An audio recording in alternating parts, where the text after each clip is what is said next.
ഏതാനും ആഴ്ചകൾക്ക് മുമ്പ് നമ്മൾ സംസാരിച്ചപ്പോൾ നമ്മൾ അവസാനിപ്പിച്ചൊരു പോയിന്റ് ഉണ്ടായിരുന്നു. ഒരു ശാസ്ത്രത്തിലെ പൗരോഹിത്യം എന്ന രൂപത്തിലൊന്നും ആവാൻ പാടില്ല. എന്തൊരു കാര്യം ആര് പറഞ്ഞാലും അത് തെളിവിന്റെ അടിസ്ഥാനത്തിലാണോ എന്ന് ക്രോസ് ചെക്ക് ചെയ്യേണ്ടതുണ്ട്. അങ്ങനെ വേണം എന്ന് നമ്മൾ പറയുകയാണെങ്കിലും തെളിവ് കാണിച്ചുകൊണ്ടായിരിക്കണം, തെളിവിന്റെ അടിസ്ഥാനത്തിലായിരിക്കണം പറയേണ്ടത് എന്ന കാര്യമൊക്കെ നമ്മൾ പറഞ്ഞിരുന്നു. അതുമായി ബന്ധപ്പെട്ടുകൊണ്ടുള്ള ഒരു തുടർച്ചയുമായിട്ടാണ് ഇപ്രാവശ്യം നമുക്ക് കുറച്ച് കാര്യങ്ങൾ സംസാരിക്കാനുള്ളത്. അതായത് കഴിഞ്ഞ തവണ ഞാൻ സ്റ്റുഡിയോയിൽ വന്ന സമയത്ത് നമ്മുടെ അന്നത്തെ വിഷയം എന്ന് പറഞ്ഞാൽ കാര്യം നമ്മൾ വൈശാന്ത് തമ്പിനെ ഫോക്കസ് ചെയ്താണ് തുടങ്ങിയെങ്കിലും ശാസ്ത്രത്തിന്റെ പേരിൽ എന്തെങ്കിലുമൊക്കെ, അതായത് നമ്മുടെ ആവശ്യത്തിനനുസരിച്ച് എന്തും വിളിച്ചു പറയാം. അപ്പൊ നമ്മൾ അതിൽ ആളുകൾക്ക് നമ്മുടെ ഒരു സബ്ജക്റ്റായിട്ട് നമ്മൾ അവതരിപ്പിച്ചത് സയൻസിലെ പൗരോഹിത്യം നമ്മൾ അവസാനിപ്പിക്കണം. അതായത് സയൻസിൽ ഒരാളൊരു കാര്യം പറയുകയാണെങ്കിൽ, സയൻസിൽ മാത്രമല്ല എന്തിലും നമ്മൾ അവർ തെളിവ് വെക്കുന്നുണ്ടോ എന്ന് നോക്കണം. അതായത് ഒരു കാര്യം പറയുമ്പോൾ അതെന്താണെന്ന് അറ്റ്ലീസ്റ്റ് ആ എന്താണ് തിയറി എന്ന് പറയണം, അല്ലെങ്കിൽ അങ്ങനെ ഒരു സംഭവം നമ്മൾ അവസാനിപ്പിച്ചത്. അപ്പം ഞാനപ്പോൾ അത് അന്ന് കൊള്ളാം, നമ്മുടെ കറക്റ്റ് വാലിഡ് പോയിന്റ് പറഞ്ഞിട്ട് പോയി എന്ന് പറഞ്ഞിട്ട് വീട്ടിൽ ചെന്ന് ഈ വീഡിയോ അപ്ലോഡ് ചെയ്തതിൻ്റെ പിറ്റേ ദിവസം ബ്രൈറ്റ് കേരളൈറ്റ് എന്ന് പറഞ്ഞിട്ടൊരു ചാനലുണ്ട്. അപ്പോൾ പുള്ളി നമ്മൾ പറഞ്ഞ വീഡിയോ വെച്ച് നോക്കുമ്പോൾ പുള്ളി ഒരു വിഷയം സംസാരിക്കണം, അതിന് പുള്ളി തെളിവും വെക്കുന്നുണ്ട്. 2025 ഇറങ്ങിയ ഒരു ശാസ്ത്ര പ്രബന്ധം വെക്കുന്നുണ്ട്, തെളിവിന്റെ അടിസ്ഥാനത്തിൽ കാണിക്കുന്നുണ്ട് പുള്ളി. ഞാൻ ഇന്ന തെളിവുകളുടെ അടിസ്ഥാനത്തിലാണ് പറയുന്നത്. അപ്പോൾ ഞാൻ വിചാരിച്ചു ഒരു പോയിന്റ് നമ്മൾ മിസ്സായിപ്പോയി. തെളിവ് കാണിച്ചാൽ മാത്രം പോരാ. അപ്പോൾ എനിക്ക് ഓർമ്മ വന്നൊരു സംഭവം എന്ന് പറഞ്ഞാൽ, പണ്ട് മലയാളത്തിലൊരു പത്രത്തിലൊരു ന്യൂസ് വന്നായിരുന്നു. 58 പട്ടികളെ കഴിച്ചൊരു ചൈനക്കാരൻ റെക്കോർഡ് ഇട്ടുന്നു. ചൂടുള്ള പട്ടികളെ കഴിച്ചു, ഹോട്ട് ഡോഗിനെ പുള്ളി ചൂടുള്ള പട്ടി എന്നാണ്. അതായത് അപ്പൊ പുള്ളിക്ക് തെളിവുണ്ട്. പുള്ളി തെളിവ് നോക്കിയപ്പോൾ എന്താണ്, ഒരു പത്രത്തിൽ ന്യൂസ് വന്നിട്ടുണ്ട് ഹോട്ട് ഡോഗ് കഴിച്ചു. അപ്പൊ പുള്ളി അത് കൺവേർട്ട് ചെയ്തു. അപ്പോൾ പുള്ളി നോക്കൂ, ഈ തെളിവിന്റെ അടിസ്ഥാനത്തിൽ ഞാൻ പറയുകയാണ്, ചൈനയിൽ ഒരാൾ 58 ചൂടുള്ള പട്ടികളെ തിന്നു എന്ന് പറഞ്ഞാൽ എങ്ങനെ ഉണ്ടാവും? അപ്പൊ ഈ ഒരു സംഭവം ഈ ബ്രൈറ്റ് കേരളൈറ്റ് എന്ന് പറഞ്ഞ ചാനല്, എനിക്ക് 5,53,000 സംതിങ് ഫോളോവേഴ്സ് ഉള്ള ഒരു സയൻസ് പ്രൊമോഷൻ ചാനലാണ്. അപ്പോൾ അതിൻ്റെ ഒരു സംഭവമാണ്. അപ്പോൾ അതിൽ ഞാൻ ആദ്യം പുള്ളിയുടെ ഒരു വീഡിയോ ജസ്റ്റ് ഒന്ന് കേൾപ്പിച്ചു തരാം. എന്നിട്ട് നമുക്ക് അതിൽ ഡീറ്റെയിൽ ആയിട്ട് അതിൽ കുറച്ച് അധികം കാര്യങ്ങൾ പറയാനുണ്ട്. പക്ഷെ ഞാനത് ഇത് കഴിഞ്ഞിട്ട് നമുക്ക് സംസാരിക്കാം. 2025 പബ്ലിഷ് ചെയ്ത ഒരു ശാസ്ത്ര പ്രബന്ധം അനുസരിച്ച് നമുക്ക് കഴിഞ്ഞ കാലത്തെ അല്ലെങ്കിൽ പാസ്റ്റിനെ തിരുത്താൻ സാധിക്കും. പാസ്റ്റിൽ നടന്ന കാര്യം എന്നേക്കുമായിട്ട് അങ്ങനെ നിലനിൽക്കില്ല, അതിൽ മാറ്റം വരുത്താൻ സാധിക്കും ക്വാണ്ടം ഫിസിക്സിന്റെ ലോകത്ത്. ഈ വീഡിയോയ്ക്ക് വേണ്ടി പ്രധാനമായിട്ടും 3 റെഫറൻസുകളാണ് ഞാൻ ഉപയോഗിച്ചത്. ഒന്ന് 2025 പബ്ലിഷ് ചെയ്തു വന്ന ഒരു ശാസ്ത്ര പ്രബന്ധം. അപ്പൊ ഇതാണ് ആ വീഡിയോ. ക്വാണ്ടം ലോകത്തിലെ പുതിയൊരു കണ്ടുപിടുത്തം എന്ന് പറഞ്ഞിട്ട് പാസ്റ്റിൽ നടന്നതിനെ നമുക്ക് തിരുത്താൻ കഴിയും. പാസ്റ്റിൽ നടന്ന സംഭവം നടന്നു കഴിഞ്ഞ സംഭവമേ അല്ല, നമുക്ക് തിരുത്താൻ കഴിയും എന്നുള്ളൊരു സംഭവം പുതിയൊരു ശാസ്ത്ര പ്രബന്ധം അനുസരിച്ച് വന്നിരിക്കുന്നു. എവിടെ? ഏത് ലോകത്ത്? ക്വാണ്ടം മെക്കാനിക്സിന്റെ ലോകത്ത്. അപ്പോൾ നമ്മൾ ബേസിക്കലി ആർക്കും എന്ത് തോന്നിയ ദിവസം വിളിച്ചു പറയാവുന്ന ഒരു മേഖലയാണ് ക്വാണ്ടം മെക്കാനിക്സ്. കഴിഞ്ഞ പറഞ്ഞത് എന്തും പറയാം, എന്തും തെളിയിക്കാം. ഈവൻ എനിക്ക് ഇല്ലാത്തൊരു കഥയൊക്കെ പറഞ്ഞ് എന്ത് വേണമെങ്കിലും എനിക്ക് വിളിച്ചു പറയാവുന്ന ഒരു അവസ്ഥയായി മാറിയേക്കാണ്. അപ്പോൾ ഇതിൽ ഞാൻ എന്താ വിചാരിച്ചെന്ന് വെച്ചാൽ, ക്വാണ്ടം മെക്കാനിക്സുമായിട്ട് ബന്ധപ്പെട്ട ഒരു ബേസിക് ഐഡിയ ഞാൻ പറഞ്ഞ വെച്ചാൽ വളരെ കോംപ്ലിക്കേറ്റഡ് ആയിട്ടൊരു സബ്ജക്റ്റാണ്. അപ്പോൾ എനിക്ക് ആദ്യം കാണുന്നവരോട് റിക്വസ്റ്റ് ചെയ്യാനുള്ളത്, ഈ വീഡിയോ നമുക്ക് ഡീറ്റെയിൽ ആയിട്ട് അനലൈസ് ചെയ്യാം. പക്ഷെ ഞാനിപ്പോൾ വെറുതെ വാക്കാൽ പറഞ്ഞു പോയിട്ട് അങ്ങനെ പറയണ്ടല്ലോ. ഞാൻ പറഞ്ഞ ഒരു ബേസിക് ഒരു ഐഡിയ ഉണ്ടാക്കാനുള്ള. അപ്പോൾ ആദ്യത്തെ ഒരു 15-20 മിനിറ്റ് ഞാൻ അതിൻ്റെ ബേസിക് ആയിട്ടൊരു ഐഡിയ പറഞ്ഞുതരാം. അപ്പോൾ ആ ഒരു സമയം നിങ്ങൾ എന്ത് ചെയ്യുക, നിങ്ങൾ സാധാരണ വീഡിയോ കേൾക്കുന്ന പോലെ നമ്മൾ വേറെ എന്തെങ്കിലും പണിയുടെ ഇടയിൽ കേൾക്കാതിരിക്കുക. കാരണം എനിക്ക് അത് സാധിക്കുമോ എന്ന് ടെസ്റ്റ് ചെയ്യാനാണ്. എനിക്കത് പറഞ്ഞ് മനസ്സിലാക്കി തരാൻ പറ്റുമോ എന്ന് ഞാൻ ടെസ്റ്റ് ചെയ്യുന്നതാണ്. പക്ഷേ നിങ്ങൾ ആ ഒരു സമയം നിങ്ങൾ അതിന് വേണ്ടി സ്പെൻഡ് ചെയ്താൽ നിങ്ങൾക്ക് ക്വാണ്ടം മെക്കാനിക്സുമായിട്ട് ബന്ധപ്പെട്ടിട്ടുള്ള ഒരു ബേസിക് ഐഡിയ കിട്ടും. ക്വാണ്ടം നിങ്ങൾക്ക് നാളെ പോയിട്ട് ക്വാണ്ടം കമ്പ്യൂട്ടിങ്ങിൽ വർക്ക് ചെയ്യാന്നല്ല ഉദ്ദേശിക്കുന്നത്. പക്ഷേ ക്വാണ്ടം മെക്കാനിക്സ് എന്ന് പറഞ്ഞിട്ട് ഒരാൾ വരെയാണ്, മോനെ പാസ്റ്റിൽ തിരുത്താൻ പറ്റുമെന്നൊക്കെ പറഞ്ഞാൽ അവനോട് കല്ലെടുത്തെറിഞ്ഞ് ഓടിക്കൊടാ എന്ന് പറയാൻ പാകത്തിലുള്ളൊരു വിവരം നിങ്ങൾക്ക് ഉണ്ടാവും ഞാൻ വിചാരിക്കണം. മനസ്സിലായി? അപ്പോൾ അത് എനിക്കൊരു 10-20 മിനിറ്റ് നിങ്ങൾ തരണം. ഓക്കെ, അതിന് ഞാൻ ഉപയോഗിക്കുന്നത് വാസിലിനാണ് എൻ്റെ സ്റ്റുഡൻ്റായിട്ട് ഞാൻ ഉദ്ദേശിക്കുന്നത്. മനസ്സിലാണ്? നിങ്ങൾ ഓഡിയൻസിൻ്റെ റെപ്രസെൻറ്റേറ്റീവ് ആയിട്ടാണ്. നിങ്ങൾ ഇൻഡെപ്ത് ആയിട്ട് ഞാൻ പറയുന്നത് കേൾക്കണം. കാരണം ചിലപ്പോൾ ഞാൻ ഇതിൽ പോയിന്റുകൾ വിട്ടുപോകുന്ന സമയത്ത് നിങ്ങൾ എന്നോട് എന്ത് ചോദ്യം ചോദിക്കാം, എത്ര ടഫ് ചോദ്യങ്ങളും ചോദിച്ചുള്ളൂ. കാരണം ലൈവ് അല്ലല്ലോ, കട്ട് ചെയ്ത് കളഞ്ഞാൽ. അപ്പോൾ ആദ്യം ഫസ്റ്റ് തുടങ്ങണമെന്ന് വെച്ചാൽ ഈ തിയറം നോക്കാം. പുള്ളി പറഞ്ഞ പുള്ളി തന്നെ സ്ക്രീനിൽ കാണിക്കുന്ന തിയറമാണ് limits of absoluteness of observed events in time like scenarios, a no go theorem എന്നാണ് പറയുന്നത്. ഓക്കെ, ഇത് കേൾക്കുമ്പോൾ നിങ്ങൾക്ക് പേടിക്കാൻ വേണ്ട, ഞാൻ പറഞ്ഞുതരാം. നോ ഗോ തിയറം എന്നാണല്ലോ. ഈ നോ ഗോ തിയറം എന്താണെന്ന് ആദ്യം മനസ്സിലാക്കുക. സത്യത്തിൽ അതിൻ്റെ ഡെഫിനേഷൻ മനസ്സിലാക്കുമ്പോൾ തന്നെ നിങ്ങൾക്ക് ഇയാൾ പറഞ്ഞ് എന്തുമാത്രം വലിയ മണ്ടത്തരമാണെന്ന് മനസ്സിലാവും. ഓക്കെ, നോ ഗോ തിയറം എന്ന് പറഞ്ഞാൽ നമ്മളൊരു 3-4 അസംപ്ഷൻ എടുത്താൽ, 3-4 അസംപ്ഷൻ നമ്മൾ എടുക്കും. ഈ അസംപ്ഷൻസ് എല്ലാം എടുത്താൽ ഈ സംഭവം വർക്കാവില്ല എന്ന് പറയുന്നൊരു സംഭവമാണ്. ഒരു ഉദാഹരണം പറഞ്ഞാൽ മനസ്സിലാവും. ഇപ്പോൾ ഇത് കേട്ടിട്ട് നിങ്ങൾക്ക് മനസ്സിലായാലും ഒരു ഉദാഹരണം പറയാം. ഇപ്പം ഞാനും ബാസിലും കൂടി മുകളിലേക്ക് കയറി വരികയാണ്. നമ്മളവിടെ ജംഗ്ഷനിൽ നമ്മൾ കയറുന്ന താഴെ ഒരാളവിടെ ഇരിക്കുന്നുണ്ട്. ഒരാളെ നമ്മളവിടെ കാണുന്നുണ്ട്, നമ്മൾ അയാളോട് ഹായ് പറഞ്ഞു. നമ്മൾ മുകളിൽ വന്നിട്ട് ഇവിടെ ടി വി ഓണാക്കി. ഓക്കെ, ഇപ്പോൾ താഴെ ഇരുന്ന ആൾ സുരേഷാന്ന് വിചാരിക്കുക. സുരേഷ് എന്ന് പറഞ്ഞ ആൾ താഴെ ഇരിപ്പുണ്ട്. നമ്മൾ വീട്ടിൽ മുകളിലേക്ക് കയറി വന്നിട്ട് സ്റ്റുഡിയോയിൽ വന്നിട്ട് ഇവിടെ ടി വി ഓണാക്കി. ടി വി ഓണാക്കിയപ്പോൾ ഡൽഹിയിൽ നിന്ന് ലൈവായിട്ട് നടക്കുന്ന ഒരു ക്രിക്കറ്റ് മാച്ച് ടി വിയിൽ നടക്കുന്നുണ്ടെന്ന് വിചാരിക്കാം. അവിടെ ഈ സുരേഷ് അവിടെ ഉണ്ട്. ആ ലൈവ്, ഡൽഹിയിൽ നിന്ന് ലൈവ് നടക്കുന്ന ക്രിക്കറ്റ് മാച്ചിന്റെ കാണികളുടെ ഇടയിൽ ഈ സുരേഷ് ഇരിക്കുന്നുണ്ട്. ഓക്കെ, അപ്പൊ അത് സംഭവം നടക്കൂല എന്ന് നിങ്ങൾക്ക് മനസ്സിലായില്ല. കാരണം നമ്മൾ ജസ്റ്റ് കണ്ടിട്ടുള്ളൂ. നമ്മൾ സ്റ്റെപ്പ് കയറുന്നതിന്റെ ഇടയിൽ ഡൽഹിയിലെത്തൂല, ലിഫ്റ്റ് കയറുന്നതിന്റെ ഇടയിൽ. അപ്പൊ സ്റ്റുഡിയോ വലിയ സ്റ്റുഡിയോ എന്ന് വിചാരിച്ചോട്ടെ, സ്റ്റുഡിയോ അന്വേഷിച്ച് കിടക്കുന്നവർക്കൊരു പവർ ആയിക്കോട്ടെ. അപ്പോൾ ഈ 22ാം നിലയിലുള്ള ഈ സ്റ്റുഡിയോയിൽ എത്തുന്നതിന് മുമ്പ് അപ്പോൾ ഞാൻ പറഞ്ഞു വന്നത്, അപ്പോൾ ഞാനൊരു തിയറം ഉണ്ടാക്കിയാണ്. തിയറമല്ല, അത് തിയറം എന്ന് പറഞ്ഞാൽ മാത്തമാറ്റിക്സ് ആണ്. ഞാൻ തിയറം അല്ല, ഞാനൊരു ഒരു ഒരു പ്രപ്പോസൽ നിങ്ങളുടെ മുമ്പിലേക്ക് വെക്കുകയാണ്. ഐഡന്റിറ്റി, ഞാൻ 3 അസംഷൻ എടുക്കുകയാണ്. ഐഡന്റിറ്റി എന്ന് ഞാൻ ഉദ്ദേശിക്കുന്നത്, നമ്മൾ താഴെ കണ്ട ആളും ഹായ് പറഞ്ഞ സുരേഷും, നമ്മൾ ഹായ് പറഞ്ഞ സുരേഷും ഡൽഹിയിലുള്ള സുരേഷും, ഡൽഹിയിൽ ലൈവിൽ ടി വിയിൽ കാണുന്ന സുരേഷും ഒരാൾ തന്നെയാണ്. അതാണ് ഐഡന്റിറ്റിയാണ് എൻ്റെ ഫസ്റ്റ് അസംഷൻ. 2, ലൈവ്, ടി വിയിൽ കാണുന്ന ഇപ്പോൾ നടക്കുന്ന പരിപാടി ലൈവ് പ്രോഗ്രാമാണ് നടക്കുന്നത്. അവിടെ എഴുതി കാണിച്ചിട്ടുണ്ട്, ലൈവ് ഫ്രം ഡൽഹി എന്ന് എഴുതിയിട്ടുണ്ട് അവിടെ കേട്ടോ. അപ്പൊ ലൈവ് ആണ് നടക്കുന്നത്. Identity, live. 3, ലൊക്കേഷൻ, അതായത് ആ ടി വിയിൽ കാണുന്ന ലൊക്കേഷൻ ഡൽഹിയാണ്. Okay. 4, no miracle possible in this universe, no miracle possible. 4 assumption ഞാൻ എടുക്കുകയാണ്. എന്നിട്ട് ഞാൻ നിങ്ങളടുത്ത് പറയുന്നത്, 4ഉം കൂടി എടുത്താൽ ഇറ്റ്സ് എ നോ ഗോ. അതൊരു നോ ഗോയാണ്, അതായത് അത് നടക്കില്ല. ഒന്നുകിൽ ഒന്ന് നിങ്ങൾ കളയണം, അതായത് ഐഡന്റിറ്റി കളയണം. ഈ സുരേഷും ആ സുരേഷും വ്യത്യസ്തമാണ്. സുരേഷിനെ പോലെ ഇരിക്കുന്ന വേറൊരാളായിരുന്നു അത് എന്നെടുത്താൽ ഗോ, ഓക്കെയാണ്. 2, ലൈവ് അവിടെ എഴുതിയിട്ടുണ്ടെങ്കിലും അതിൽ മിസ്റ്റേക്കിൽ എഴുതിയതാണ് ചാനലിൽ. കഴിഞ്ഞ ആഴ്ചത്തെ ഒരു കളി അവർ കാണിച്ചപ്പോഴാണ്, കഴിഞ്ഞ ആഴ്ച സുരേഷ് അവിടെ ഉണ്ടായിരുന്നു ലൈവ്. 3, ലൊക്കേഷൻ, അത് ഡൽഹിയിൽ നിന്ന് എഴുതി തെറ്റിപ്പോയതാണ്. ലൈവ് ഫ്രം ഇവിടെ നിന്നായിരിക്കും പുളിക്കൽ എന്നാണ് എഴുതിയേക്കുന്നത്. ലൈവ് ഫ്രം പുളിക്കൽ എന്ന് എഴുതി വെച്ചേക്കുന്നത്. അപ്പൊ തെറ്റിപ്പോയതാണ്. അപ്പൊ ലൊക്കേഷനും കട്ടായി. ഇനി ഇതൊന്നും കട്ടില്ല, ഇതെല്ലാം ഓക്കെ ആണെങ്കിൽ പിന്നെ എന്താണ്, മിറക്കിൾ സംഭവിക്കണം. അപ്പൊ നോ മിറക്കിൾ എന്നുള്ള സാധനം എടുത്താൽ ഞാൻ പറയണം, ഈ 4ഉം കൂടി എടുത്താൽ ഇതൊരു നോ ഗോ തിയറോ എന്ന് പറയുന്നത്. ഞാൻ പറയാണ്, ഞാനതൊരു ശാസ്ത്ര പ്രബന്ധമായി അവതരിപ്പിച്ചെന്ന് വിചാരിക്കാം. ഒരാൾ എൻ്റെ ശാസ്ത്ര പ്രബന്ധം എടുത്തിട്ട് പറയാണ്, ഒരു വീഡിയോ ചെയ്യണം, സുഹൃത്തുക്കളെ കോഴിക്കോടുള്ള പുളിക്കലുള്ള ഒരാൾ 1 മിനിറ്റിൽ ഡൽഹിയിലെത്തി ലൈവ് ക്രിക്കറ്റ് മാച്ച് കണ്ടു എന്ന് ശാസ്ത്രം തെളിയിച്ചു. ഏത് ലോകത്ത്? പുളിക്കലിലൊരു പ്രത്യേക ലോകത്ത് എന്ന് പറഞ്ഞാൽ എങ്ങനെ ഉണ്ടാവും? അതിന്റെ വിഡിത്തം മനസ്സിലായി നിങ്ങൾക്ക്? ആ ഒരു ഇറ്റ്സ് എ നോഗോ എന്നുള്ള തീരം ഞാൻ പറയുന്ന മോനെ, ഇത് 3ഉം കൂടി പോകില്ല കേട്ടോ, ഏതെങ്കിലും ഒന്ന് തള്ളു, എന്നാലേ ഇത് കളി നടക്കുള്ളൂ എന്ന് പറയുന്ന സംഭവത്തിന് എടുത്തിട്ട് ഇതൊന്നും പുള്ളി പറയുന്നില്ല. പുള്ളിക്ക് ഇത് എന്താണെന്ന് വായിച്ചിട്ട് മനസ്സിലായി പോലും ഇല്ല എന്നാണ് ഞാൻ മനസ്സിലാക്കണം. ഞാൻ എന്റെ ആരോപണമുണ്ട്, ഞാനത് അവസാനം നമുക്ക് ഒരുമിച്ച് മാപ്പ് പറയാം. പറയുമ്പോൾ ചിലപ്പോൾ ഇച്ചിരി ഹാർഷായിട്ടൊക്കെ സംസാരിച്ചിരിക്കും. അത് പുള്ളിനോടുള്ള പേഴ്സണൽ ഇതല്ല, ആ പറയുന്ന ഫ്ലോയിലങ്ങ് പറയുന്നതാണ്.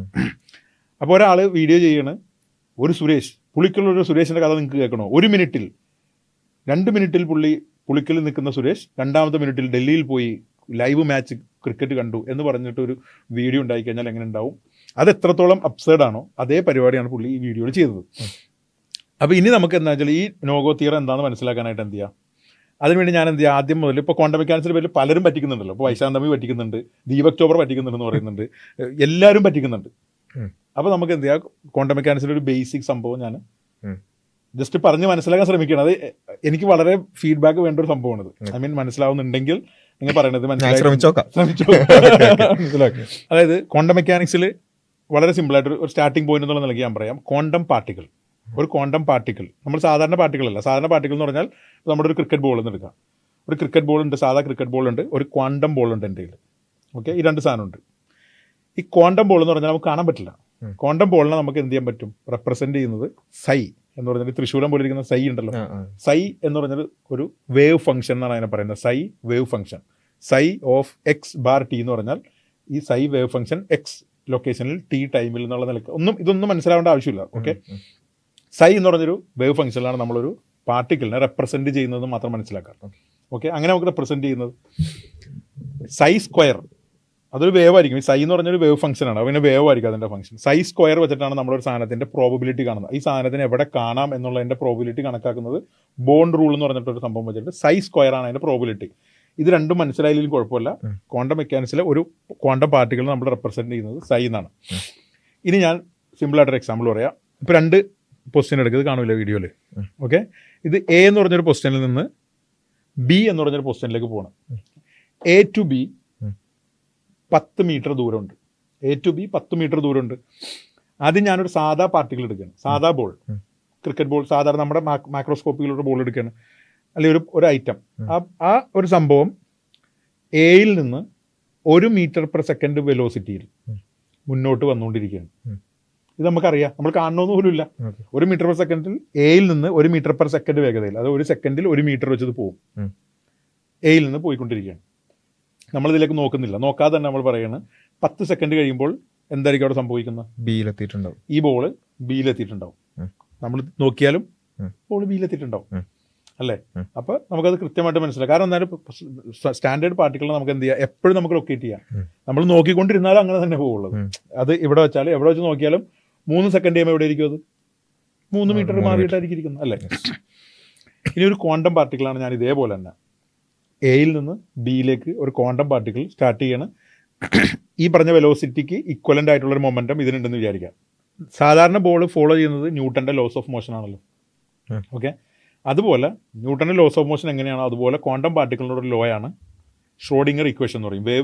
Wave function Schrödinger equation base ചെയ്തിട്ടാണ് അതിൻ്റെ പ്രൊസീഡിങ്സ് നടക്കുന്നത്. അതായത് ടൈം മുന്നോട്ട് പോകുമ്പോൾ ഇവോൾവ് ചെയ്യുന്നത്. ഈ ടൈം മുന്നോട്ട് പോകുമ്പോൾ ഈ സൈക്ക് എന്താണ് പറ്റുന്നത്? സൈ എന്താണ്? നമ്മുടെ ക്വാണ്ടം ഐറ്റത്തിൻ്റെ ഇൻഫർമേഷൻ ആണ് ഈ സൈ.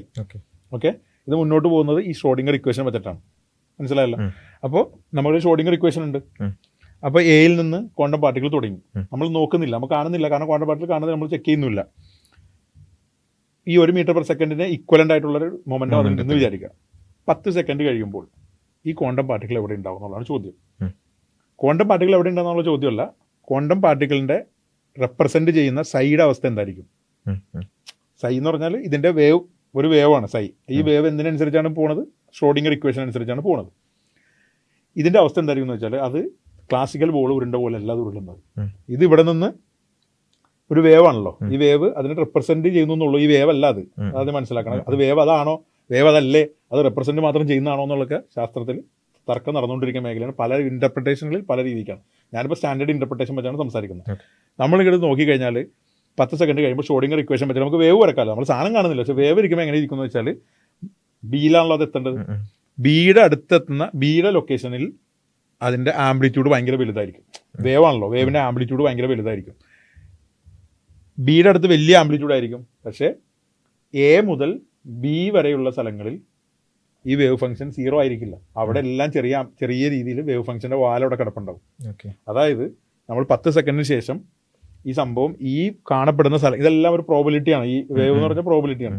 എ മുതൽ ബി വരെയുള്ള സ്ഥലങ്ങൾ എവിടെ വേണമെങ്കിലും ഈ സാധനത്തിന് കാണാനുള്ള പ്രോബിലിറ്റി ഉണ്ട്. അത് കൂടുതൽ ബിയുടെ ഭാഗത്തായിരിക്കും. നമ്മൾ സൈ സ്ക്വയർ എടുക്കുന്നത്, സൈ വെച്ചിട്ട് നമ്മൾ സൈ സ്ക്വയർ എടുത്തിട്ട് നമ്മൾ നോക്കി. അപ്പോൾ നമ്മൾ ഓക്കെ, ഇനി നമ്മൾ മെഷർമെന്റ് ചെയ്യാൻ പോകണം.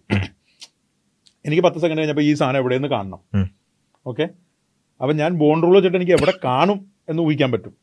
സൈ സ്ക്വയർ എടുത്താൽ മതി. അപ്പം നമുക്ക് അപ്പം ഓക്കെ, ഈ വേവ് തന്നെയാണെന്ന് എടുത്തു, സ്ക്വയറിന് വിട്ടേക്കും. ഈ വേവ് തന്നെ, ഈ വേവ് കാണുന്ന എവിടെ വേണേലും ഇതിനെ കാണാം. 10 സെക്കൻഡ് ഞാൻ നോക്കിക്കഴിഞ്ഞാൽ മോസ്റ്റ് പ്രോബബ്ലി ഞാൻ ബിയിലായിരിക്കും ഇത് കാണുന്നത്, ബിയുടെ ഭാഗത്ത് അടുത്തായിരിക്കും കാണുന്നത്. പക്ഷേ ചിലപ്പോൾ നമ്മൾ നോക്കുന്ന സമയത്ത് ആളുടെ പ്രോബിലിറ്റി ആളുടെ കിടക്കുന്നത് നോൺ സീറോ പ്രോബിലിറ്റി എന്ന് പറഞ്ഞാൽ, ഞാനൊരു ഇതുപോലെ ഒരു 1000 ക്വാണ്ടം പാർട്ടിക്കിൾ ഇങ്ങനെ വിട്ടിട്ട് 1000 ഞാൻ ഒബ്സർവ് ചെയ്ത് കഴിഞ്ഞാൽ 10 സെക്കൻഡ് കഴിയുമ്പോൾ ചിലത് ബിയിലായിരിക്കും കൂടുതൽ, 800 ബിയിലായിരിക്കും. പക്ഷേ ചിലത് എയിൽ തന്നെ ഉണ്ടാവാനുള്ള സാധ്യതയുണ്ട് അല്ലേ? കാരണം എന്താ, അവിടെ നോൺ സീറോ പ്രോബിലിറ്റി കിടക്കുന്നുണ്ടെന്ന് മാത്രമേ ഉള്ളൂ. ഇനി വേറെ പ്രശ്നമുള്ളത്, ചിലപ്പോൾ എക്ക് പുറകിലേക്കും ചെറിയ വാലുണ്ടാവും ചില കേസുകളിൽ. ചില കേസിൽ ബിയുടെ ഫ്രണ്ടിലേക്കും വാലുണ്ടാവും. അതിൻ്റെ അർത്ഥം ഇതിൽ എവിടെ വേണമെങ്കിലും അതിനെ കാണാൻ പറ്റും. ഇതാണ് ഇത്. പക്ഷേ നമ്മൾ മെഷർ ചെയ്യണം. ഓക്കെ, 10 സെക്കൻഡ് കഴിയുമ്പോൾ ഞാൻ മെഷർ ചെയ്തപ്പോൾ ഞാൻ കാണുന്നത് എവിടെയാണ്? എയിൽ നിന്ന് 5 മീറ്റർ മാറി ഒരു സ്ഥലത്താണ് ഇതിനെ ലൊക്കേറ്റ് ചെയ്യുന്നത്. കാരണം അവിടെയും പ്രോബിലിറ്റി ഉണ്ടല്ലോ. അപ്പോൾ 5 മീറ്റർ നമ്മൾ കണ്ടല്ലോ. അപ്പോൾ ഇത് കണ്ട് നമ്മളൊരു മെഷർമെൻറ്റ് നടത്തി കഴിഞ്ഞാൽ വേവ് ഫംഗ്ഷൻ കൊളാപ്സ് എന്നാണ് അതിനെ പറയുന്നത്. വേവ് ഫംഗ്ഷൻ അവിടെ കൊളാപ്സ് ആയിട്ട് ഇത് ലോക്കലൈസ് ചെയ്തിട്ട് അതൊരു പാർട്ടിക്കിളായിട്ട് നമ്മൾ കാണുള്ളൂ. അതായത് ഇവനൊരു ഭൂതമാണെന്ന് വിചാരിക്കുക. ഇവൻ ഇങ്ങനെ നമ്മളങ്ങനെ നോക്കാണ്ടിരിക്കുന്ന സമയത്ത് ഇവൻ പുക പോലെയാണ്. ഇവിടെ നിന്ന് ഇങ്ങനെ പുക പോലെ ഇങ്ങനെ ബി വരെ ഇങ്ങനെ ഒഴുകി പോകും. നമ്മൾ പെട്ടെന്ന് ഇങ്ങനെ നോക്കിയാൽ നമുക്ക് നോക്കുമ്പോൾ കാണില്ല. നമ്മൾ നോക്കുമ്പോൾ അവിടെ ഒരു സ്ഥലത്ത് എന്താണ് ഏട്ടാ എന്ന് ചോദിച്ചാൽ അവിടെ ഇപ്പം ഉണ്ടാവും. മനസ്സിലായി? അപ്പോൾ നമ്മൾ 5 മീറ്ററിലെ സാധനം കണ്ടത്. നമ്മൾ 5 മീറ്റർ ഇത് കണ്ടു കഴിഞ്ഞാൽ പിന്നെ ഈ ഷ്രോഡിംഗർ ഇക്വേഷൻ ഇത് അറിയണില്ല. അതാണ് ക്വാണ്ടം മെക്കാനിക്സിന്റെ നോർമൽ ഇക്വേഷൻ്റെ വ്യത്യാസം. ഈ ഷ്രോഡിംഗർ ഇക്വേഷൻ ഉണ്ടല്ലോ, ഇതിങ്ങനെ പോയിക്കൊണ്ടേയിരിക്കും. നമ്മളിവിടെ മെഷർമെന്റ് ചെയ്ത് കഴിഞ്ഞാൽ നമ്മൾ എന്ത് ചെയ്യണം, ഈ മെഷർമെന്റ് കിട്ടിയ കാര്യം നമ്മൾ ഷ്രോഡിംഗർ ഇക്വേഷനിൽ അപ്ഡേറ്റ് ചെയ്യണം. ഷ്രോഡിംഗർ ഇക്വേഷൻ സൈ മാറ്റിയിട്ട് സൈ അറ്റ് 5 മീറ്റർ എന്ന് പറഞ്ഞ് നമ്മൾ അപ്ഡേറ്റ് ചെയ്ത് കൊടുക്കണം. അപ്പോൾ എന്ത് പറ്റി, അപ്പോൾ പിന്നെ അവിടെ ആയവൻ, അപ്പോൾ അവിടെ പോയി, പിന്നെ അവിടെ നിന്ന് വീണ്ടും പുള്ളി പുകയാവും. അതുവരെ നമ്മൾ അടുത്ത മെഷർമെന്റ് എടുക്കുന്നവരെ അവൻ പുകയാവും. പുക ഇൻ ദ സെൻസ് നമുക്കറിയില്ല, നമുക്ക് അതിൻ്റെ ഇൻഫർമേഷൻ അറിയില്ല. അപ്പോൾ ഒന്നാമത് ഈ ക്വാണ്ടം പാർട്ടിക്കിളിൻ്റെ വെലോസിറ്റിയും ലൊക്കേഷനും മൊമെൻറ്റും ലൊക്കേഷൻ ഒന്നിച്ചെടുക്കാൻ പറ്റില്ല. അതാണ് മറ്റേ അൺസർട്ടനിറ്റി പ്രിൻസിപ്പിൾ ഉണ്ടല്ലോ, അത് നമുക്ക് കണ്ടെത്താൻ പറ്റില്ല എന്ന് തന്നെ പറയുന്നത്. അത് ചില ഇന്റർപ്രിട്ടേഷൻ പറയുന്നത് അങ്ങനെ ഇല്ല, പൊസിഷനേ ഇല്ല, നമ്മൾ നോക്കണവരെ പൊസിഷൻ ഇല്ല എന്നാണ് കോപ്പൻഹേഗൻ ഇന്റർപ്രിട്ടേഷൻ ഒക്കെ പറഞ്ഞത്. ഞാൻ അപ്പോൾ അതിലേക്കൊന്നും പോകുന്നില്ല, ഞാൻ കോംപ്ലിക്കേറ്റഡ് ആക്കുന്നില്ല. ഇത്ര സംഭവം മനസ്സിലായി. ഇതാണ് ക്വാണ്ടം പാർട്ടിക്കിളിന്റെ ബിഹേവിയർ. ഇതുപോലെ 2-3 ക്വാണ്ടം പാർട്ടിക്കിൾ ഒന്നിച്ച് വിട്ടാൽ 3ന്റെ വേവ് ഫംഗ്ഷൻ ഉണ്ടാവും. അപ്പോൾ അത് മിക്സായി പലതും വരും, അതിലേക്ക് ഞാൻ പോകുന്നില്ല. ഇപ്പോൾ ഈ സാധനം മനസ്സിലായല്ലോ. ഇനി വേറൊരു സാധനം, ഇപ്പം ഇനിയിപ്പോൾ നമ്മുടെ ഇതിലേക്ക് ഈ വീഡിയോയിലേക്ക് വരാൻ അത് വേണ്ട, എന്നാലും ഞാനൊരു കാര്യം പറയാം. എയിൽ നിന്ന് ബിയിലേക്ക് പോകുന്നതിൻ്റെ ഇടയ്ക്ക് സി എന്ന് പറഞ്ഞൊരു ലൊക്കേഷൻ ഉണ്ട്. ഈ ലൊക്കേഷനിൽ ഒരു തടസ്സം ഉണ്ടെന്ന് വിചാരിക്കും. ഇതുപോലെ ഒരു തടസ്സം നിൽപ്പുണ്ട്, ഒരു മതിൽ നിൽപ്പുണ്ട്. നമ്മൾ ആദ്യത്തെ സ്റ്റാൻഡേർഡ് പാർട്ട്, നമ്മൾ നോർമൽ ഒരു ബോൾ, ക്രിക്കറ്റ് ബോൾ ഉരുട്ടി വിടണമെന്ന് വിചാരിക്കാം. ചെറിയ ബോളാണേ, ഇത്ര സ്ഥലമേ ഉള്ളൂ. ബോൾ ഇങ്ങനെ ഉരുണ്ട് 1 മീറ്റർ പെർ സെക്കൻഡ് വേഗതയിൽ ഇങ്ങനെ ഫ്രണ്ടിലേക്ക് വരുള്ളൂ. മതിൽ പിടിച്ച് തിരിച്ചു പോകില്ല, കാരണം ഇങ്ങനെ ഫ്രണ്ടിലേക്ക് ഇങ്ങനെ പോകാനുള്ള ടെൻഡൻസിയിൽ ഇങ്ങനെ നിൽക്കും. ഇവിടെ ഒരു മതിൽ നിൽപ്പുണ്ടെന്ന് നമുക്കറിയാം. 5 മീറ്റർ കഴിഞ്ഞിട്ടാണ് സി എന്നൊരു പൊസിഷൻ, അവിടെയാണ് ഈ മതിൽ നിൽക്കുന്നത്. ഇനി നമ്മൾ 10 സെക്കൻഡ് കഴിഞ്ഞിട്ട് എവിടെയായിരിക്കും ആ ബോൾ നിൽക്കുന്നുണ്ടാവുന്നത്? ആ മതിലുമ്പോൾ തന്നെ ഉണ്ടാവും. 10 സെക്കൻഡ് കഴിഞ്ഞിട്ട് നമ്മൾ നോക്കുമ്പോൾ ഈ തടസ്സത്തിൽ വന്നിട്ട് ഇങ്ങനെ ബോൾ നിൽപ്പുണ്ട്. കാരണം ബോൾ അത്ര പവറില്ല, ബോളിനെ സ്വാഭാവികമായിട്ടും ബോളിനേക്കാൾ പവറുള്ള മതിലാണ് നിൽക്കുന്നത്. ബോൾ ഇവിടെ നിൽപ്പുണ്ട്. അപ്പോൾ നമുക്കറിയാം 10 സെക്കൻഡ് കഴിഞ്ഞ് നോക്കിക്കഴിഞ്ഞാൽ ആ 5 മീറ്റർ കഴിഞ്ഞിട്ട് കിടക്കുന്ന തടസ്സത്തിൽ വന്നിട്ട് ഈ ബോൾ തട്ടി നിൽക്കുന്നുണ്ടാവും. ഓക്കെ, ഇനി ഇതേപോലെ ക്വാണ്ടം പാർട്ടിക്കിൾ ഇവിടെ ഇതേ തടസ്സം അവിടെ നിന്നോട്ടെ. ഓക്കെ, കവർ ചെയ്യാൻ പറ്റുന്ന തടസ്സമാണ്, ഇൻഫിനിറ്റ് തടസ്സമല്ല, ഒരു തടസ്സമാണ്. പക്ഷേ ഇത് കടക്കാൻ പറ്റില്ല, അതിനുള്ള എനർജി ഇതിനില്ല. ഇതേപോലെ തന്നെ ഇതേ സിറ്റുവേഷൻ നമ്മൾ ക്വാണ്ടം പാർട്ടിക്കിളാണ് ഇവിടെ നിന്ന് വിചാരിക്കാം. നമ്മൾ നോക്കുന്നില്ലല്ലോ, അവൻ നോക്കാൻ സമയത്ത് എന്ത് പറ്റും, എയിൽ നിന്ന് അവനൊരു പുക അങ്ങോട്ടാവും. പുക ഇൻ ദ സെൻസ് ഒരു വേവാണ്. ഒരു വേവ് ഇങ്ങനെ ഇവിടെ നിന്ന് ഇങ്ങനെ നോൺ പ്രോബിലിറ്റി വന്ന് 5 സെക്കൻഡ് കഴിയുമ്പോൾ സ്വാഭാവികമായിട്ടും തടസ്സത്തിലെത്തും. ഓക്കെ, നോൺ സീറോ പ്രോബിലിറ്റി എല്ലായിടത്തും നോൺ സീറോ ആണ്. ഇവിടെയൊക്കെ നോൺ സീറോ ആണല്ലോ. നോൺ പ്രോബിലിറ്റി എന്ന് പറഞ്ഞിട്ടുണ്ട്. ഇല്ല, നോൺ സീറോ പ്രോബിലിറ്റി ആണ് എല്ലായിടത്തും. എ മുതൽ, അത് നമുക്ക് നേരത്തെ പറഞ്ഞു, എ മുതൽ ബി വരെയുള്ള എല്ലാ ലൊക്കേഷനിലും നേരത്തെ നമുക്ക് തടസ്സമില്ലാത്ത സമയത്ത് എ മുതൽ ബി വരെയുള്ള എല്ലാ സ്ഥലത്തും നോൺ സീറോ പ്രോബിലിറ്റി ആയിരുന്നു. ബിയുടെ അടുത്ത് കൂടുതലായിരുന്നു. പല സ്ഥലങ്ങളിലും പല രീതിക്കാണ് പോകുന്നത്. ഇപ്പൊ ഈ കേസിൽ സെന്ററിൽ ഈ പറഞ്ഞ ഒരു തടസ്സം നിൽക്കുന്നുണ്ട്. നമ്മൾ 10 സെക്കൻഡ് കഴിഞ്ഞിട്ടാണ് നോക്കുകയാണെങ്കിൽ വേവ് എങ്ങനെ ഇരിക്കും എന്ന് വെച്ചാൽ, 10 സെക്കൻഡ് കഴിയുമ്പോൾ നമ്മൾ നോക്കുന്നില്ല, വേവ് ഫംഗ്ഷന്റെ അവസ്ഥ എന്തായിരിക്കും എന്ന് വെച്ചാൽ, ഈ പറഞ്ഞ പോലെ തടസ്സത്തിന്റെ അടുത്തായിരിക്കും ഏറ്റവും കൂടുതൽ പ്രോബിലിറ്റി. ബിയുടെ അടുത്തല്ല പ്രോബിലിറ്റി, തടസ്സത്തിന്റെ അടുത്തായിരിക്കും പ്രോബിലിറ്റി. പക്ഷെ ഒരു പ്രശ്നം എന്താ വെച്ചാൽ, ഈ ക്വാണ്ടം ഒബ്ജക്റ്റ് ആണെങ്കിൽ തടസ്സം കഴിഞ്ഞിട്ടും പ്രോബിലിറ്റി ഉണ്ടാവും. പ്രോബിലിറ്റി നോൺ സീറോ പ്രോബിലിറ്റി ഇങ്ങനെ എക്സ്റ്റെൻഡ് ചെയ്ത് കിടക്കുന്നുണ്ടാവും. അതായത് നമ്മൾ നോക്കുന്ന സമയത്ത് ഈ പറഞ്ഞ ക്വാണ്ടം ബോൾ ഈ മതിലിനെ ഇടിച്ചു പൊളിക്കാനോ മതിലിന്റെ മുകളിലേക്ക് ചാടാനോ ഉള്ള എനർജി ഇല്ലാത്തൊരു ബോൾ, ക്രിക്കറ്റ് ബോൾ എന്താണോ അതേ അവസ്ഥയിലുള്ളൊരു ബോൾ നമ്മൾ നോക്കുന്ന സമയത്ത് മതിലിന്റെ ഇപ്പുറത്ത് കാണാനുള്ള പ്രോബിലിറ്റി ഉണ്ട്. ഓക്കെ, ഇതിനെയാണ് നമ്മൾ എന്ത് പറയുന്നത്, ക്വാണ്ടം ടണലിംഗ് എന്ന് പറയുന്നത്. ഞാൻ ഇതൊക്കെ പറയുന്നതെന്ന് വെച്ചാൽ, എന്തെങ്കിലുമൊക്കെ പറഞ്ഞ് പറ്റിക്കാൻ ആൾക്കാർ വരും. ക്വാണ്ടം ടണലിംഗ് അത് നടന്നു ഇത് നടന്നു എന്നൊക്കെ പറഞ്ഞ് ഇതെന്തോ സംഭവം എന്നുള്ള നിലയ്ക്ക് പറയാൻ പറ്റുന്നതുകൊണ്ടാണ് ഞാൻ ബേസിക് മനസ്സിലാക്കാൻ വേണ്ടിയിട്ടാണ് പറയുന്നത്. അപ്പോൾ ഇനിയുള്ള ചോദ്യം എന്ന് വെച്ചാൽ, ഇനി എനിക്ക് എന്ത് വേണം, ഇതാണ് ക്വാണ്ടം ടണലിംഗ്. എന്താണ്, വേവ് ഫംഗ്ഷൻ ഇവോൾവ് ചെയ്ത് പോകുമ്പോൾ ഫ്രണ്ടിൽ തടസ്സമുണ്ടെങ്കിലും അതിൻ്റെ അപ്പുറത്തേക്കും നോൺ സീറോ പ്രോബിലിറ്റി ഉണ്ട്. അപ്പോൾ നോൺ സീറോ പ്രോബിലിറ്റി എന്ന് പറഞ്ഞാൽ അതിൻ്റെ അർത്ഥം ഞാൻ 1 കോടി തവണ നോക്കിയാൽ ചിലപ്പോൾ 10-100 തവണ ഉണ്ടായി കാണാം, ചിലപ്പോൾ 1000 തവണ നോക്കുമ്പോൾ 1 തവണ കാണാം, ചിലപ്പോൾ 1 തവണ തന്നെ വരാം. കാരണം പ്രോബിലിറ്റി ആണല്ലോ.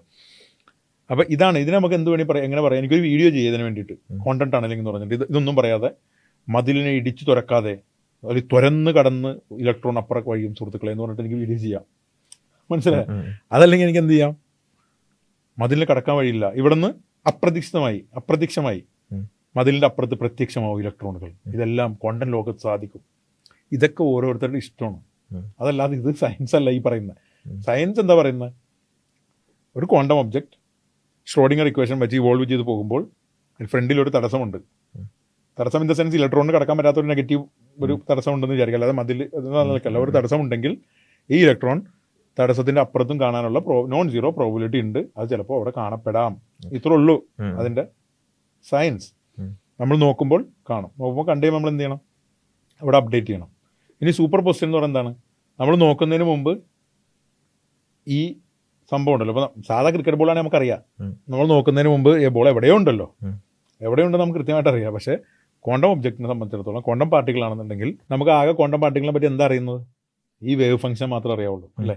അപ്പോൾ വേവ് ഫംഗ്ഷൻ ഇപ്പോൾ എ മുതൽ സി വരെ പോയ സമയത്ത് തടസ്സമുള്ളതോ ഇല്ലാത്തതോ ഏത് കൊണ്ടെടുത്തോ, ഇതിനെ കണ്ടുമുട്ടാനുള്ള പ്രോബിലിറ്റി എ മുതൽ ബി വരെ എല്ലായിടത്തും കിടക്കുന്നുണ്ട്. അതിൻ്റെ അർത്ഥം നമുക്ക് എവിടെയോ ഉണ്ട്, പക്ഷെ നമുക്കറിയില്ല, അങ്ങനെയല്ല അതിൻ്റെ അർത്ഥം. ടെക്നിക്കലി സ്പീക്കിംഗ് അതിൻ്റെ അർത്ഥം എന്ന് വെച്ചാൽ ഇതിൽ എല്ലായിടത്തും കൂടിയാണ് ഈ സംഭവിക്കുന്നത് എന്ന് വേണമെങ്കിൽ പറയാം. കോപ്പൻഹേഗൻ പറയുന്നത് അങ്ങനെ ഒരു സിസ്റ്റം, അങ്ങനെ ഒരു ക്വസ്റ്റ്യനേ ഇല്ല.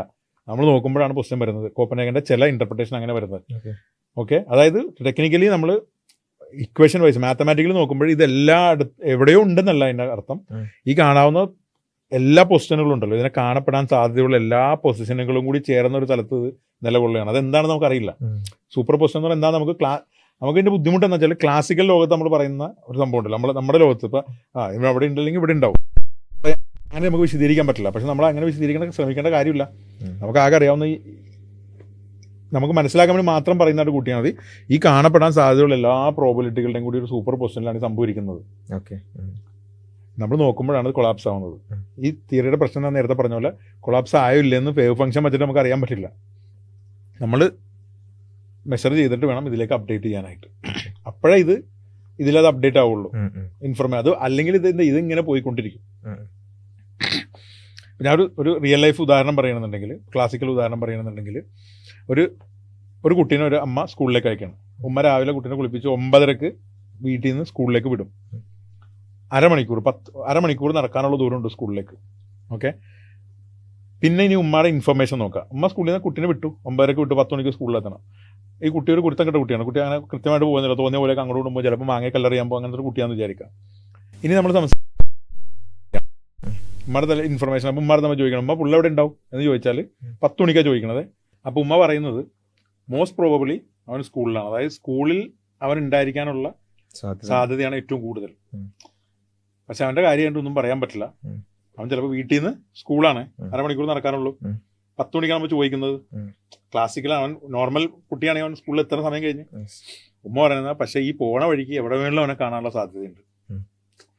അവൻ ചിലപ്പോൾ സെന്ററിൽ വന്നപ്പോൾ ഒരാളെ കണ്ട് വർത്താനം പറഞ്ഞ് നിൽക്കുന്നുണ്ടാവാം, ചിലപ്പോൾ പോയപ്പോൾ ഒരു മാവ് കണ്ടപ്പോൾ മാവിൽ കല്ലറിഞ്ഞിരിക്കുന്നുണ്ടാവാം, ഈവൻ വീടിന്റെ പുറകിൽ അവനെ കാണാൻ സാധ്യതയുണ്ട്. ചിലപ്പോൾ സ്കൂളും കഴിഞ്ഞ് അവൻ പോയിട്ടുണ്ടാവാൻ ചാൻസ് ഉണ്ട്. അത് ഉമ്മയുടെ ഇൻഫർമേഷൻ ആണ്. പക്ഷെ ഇത് ക്ലാസിക്കൽ ലോകത്ത് ഒരു എക്സാമ്പിൾ പറയുന്നുള്ളൂ. ശരിക്കും അങ്ങനെയല്ല, ശരിക്കും ഇവൻ എല്ലായിടത്തും ഉണ്ട്. മറ്റേ ഇൻഫർമേഷൻ മനസ്സിലാക്കാൻ വേണ്ടി പറഞ്ഞ ഇൻഫർമേഷൻ, ഉമ്മാരുടെ ഇൻഫർമേഷൻ എന്താണ്, ഇന്ന സംഭവം ഉണ്ട്. അതേസമയം 9:45 നമ്മൾ എന്ത് ചെയ്യണേ, അല്ലെങ്കിൽ 10 മണിക്ക് തന്നെ 10 മണിക്ക് ഞാൻ ചെക്ക് ചെയ്തു ഇവൻ എവിടെയെന്ന്. ചെക്ക് ചെയ്തപ്പോൾ ഞാൻ കണ്ടവനെ സ്കൂളിന്റെ അടുത്തുനിന്ന് ഒരു 5 മീറ്റർ മുമ്പ് അവനെ കണ്ടു. 10 മണിക്ക് സ്കൂളിലെത്തേണ്ടതായിരുന്നു, പക്ഷെ 5 മീറ്റർ മുമ്പാണ് അവനെ കണ്ടേക്കണത്. ഈ ഇൻഫർമേഷൻ ഞാൻ ഉമ്മാനെ അപ്ഡേറ്റ് ചെയ്താല് ഉമ്മ പിന്നെ അപ്ഡേറ്റ് ചെയ്യുന്ന എവിടെ നിന്നായിരിക്കും? ആ ഒരു പോയിന്റ് വെച്ചിട്ട് പിന്നെ ആയിരിക്കും അവിടെ അപ്ഡേറ്റ്. ഉമ്മാന്റെ ഇൻഫർമേഷൻ ആണ് ഈ ഷ്രോഡിംഗർ ഇക്വേഷൻ. ഉമ്മയുടെ ഇൻഫർമേഷൻ ഷ്രോഡിംഗർ ഇക്വേഷൻ ആണ്. അതിങ്ങനെ പോയിക്കൊണ്ടേയിരിക്കും. അതവൻ സ്കൂളിലുണ്ട്, സ്കൂളിൽ നിന്ന് ഇങ്ങനെ തിരിച്ചു വരും, 4:30 ആകുമ്പോൾ തിരിച്ചെത്തും എന്നുള്ള നിലക്കുള്ള ഇൻഫർമേഷൻ. പക്ഷേ ഇപ്പോൾ 10 മണിക്ക് അവന്റെ പൊസിഷൻ അപ്ഡേറ്റ് ചെയ്തു, അത് ഉമ്മാന്റെ പിന്നെ ഉമ്മ സ്കൂളിലെത്തി, അവൻ സ്കൂളിലെത്തി എന്നാണ് ഇൻഫർമേഷൻ കൊടുത്തതെന്ന് വിചാരിച്ചാൽ പിന്നെ ഉമ്മയുടെ പ്രോബിലിറ്റി ആംപ്ലിറ്റ്യൂഡ് ഒക്കെ പോയി. പിന്നെ അവൻ സ്കൂളിൽ എന്നാണ് പിന്നെ അപ്ഡേറ്റ്. പിന്നെ സ്കൂളിൽ നിന്നാണ് പിന്നെ അടുത്ത ഇക്വേഷൻ തുടങ്ങുന്നത്. ഇത് ക്ലാസിക്കൽ സാധനമാണ്. ഈ ഐഡിയ എടുക്കരുത്, ഇത് കുട്ടി എന്നാലും എവിടെയെങ്കിലും ഉണ്ടല്ലോ എന്ന് വിചാരിക്കരുത്. അത് നമ്മൾ ക്ലാസിക്കലാണ്. മറ്റേതില് ഈ കാണാൻ സാധ്യതയുള്ള എല്ലാ ഇൻഫർമേഷൻ ഒരു പുകയാണ് എന്നുള്ളത് ആണ് ഇവിടെ ഒരു ടേക്ക് അവേ എടുക്കേണ്ടത്. അതല്ലാതെ നമ്മൾ പൊസിഷൻ എവിടെയെന്ന് വെച്ചാൽ ചില ഇന്റർപ്രിട്ടേഷൻ പറയും, ചില ഇന്റർപ്രിട്ടേഷൻ അല്ല, സത്യത്തിൽ അങ്ങനെയാണ്. സൂപ്പർ പൊസിഷൻ എന്ന് പറഞ്ഞ സംഭവം അങ്ങനെയാണ്. അത് അതെങ്ങനെ എക്സ്പ്ലെയിൻ ചെയ്യണം എന്നുള്ള നമുക്ക് അതാണ് ഈ ചർച്ച നടന്നുകൊണ്ടിരിക്കുന്ന ഒരു സംഭവം. സത്യത്തിൽ അത് സൂപ്പർ പൊസിഷനിലാണ്. ഇതെല്ലാം കാണപ്പെടാൻ സാധ്യതയുള്ള എല്ലാ മേഖലകളുടെയും സൂപ്പർ പൊസിഷനിലാണ് ഇവരിയ്ക്കുന്നത്. ഇനി വേണമെങ്കിൽ ഒരു 2 മിനിറ്റ് കൊണ്ട് വേണമെങ്കിൽ എന്ത് ചെയ്യാം, നമുക്ക് ഒരു ഡബിൾ സ്ലിറ്റ് എക്സ്പെരിമെന്റ് ഉണ്ട്. അതാണ് ഈ ആളുകൾ സയൻസ് ചാനലുകൾ എന്ന് പറഞ്ഞിട്ട് സയൻസ് ചാനലുകളിൽ എല്ലാവരും ക്വാണ്ടം മെക്കാനിക്സ് പഠിപ്പിക്കണം. ഈ ഡബിൾ സ്ലിറ്റ് എക്സ്പെരിമെന്റ് വെച്ചിട്ട് തുടങ്ങിയിട്ട് അങ്ങനെ കണ്ടു, ഇന്റർഫറൻസ് കണ്ടു, അത് കണ്ടു. ഐഡിയാപരമായിട്ട് നോക്കുകയാണെങ്കിൽ ഞാനിപ്പോൾ തടസ്സം വെച്ചല്ലോ, 5 മീറ്ററിൽ അവനെ കൊണ്ടുപോയി തടസ്സം വെച്ചു. ഈ തടസ്സത്തിന് ഞാൻ 2 ഹോൾ ഇട്ട് കൊടുത്തു വിചാരിക്കാം. എന്നിട്ട് ഞാൻ ഇതുപോലെ ബോൾ ഇങ്ങനെ ഉരുട്ടി വിടണം എന്തെങ്കിലും ഒരു ബോളാണെന്ന് വിചാരിക്കാം. അല്ലെങ്കിൽ താഴെ ഒരു ഹോൾ വെച്ചു, താഴെ 2 ഹോൾ വെച്ചെന്ന് വിചാരിക്കാം. നീളത്തിലുള്ള തടസ്സം 2 ഹോൾ വെച്ചെന്ന് വിചാരിക്കാം. ഞാൻ ബോൾ ഉരുട്ടി വിട്ടു. ഈ ബോളിനേക്കാളും വലിപ്പമുണ്ട് ഈ ഹോളിന്.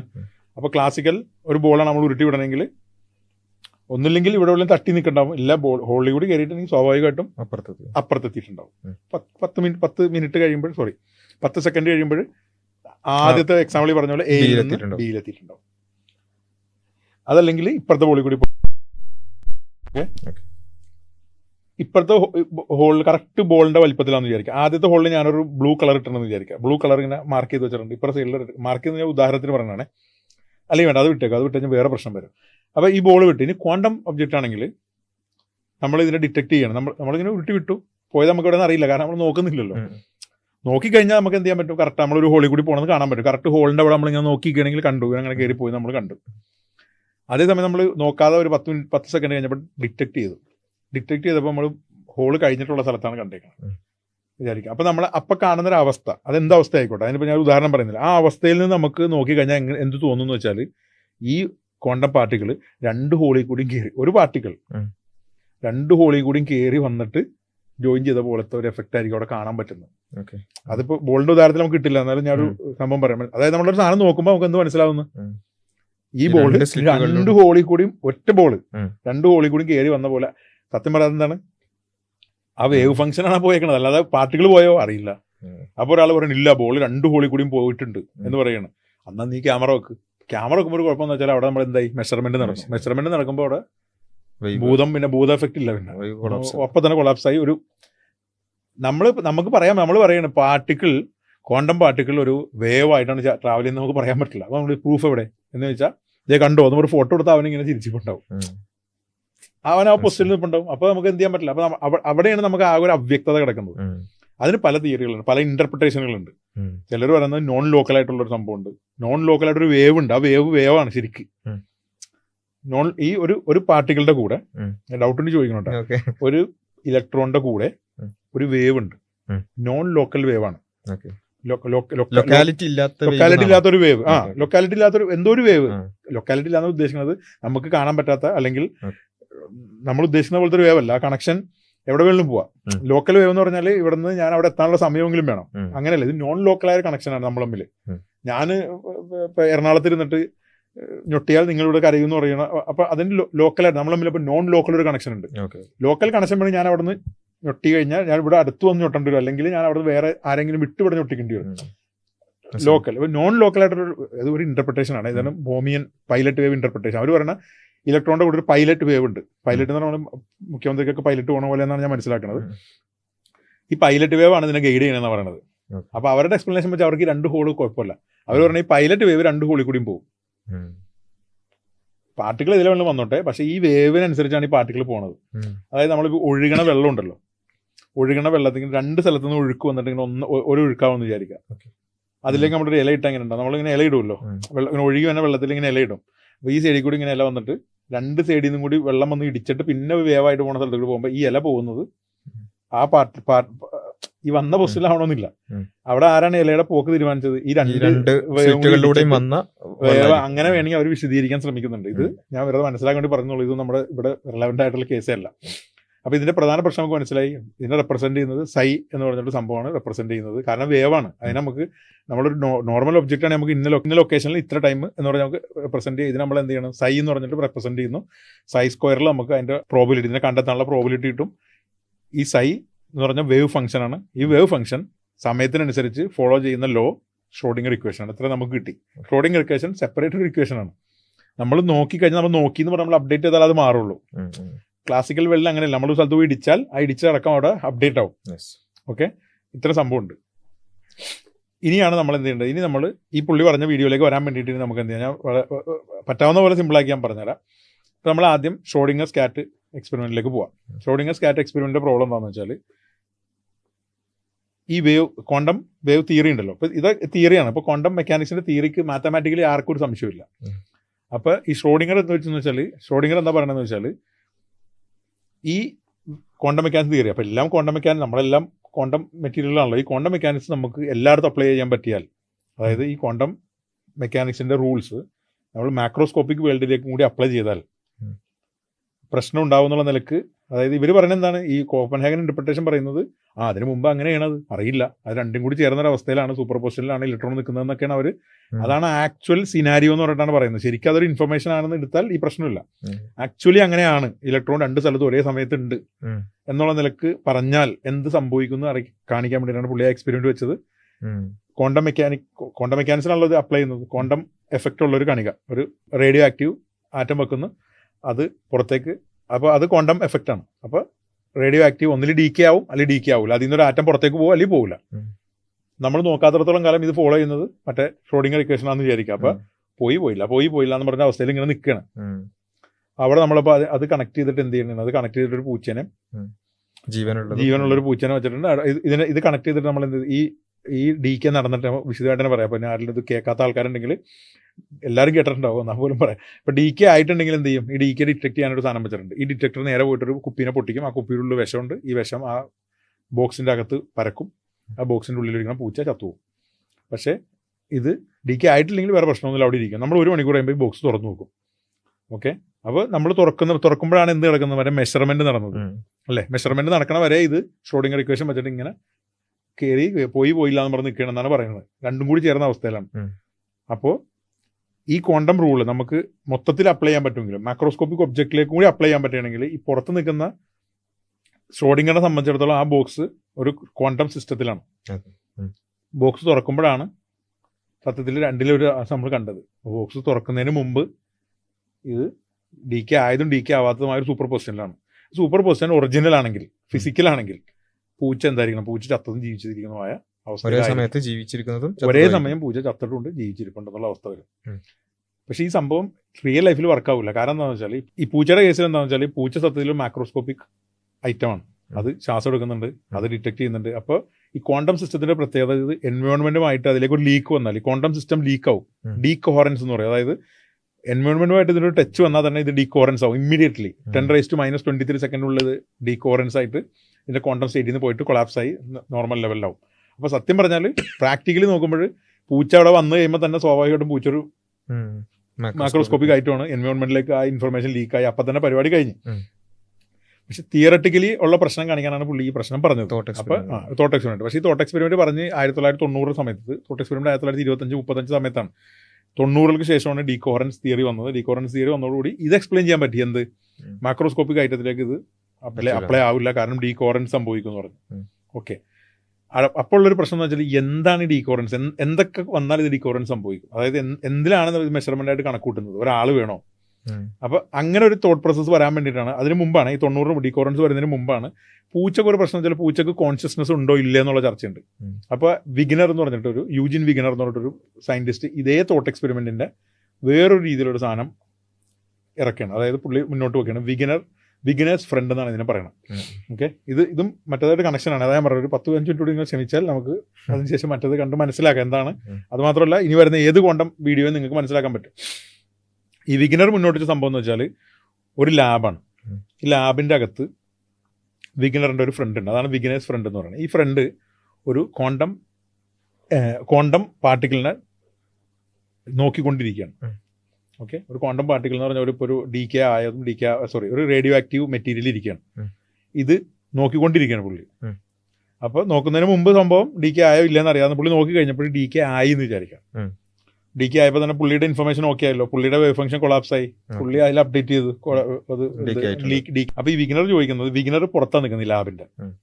ഓക്കെ, വിഗനർ ചോദിക്കുന്നത് ഈ ലാബിന് പെർഫെക്റ്റ്ലി ഐസൊലേറ്റഡ് ആയിട്ടൊരു സിസ്റ്റമായിട്ട് കണക്കൂട്ടാം. ഇതിന്റെ ഇൻഫർമേഷൻ ഒന്നും പുറത്തേക്ക് ലീക്ക് ആവുന്നില്ല.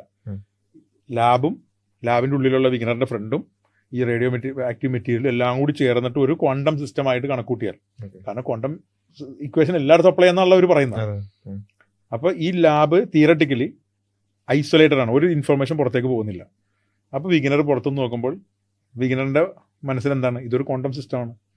ക്വാണ്ടം സിസ്റ്റം എന്ത് ഫോളോ ചെയ്യുന്നുണ്ട്, ഷ്രോഡിംഗർ ഇക്വേഷൻ ഫോളോ ചെയ്യുന്നുണ്ട്. അപ്പോൾ വിഗനറെ സംബന്ധിച്ചിടത്തോളം ഈ ലാബ് സൂപ്പർ പൊസിഷനിലാണ്. എന്ത് സൂപ്പർ പൊസിഷനിൽ? റേഡിയോ ആക്റ്റീവ് ഡീക്കെ നടന്നത് കണ്ട ഫ്രണ്ട്, നടക്കാത്തത് കണ്ട ഫ്രണ്ട്, ഇത് രണ്ടും കൂടി ചേർന്ന ഫ്രണ്ടിനെ സംബന്ധിച്ചിടത്ത് നോക്കുമ്പോൾ എന്താണ്, റേഡിയോ ആക്റ്റീവ് നടന്നു കഴിഞ്ഞു, ഒരു സംഭവം നടന്നു കഴിഞ്ഞല്ലോ, റേഡിയോ ആക്റ്റീവ് ഡീക്കെ നടന്നു. ഓക്കെ, ഫ്രണ്ടിന് ഈ പുറത്ത് നിൽക്കുന്ന വിഗനറെ സംബന്ധിച്ചിടത്തോളം എന്താണ്, അയാളുടെ ഇൻഫർമേഷൻ ഇപ്പോഴും എന്താണ്, നടന്നതുമായ അപ്പോൾ ഇയാൾ പറയുന്നത് എന്താണെന്ന് വെച്ചാൽ അപ്പോൾ അവിടെ ഒരു കോൺട്രഡിക്ഷൻ വന്നില്ല എന്നാണ് ഈ ബിഗിനർ ചോദിക്കുന്നത്. അപ്പോൾ നമുക്കൊരു അസ്വസ്ഥതയില്ലേ, ഇയാൾ അറിഞ്ഞിട്ടില്ല. മറ്റേ ആളുടെ കേസിലാണെങ്കിൽ അത് ഓൾറെഡി നടന്നു കഴിയുകയും ചെയ്തു. ഓക്കെ, അപ്പോൾ ഇതൊരു തോട്ട് എക്സ്പെരിമെൻ്റ് ആണ്. അപ്പോൾ ഇതിലൊരു കുഴപ്പം എന്താണെന്ന് വെച്ചാൽ ഇതിനെ വിശദീകരിക്കാൻ പറ്റും. ക്യാറ്റിൻ്റെ എക്സ്പെരിമെൻ്റ് നമുക്ക് വിശദീകരിക്കാൻ പറ്റും, വേറെ കുറേ അങ്ങനെയുള്ള ഇൻഫർമേഷൻ ഡീകോർ എന്തെങ്കിലുമൊക്കെ പറഞ്ഞ് വിശദീകരിക്കാം. ഇത് നമുക്ക് വിശദീകരിക്കാൻ പറ്റും. എങ്ങനെ വിശദീകരിക്കാൻ പറ്റും? അത് ഇയാളുടെ ഇൻഫർമേഷൻ അപ്ഡേറ്റ് ആവാത്തതാണ്. അകത്തത് കടന്നല്ലോ, ഇയാൾ ലാബ് തുറന്ന് ചോദിക്കും ഫ്രണ്ട് എന്താണ് ഫ്രണ്ടെ കണ്ടത് എന്ന് ചോദിക്കും, ഫ്രണ്ട് പറയും ആയി, അപ്പോൾ ഇയാളുടെ അപ്ഡേറ്റ് ആയിക്കോളും. കോൺട്രഡിക്ഷൻ വരാൻ സാധ്യതയുണ്ടെന്ന് നമുക്ക് മനസ്സിലായി, എന്തോ ഒരു പ്രശ്നം നമുക്ക് മനസ്സിലായി. പക്ഷെ കോൺട്രഡിക്ഷൻ കാണിച്ചു കൊടുക്കണമല്ലോ. ഒരു കോൺട്രഡിക്ഷൻ കാണിക്കാന്ന് പറഞ്ഞാൽ ഒരു സാധനത്തിന് ഇപ്പോൾ ഒരു പർട്ടിക്കുലർ സാധനം ബാസിൽ കാണുന്നു, ഒരു കളർ, അതിന്റെ കളറ് ബ്ലൂ കളറാണെന്ന് ബാസിൽ കാണുന്നു എന്ന് പറയാം. ഞാനത് കണ്ടിട്ട് അത് റെഡാണെന്ന് പറഞ്ഞാലും കോൺട്രഡിക്ഷൻ ആയിട്ട് കൂട്ടൂല. ഞാൻ മാത്തമാറ്റിക്കലി അല്ലെങ്കിൽ ഞാൻ ഒരു ഇക്വേഷൻ അനുസരിച്ച് തെളിയിച്ചു ബാസിൽ അത് കണ്ടത് റെഡാണെന്ന് ഞാൻ തെളിയിച്ചാൽ അത് കോൺട്രഡിക്ഷൻ ആണ്. കാരണം എന്താ, ഒരു സംഭവത്തിന് ഒരാൾ കണ്ടത് ബ്ലൂ ആണെന്ന് ഉറപ്പിക്കുന്ന ഒരാളും അയാൾ കണ്ടത് ആ റെഡ് ആണെന്ന് ഉറപ്പിക്കുന്ന ഒരാളും കൂടി വരുമ്പോഴാണ് കോൺട്രഡിക്ഷൻ വരുന്നത്. അപ്പൊ ഈ വിഗ്നേഴ്സ് ഫ്രണ്ടിലുള്ള പ്രശ്നം വെച്ചാൽ ഈ കോൺട്രഡിക്ഷൻ ഡയറക്റ്റ് വരുന്നില്ല. ഒന്ന് വിഗ്നർ ഈ ഇക്വേഷൻ ഇല്ലാതെ, വെച്ചാൽ ഇത് സംഭവം അറിയാതെ പിന്നെ ആ ഇൻഫർമേഷൻ ഇല്ലാതെ ചെയ്യുന്നതാണ്. ഇൻഫർമേഷൻ ഇയാളുടെ അപ്ഡേറ്റ് ആയിട്ടില്ല, ഇയാളുടെ ഇൻഫർമേഷൻ തുറക്കാത്തോണ്ടാണല്ലോ. ഇയാള് മെഷർമെന്റ് നടത്തിയിട്ടില്ല. മെഷർമെന്റ് നടക്കുന്നതിന് മുമ്പ് രണ്ടും കൂടി ചേർന്ന അവസ്ഥയിലാണ്. നമുക്ക് റേഡിയോ ആക്റ്റീവ് ആറ്റത്തിനെ മാറ്റാം, നമുക്ക് ക്വാണ്ടം കോയിനെ കൊണ്ടുവരാം. ഈ ക്വാണ്ടം കോയിൻ എന്ന് പറയുന്നത് നമ്മൾ സാധാ കോയിൻ എന്ന് പറഞ്ഞാൽ കോയിൻ ടോസ് ചെയ്യുന്നു, നേരത്തെ വരുന്നു റെഡ്. ക്വാണ്ടം കോയിന്റെ പ്രത്യേകത വെച്ചാൽ ക്വാണ്ടം കോയിൻ നമ്മൾ നോക്കാത്ത സമയം വരെ ഇങ്ങനെ ഹെഡ് ടൈൽ നിൽക്കും. രണ്ടും കൂടി ചേർന്ന അവസ്ഥയിലാണെന്ന് വേണമെങ്കിൽ പറയാം. നമ്മൾ നോക്കുമ്പോഴാണ് ഹെഡ് അല്ലെങ്കിൽ ടൈൽ കാണുള്ളൂ. അപ്പോൾ ഈ അകത്ത് നിന്ന് ഫ്രണ്ട് കണ്ടത് ഒരു ക്വാണ്ടം കോയിൻ ടോസ് ചെയ്തു, അയാൾ ഹെഡ് എന്ന് കണ്ടു, അങ്ങനെ എടുത്താൽ അപ്പോൾ കുറച്ചുകൂടി എളുപ്പമായിട്ട് മനസ്സിലാക്കാൻ പറ്റും. ഹെഡ് എന്ന് കണ്ടു. ഇയാൾ എടുക്കുന്ന ആരാണ്? വിഗ്നർ എടുക്കുന്ന എന്താണ്? ഇതിന് മൊത്തത്തിൽ ക്വാണ്ടം മെക്കാനിക്സ് അപ്ലൈ ചെയ്യണം. വിഗ്നറിന്റെ ഫ്രണ്ട് എന്ത് തീരാണ് അപ്ലൈ ചെയ്തത്? ക്വാണ്ടം മെക്കാനിക്സ് ആണ് അപ്ലൈ ചെയ്തത്. പ്യൂർ മാത്തമാറ്റിക്സിൽ അയാൾ കണ്ടെത്തി, ക്വാണ്ടം മെക്കാനിക്സ് ഉപയോഗിച്ച് കണ്ടെത്തി. വിഗ്നർ എന്താണ് കണ്ടെത്തുന്നത്? ക്വാണ്ടം മെക്കാനിക്സ് തന്നെ ഉപയോഗിക്കുന്നത്. പക്ഷെ അപ്ലൈ ചെയ്യുന്നത് എവിടെയാണ്? ഈ ടോട്ടൽ ലാബിലേക്കാണ്. അപ്പോൾ അയാളുടെ മനസ്സിൽ ലാബിൽ ഫ്രണ്ട് ഹെഡ് കണ്ട ഫ്രണ്ടും ഉണ്ട്, ലാബിൽ ടെയിൽ കണ്ട ഫ്രണ്ടും ഉണ്ടെന്ന് തോന്നില്ലേ? അതൊരു അസ്വസ്ഥത ഉണ്ടാക്കണ്ടെങ്കിലും കോൺട്രഡിക്ഷൻ നമുക്ക് പ്രൂവ് ചെയ്യാൻ പറ്റില്ല. അപ്പോൾ ശരിക്കും വിഗ്നർ മുന്നോട്ട് വെക്കണമെന്ന് വെച്ചാൽ പുള്ളി പറഞ്ഞ വെച്ചാൽ അപ്പോൾ അകത്തുള്ള ആള് ഒരു ഓപ്ഷനുള്ളതെന്ന് വെച്ചാൽ അകത്തുള്ള ആൾ ഒരു കോൺഷ്യസ് ബീയിങ് ആണ്, മനുഷ്യനാണല്ലോ. കോൺഷ്യസ്നെസ് ഉള്ള ഒരാൾ നോക്കുമ്പോൾ അത് കൊളാപ്സ് ആയി. അത് കൊളാപ്സ് ആകുമ്പോൾ ഓട്ടോമാറ്റിക്കലി പിന്നെ അതിന് വേറെ ഓപ്ഷൻ ഇല്ല. പിന്നെ ഇയാൾ നോക്കിയാൽ എങ്ങനെ നോക്കിയാലും അത് അങ്ങനെ കാണുള്ളൂ എന്നാണ് ഇയാൾ പറയണത്. അപ്പോൾ ഇയാൾ പറയുന്നത് കോൺഷ്യസ്നെസ് ആണ് ഈ കൊളാപ്സ് ഉണ്ടാക്കുന്നത്. ഈ മെഷർമെന്റ് എന്താണെന്ന് നമുക്ക് കറക്റ്റ് അറിയില്ല. അപ്പോൾ കോൺഷ്യസ്നെസ് ആണ്. അപ്പോൾ സത്യം പറഞ്ഞാൽ മൈൻഡ് വേറെയാണ്, ബോഡി വേറെയാണ്. മറ്റേ മറ്റേ ഇതുണ്ടല്ലോ നമ്മുടെ ഡ്യുവലിസം, മൈൻഡ് ബോഡി ഡ്യുവലിസം എന്ന് പറഞ്ഞ സംഭവം ഉണ്ടല്ലോ. ഈ ഡ്യുവലിസത്തിനെ സപ്പോർട്ട് ചെയ്യാൻ പോയിട്ട് പുള്ളി ആദ്യം തുടങ്ങിയത്, പിന്നെ പുള്ളി അത് മാറ്റി. പുള്ളിക്ക് അത് മനസ്സിലായി കോൺഷ്യസ്നെസ് വേണമെന്നില്ല, അവിടെ ഒരു സിസ്റ്റം ഉണ്ടായാൽ മതി. എൻവയോൺമെന്റിൽ നിന്ന് ഒരു സാധനം വന്നാൽ തന്നെ അവിടെ മെഷർമെന്റ് ആയിട്ട് കൂട്ടുന്നത്. ഈ മെഷർമെന്റ് എന്ത് കൂട്ടും എന്നുള്ള ചോദ്യം അപ്പോഴും ഉണ്ട്. രണ്ടാമത്തെ ചോദ്യം എന്താണ്? പ്രധാനപ്പെട്ട പ്രശ്നം എന്താണ്? മെഷർമെന്റ് നടന്ന് എന്തുകൊണ്ട് ഷ്രോഡിംഗർ ഇക്വേഷൻ അറിയുന്നില്ല? ഷ്രോഡിംഗർ ഇക്വേഷൻ നമ്മൾ അപ്ഡേറ്റ് ചെയ്യണം മെഷർമെന്റ് നടത്തിയെന്ന്. മനസ്സിലാവുന്നുണ്ടോ? നമ്മളും പറയണം വണ്ടി ഇടിച്ച് എന്നാലേ വണ്ടി ഇടിക്കുള്ളൂ, അല്ലാതെ ആ ഇക്വേഷനിൽ അത് ഇല്ല. ഇക്വേഷൻ ഇങ്ങനെ യൂണിറ്ററി ഇവോൾവ്മെന്റ് എന്ന് പറയുന്നത്. ഈ സാധനം യൂണിറ്ററി ഇവോൾവ്മെന്റ് എന്നാണ് ഏതിനാ ഈ ഒരു ക്വാണ്ടം അവസ്ഥയുടെ സൈ എന്ന് പറയുന്ന സാധനം നമ്മൾ നേരത്തെ പറഞ്ഞല്ലോ. അത് ഷ്രോഡിംഗർ ഇക്വേഷൻ അനുസരിച്ച് യൂണിറ്ററി ഇവോൾവ്മെന്റ് ആണ്. യൂണിറ്ററി എന്ന് പറഞ്ഞാൽ നമ്മൾ നോക്കാത്തടത്തോളം അത് പെർഫെക്റ്റ് ഐസൊലേറ്റഡ് സിസ്റ്റം ആണെങ്കിൽ യൂണിറ്ററി എന്ന് പറഞ്ഞാൽ നമ്മൾ ഓപ്പോസിറ്റ് ഐറ്റം കൊടുത്താൽ നേരെ തിരിച്ച് പഴയ അവസ്ഥയിലേക്ക് പോകാൻ പറ്റും. അതാണ് യൂണിറ്ററി. അത് ചിലപ്പോൾ ആവശ്യം വരും, അതുകൊണ്ട് ഞാൻ പറഞ്ഞുള്ളൂ. അപ്പോൾ ഈ ബിഗിനേഴ്സ് ഫ്രണ്ടിനെ നമുക്ക് എന്ത് ചെയ്യണമല്ലോ? കോൺട്രഡിക്ഷൻ കാണിക്കണം. കോൺട്രഡിക്ഷൻ എന്ന് പറഞ്ഞാൽ ഒരാൾ കണ്ട കാര്യം അതല്ലാത്തൊരു സാധനം അയാൾ കണ്ടെന്ന് തന്നെ ഇയാൾ പറയണം. അതാണല്ലോ കോൺട്രഡിക്ഷൻ. അപ്പോൾ എക്സ്റ്റെൻഡഡ് വിഗിനേഴ്സ് ഫ്രണ്ട് എന്ന് പറഞ്ഞൊരു തിയറം, ഒരു ഫ്രോഷിഗ്നർ റെനെ തിയറം എന്ന് പറയുന്നത്, FR തിയറം എന്ന് പറയും. അതിന്റെ പേര് തന്നെ എക്സ്റ്റെൻഡഡ് വിഗിനേഴ്സ് ഫ്രണ്ട് തിയറം എന്നാണ് അതിനെ പറയണത്. അതൊരു നോഗോ തിയറമാണ്. നോഗോ ഏത്? അപ്പോൾ അവർ പറയണതെന്ന് വെച്ചാൽ അവർ ഇതിനൊരു മാത്തമാറ്റിക്കൽ സൊല്യൂഷനായിട്ട് എടുക്കുകയാണ്. ഇതിന് വേണ്ടിയിട്ട് അവരെന്ത് ചെയ്യണം? അവർക്ക് കോൺട്രഡിക്ഷൻ കാണിക്കണം. കോൺട്രഡിക്ഷൻ കാണിക്കാൻ വേണ്ടിയിട്ട് അവരെന്ത് ചെയ്യണം? വേറൊരു സെറ്റപ്പ് ഉണ്ടാക്കണം. ഓക്കെ, ക്രോസ് നെസ്റ്റിംഗ് എന്ന് പറയും. അതായത് 2 ലാബുണ്ട്. ആദ്യത്തെ ലാബ് 1, അതിൻ്റെ അകത്ത് ഫ്രണ്ട് 1, അതിൻ്റെ പുറത്ത് ബിഗിനർ 1, അങ്ങനെ കൂട്ടിക്കോ. 1 ആണല്ലോ. തൊട്ടിപ്പുറ വേറെ സ്ഥലത്ത് ലോക്കലി കണക്ഷൻ ഒന്നുമില്ല, അങ്ങോട്ടും ഇങ്ങോട്ടും ലൊക്കാലിറ്റി പ്രിസർവ് ചെയ്യുന്നുണ്ട്. രണ്ടാമത്തെ ലാബിൽ ആ ലൊക്കാലിറ്റി പ്രിസർവ് എന്നുള്ള വാക്ക് വിട്ടേക്കും, അതിനൊരു വിലയില്ല. എന്നാലും പറഞ്ഞപ്പോൾ ഫ്ലോയിൽ പറഞ്ഞു, അതായത് ഇല്ലെങ്കിലും മനസ്സിലാക്കാൻ പറ്റും. ലാബ് 2, ലാബിൻ്റെ അകത്ത് ഫ്രണ്ട് 2, ലാബിൻ്റെ പുറത്ത് ബിഗിനർ 2. ഇതാണ് സെറ്റപ്പ്. എന്നിട്ട് എന്ത് ചെയ്യും? ലാബ് 1 ഇരുന്നിട്ട് ഒരു പല രീതിയിൽ അവതരിപ്പിക്കണം. അതിൽ ഒരെണ്ണമാണ് ഞാൻ പറയണത്. ഫ്രണ്ട് 1 ഒരു ക്വാണ്ടം കോയിൻ ടോസ് ചെയ്യണം. ക്വാണ്ടം കോയിൻ എന്ന് പറഞ്ഞാൽ മനസ്സിലായില്ല. അയാൾ നോക്കിക്കഴിഞ്ഞാൽ അത് നോക്കിയാലേ ആ ഹെഡിൽ ടൈൽ വരുള്ളൂ. അയാൾ ഹെഡ്സ് എന്ന് കിട്ടി. ഈ കോയിൻ സത്യത്തിലൊരു ഫെയർ കോയിൻ അല്ല, അതൊരു ഹെഡ്സിന്റെ നേരെ തിരിയുന്ന ഒരു കോയിൻ. അത് അപ്പോൾ നമ്മൾ അറിയണ്ട, പക്ഷെ ഞാൻ പറയുന്നുള്ളൂ. ഞാൻ അതുപോലെ അറിയില്ലെന്ന് ചോദിച്ചാൽ നാളെ കമന്റ് ഇടാതിരിക്കണം. അതിന്റെ ആവശ്യമില്ലാത്തതുകൊണ്ടാണ്, ഐഡിയ മനസ്സിലാക്കാൻ എൻ്റെ ആവശ്യമില്ലാത്തതുകൊണ്ടാണ് ഞാനത് പറയാത്തത്. വെറുതെ കോംപ്ലിക്കേറ്റഡ് ആക്കേണ്ട ആവശ്യമില്ലല്ലോ. അപ്പോൾ ഇയാൾ ഹെഡ് ടോസ് ചെയ്യുന്നു. ഹെഡ് വന്നാലും ടെയിൽ വന്നാലും ഇയാൾ എന്ത് ചെയ്യും? ഈ ക്വാണ്ടം കോയിൻ വരുന്ന റിസൾട്ട് അനുസരിച്ച് വേറൊരു ക്വാണ്ടം സിസ്റ്റം ഇയാൾ ഉണ്ടാക്കും, ഒരു സ്പിന്ന്. ഈ സ്പിൻ ക്വാണ്ടം സിസ്റ്റം തന്നെ വേണം അത്. കാരണം എന്താ വെച്ചാൽ നമ്മൾ ഡെഫിനറ്റ് ആയിട്ടാണ് പറയാൻ പാടില്ല. ഹെഡ് വന്നാൽ ഞാൻ നിനക്ക് ഒരു കത്തയക്കാം എന്ന് പറഞ്ഞിട്ട് കാര്യമില്ല. കാരണം ക്ലാസിക്കൽ സാധനം അയക്കാൻ പറ്റില്ല. അപ്പൊ പിന്നെ എന്തുപറ്റി? അവിടെ ഇൻഫർമേഷൻ അപ്ഡേറ്റ് ആയി മൊത്തം കൊളാപ്സ് സംഭവിക്കും. ഈ കോയിനും അയക്കാൻ പറ്റില്ല. കോയിൻ ഇവിടെ തന്നെ ഇരിക്കും. കോയിൻ ഹെഡാണ് വേണമെങ്കിലും ടൈലാണ് വേണമെങ്കിലും ഇയാളൊരു സാധനം കൂടെ അയക്കും. ആ സാധനം ഇതിനനുസരിച്ച് പ്രിപ്പയർ ചെയ്യുന്ന ഒരു സ്പിന്ന് പുള്ളി ലാബ് 2 അയക്കും. ലാബ് 2 ഈ ഒരു ക്വാണ്ടം സാധനമാണ് പോണത്, സ്പിന്ന്. ലാബ് 2 നിൽക്കുന്ന ഫ്രണ്ട് 2 ഉണ്ടല്ലോ, ഓക്കെ, അയാള് ഈ വന്ന സ്പിന്ന് അളക്കും. ഓക്കെ, ഈ സ്പിൻ എങ്ങനെ സെറ്റ് ചെയ്തേക്കണം എന്ന് വെച്ചാൽ ഞാൻ നേരത്തെ പറഞ്ഞ ക്വാണ്ടം കോയിനിൽ ചെറിയൊരു ഫെയർ കോയിൻ അല്ലാതെ ആക്കി മാറ്റിയിട്ട് അതൊന്നും നമ്മൾ അറിയേണ്ട ആവശ്യമില്ല. ഈ കോയിൻ എങ്ങനെയാണെന്ന് വെച്ചാൽ ഇയാൾ ഈ സ്പിൻ അളന്നാൽ സ്പിൻ അപ്പ് എന്നാണ് കിട്ടണമെങ്കിൽ, ഓക്കെ, എക്സാക്ട് എതിരുള്ള പോലെ അല്ല, സ്പിൻ അപ്പ് എന്ന് കിട്ടിയാൽ ഇയാൾക്ക് 100% ഉറപ്പാണ് അവിടെ ഹെഡ്സ് ആണ് കിട്ടിയെന്ന് മനസ്സിലാക്കാം. സ്പിൻ അപ്പ് കിട്ടിയാൽ ഉറപ്പാണ് അവിടെ ഹെഡ്സ് ആണ് കിട്ടിയിരിക്കുന്നത്. സ്പിൻ ഡൗൺ ആണ് കിട്ടിയേക്കണമെങ്കിൽ ഉറപ്പില്ല, ചിലപ്പോൾ ഹെഡ്സ് ആവാം, ചിലപ്പോൾ ടൈൽ ആവാം. അങ്ങനെയാണ് ഇത് സെറ്റ് ചെയ്തേക്കണം, മാത്തമാറ്റിക്കലി അങ്ങനെ സെറ്റ് ചെയ്തേക്കണം ഈ സംഭവം. അതിനനുസരിച്ച് ആ കോയിൻ ഹെഡ്സിന്റെ സൈഡിലേക്ക് ചെറുതായിട്ട് വരുത്തിയേക്കുന്ന ഒരു കോയിനാണ് അത്. ക്വാണ്ടം ഒറിജിനൽ ഫെയർ കോയിൻ അല്ല. അപ്പോൾ സംഭവത്തുള്ളൂ എന്ത്, അവിടെ നിന്ന് ഒരു സാധനം ഹെഡ്സ് കണ്ട് കഴിഞ്ഞാൽ, ഹെഡ്സ് കണ്ടാലും ടൈലൻഡർ അയക്കും. ഇവിടെ നിന്ന് അയാളെ നോക്കി കഴിഞ്ഞാൽ അയാൾക്ക് സ്പിൻ അപ്പ് കിട്ടിയാൽ അവിടെ ഹെഡ്സ് കിട്ടിയെന്ന് മനസ്സിലായല്ലോ. ഇനി മറ്റേ പുറത്ത് വിഗിനേഴ്സ് ഇപ്പം ഉണ്ടല്ലോ, W1, ഇയാൾ എന്ത് ചെയ്യണം? ഈ ലാബിനെ മൊത്തത്തിലൊരു സിസ്റ്റമായിട്ട് ഇയാൾക്ക് 2 രീതി പണിയെടുക്കാം. ഒന്ന് ലാബ് തുറന്നിട്ട് ചോദിക്കാം, ഫ്രണ്ടാണല്ലോ, എന്താ ഫ്രണ്ട്, എന്താ കിട്ടിയെന്ന് ചോദിച്ചാൽ പറയും ഹെഡ്സ് കിട്ടിയെന്ന് പറയും. അതല്ലെങ്കിൽ ഇയാൾക്ക് എന്ത് ചെയ്യാം? ഇതിനെ മൊത്തത്തിലൊരു ക്വാണ്ടം സിസ്റ്റമായിട്ട് കണക്ക് കൂട്ടിയിട്ട് അതിൻ്റെ ഒരു ഇക്വേഷൻ വെച്ചിട്ട് അതിനെ മാത്തമാറ്റിക്കലി അതിന് ഇന്റർഫറൻസ് വെച്ചിട്ട് അതിൽ നിന്നൊരു കൊളാപ്സ് ഉണ്ടാക്കി അതിൽ നിന്നൊരു റിസൾട്ട് എടുക്കാം. ഇങ്ങനെ ഇയാൾ റിസൾട്ട് എടുത്തപ്പോഴും പല പ്രോബിലിറ്റി ഉണ്ട്. അതിലൊരു പ്രോബിലിറ്റി ഇയാൾക്ക് ഹെഡ്സ് കിട്ടുന്ന ഒരു പ്രോബിലിറ്റി വന്നു. അത് ഹെഡ്സ് ട്രെയിൽസ് എന്നല്ല അതിൽ പറഞ്ഞത്, അതിൽ ഓക്കെ ഫെയിൽ എന്നാണ് പറഞ്ഞത്. അങ്ങനെ ഒരു സംഭവമാണ്. അതായത് അതുമായി കണക്ട് ചെയ്തു. അത് നമ്മൾ നോക്കണ്ട. ഞാൻ പറയുന്ന ഹെഡ് കിട്ടിയെന്ന് മനസ്സിലായില്ല. അപ്പോൾ സത്യം പറഞ്ഞാൽ ആരായി? ഈ ഫ്രണ്ട് 1-ന്, സോറി വിഗിനർ 1-ന്, അതിൽ ആലിസ് ബോബ് എന്നാണ് പറയണത്. ഞാൻ അപ്പോൾ അത് പറയണില്ല, കൺഫ്യൂഷൻ ആകാതിരിക്കണം. വിഗിനർ 1-ന് എന്ത് കിട്ടി? വിഗിനർ 1-ന്റെ സ്റ്റേറ്റ്മെന്റ് എന്താണ്? അകത്തുള്ള ഫ്രണ്ട് 1 ക്വാണ്ടം കോയിൻ ക്രോസ് ചെയ്തപ്പോൾ കിട്ടിയത് ഹെഡാണ് എന്ന് ഇയാൾക്ക് ക്വാണ്ടം മെക്കാനിക്സ് ഉപയോഗിച്ച് കൺഫേം ആയിട്ട് പറഞ്ഞു. ഇയാൾ W1 പറഞ്ഞു.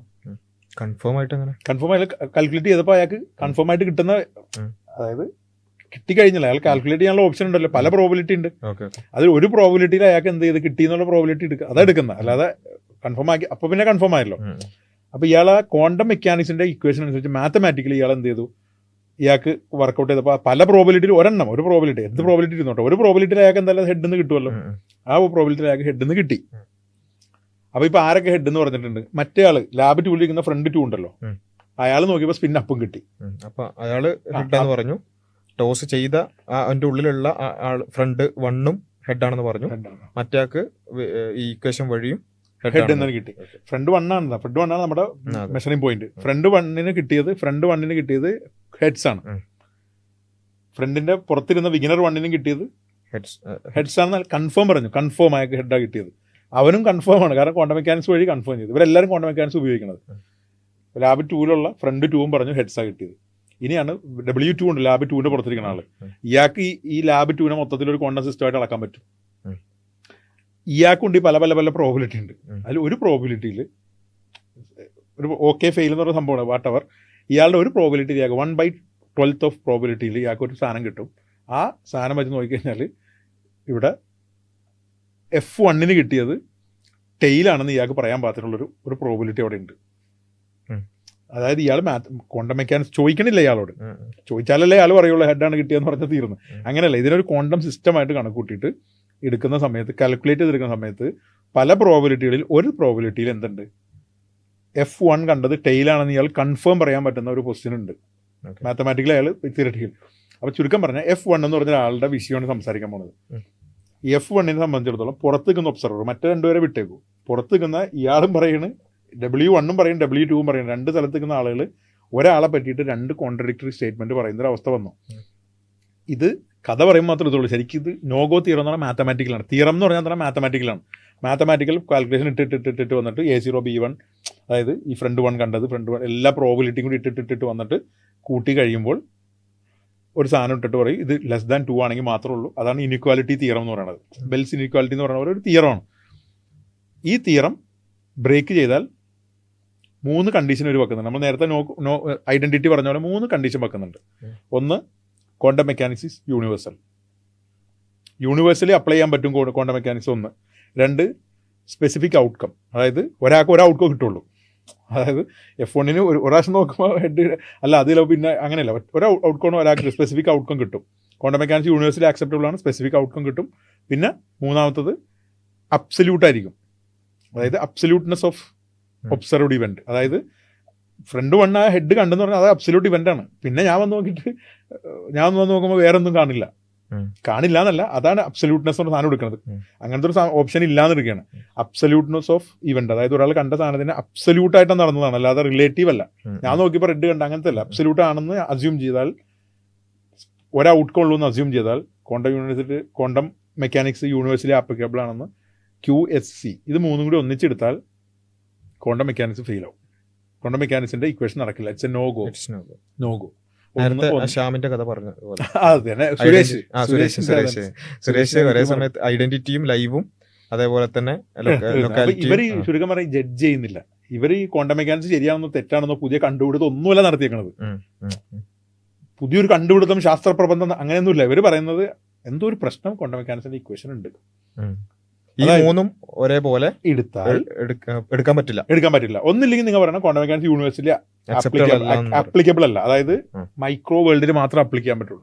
അപ്പൊ അടുത്ത ചോദ്യം വരും, മൈക്രോ വേൾഡിൽ മാത്രമാണെങ്കിൽ എവിടെയാണ് ആ ലിമിറ്റ്? എവിടെ നിന്നാണ് ആ ലിമിറ്റ് വരുന്നത്? അതായത് ഇതിങ്ങനെ കേൾക്കുമ്പോൾ എന്റെ മനസ്സിലുള്ള ചോദ്യം തന്നെ.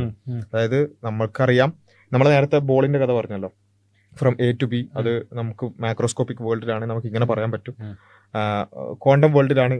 അപ്പൊ ആ ക്വാണ്ടം വേൾഡിൽ മാത്രമാണ് എന്നുള്ളത് കൊണ്ടല്ല ഇതൊക്കെ ഇങ്ങനെ ആയത്.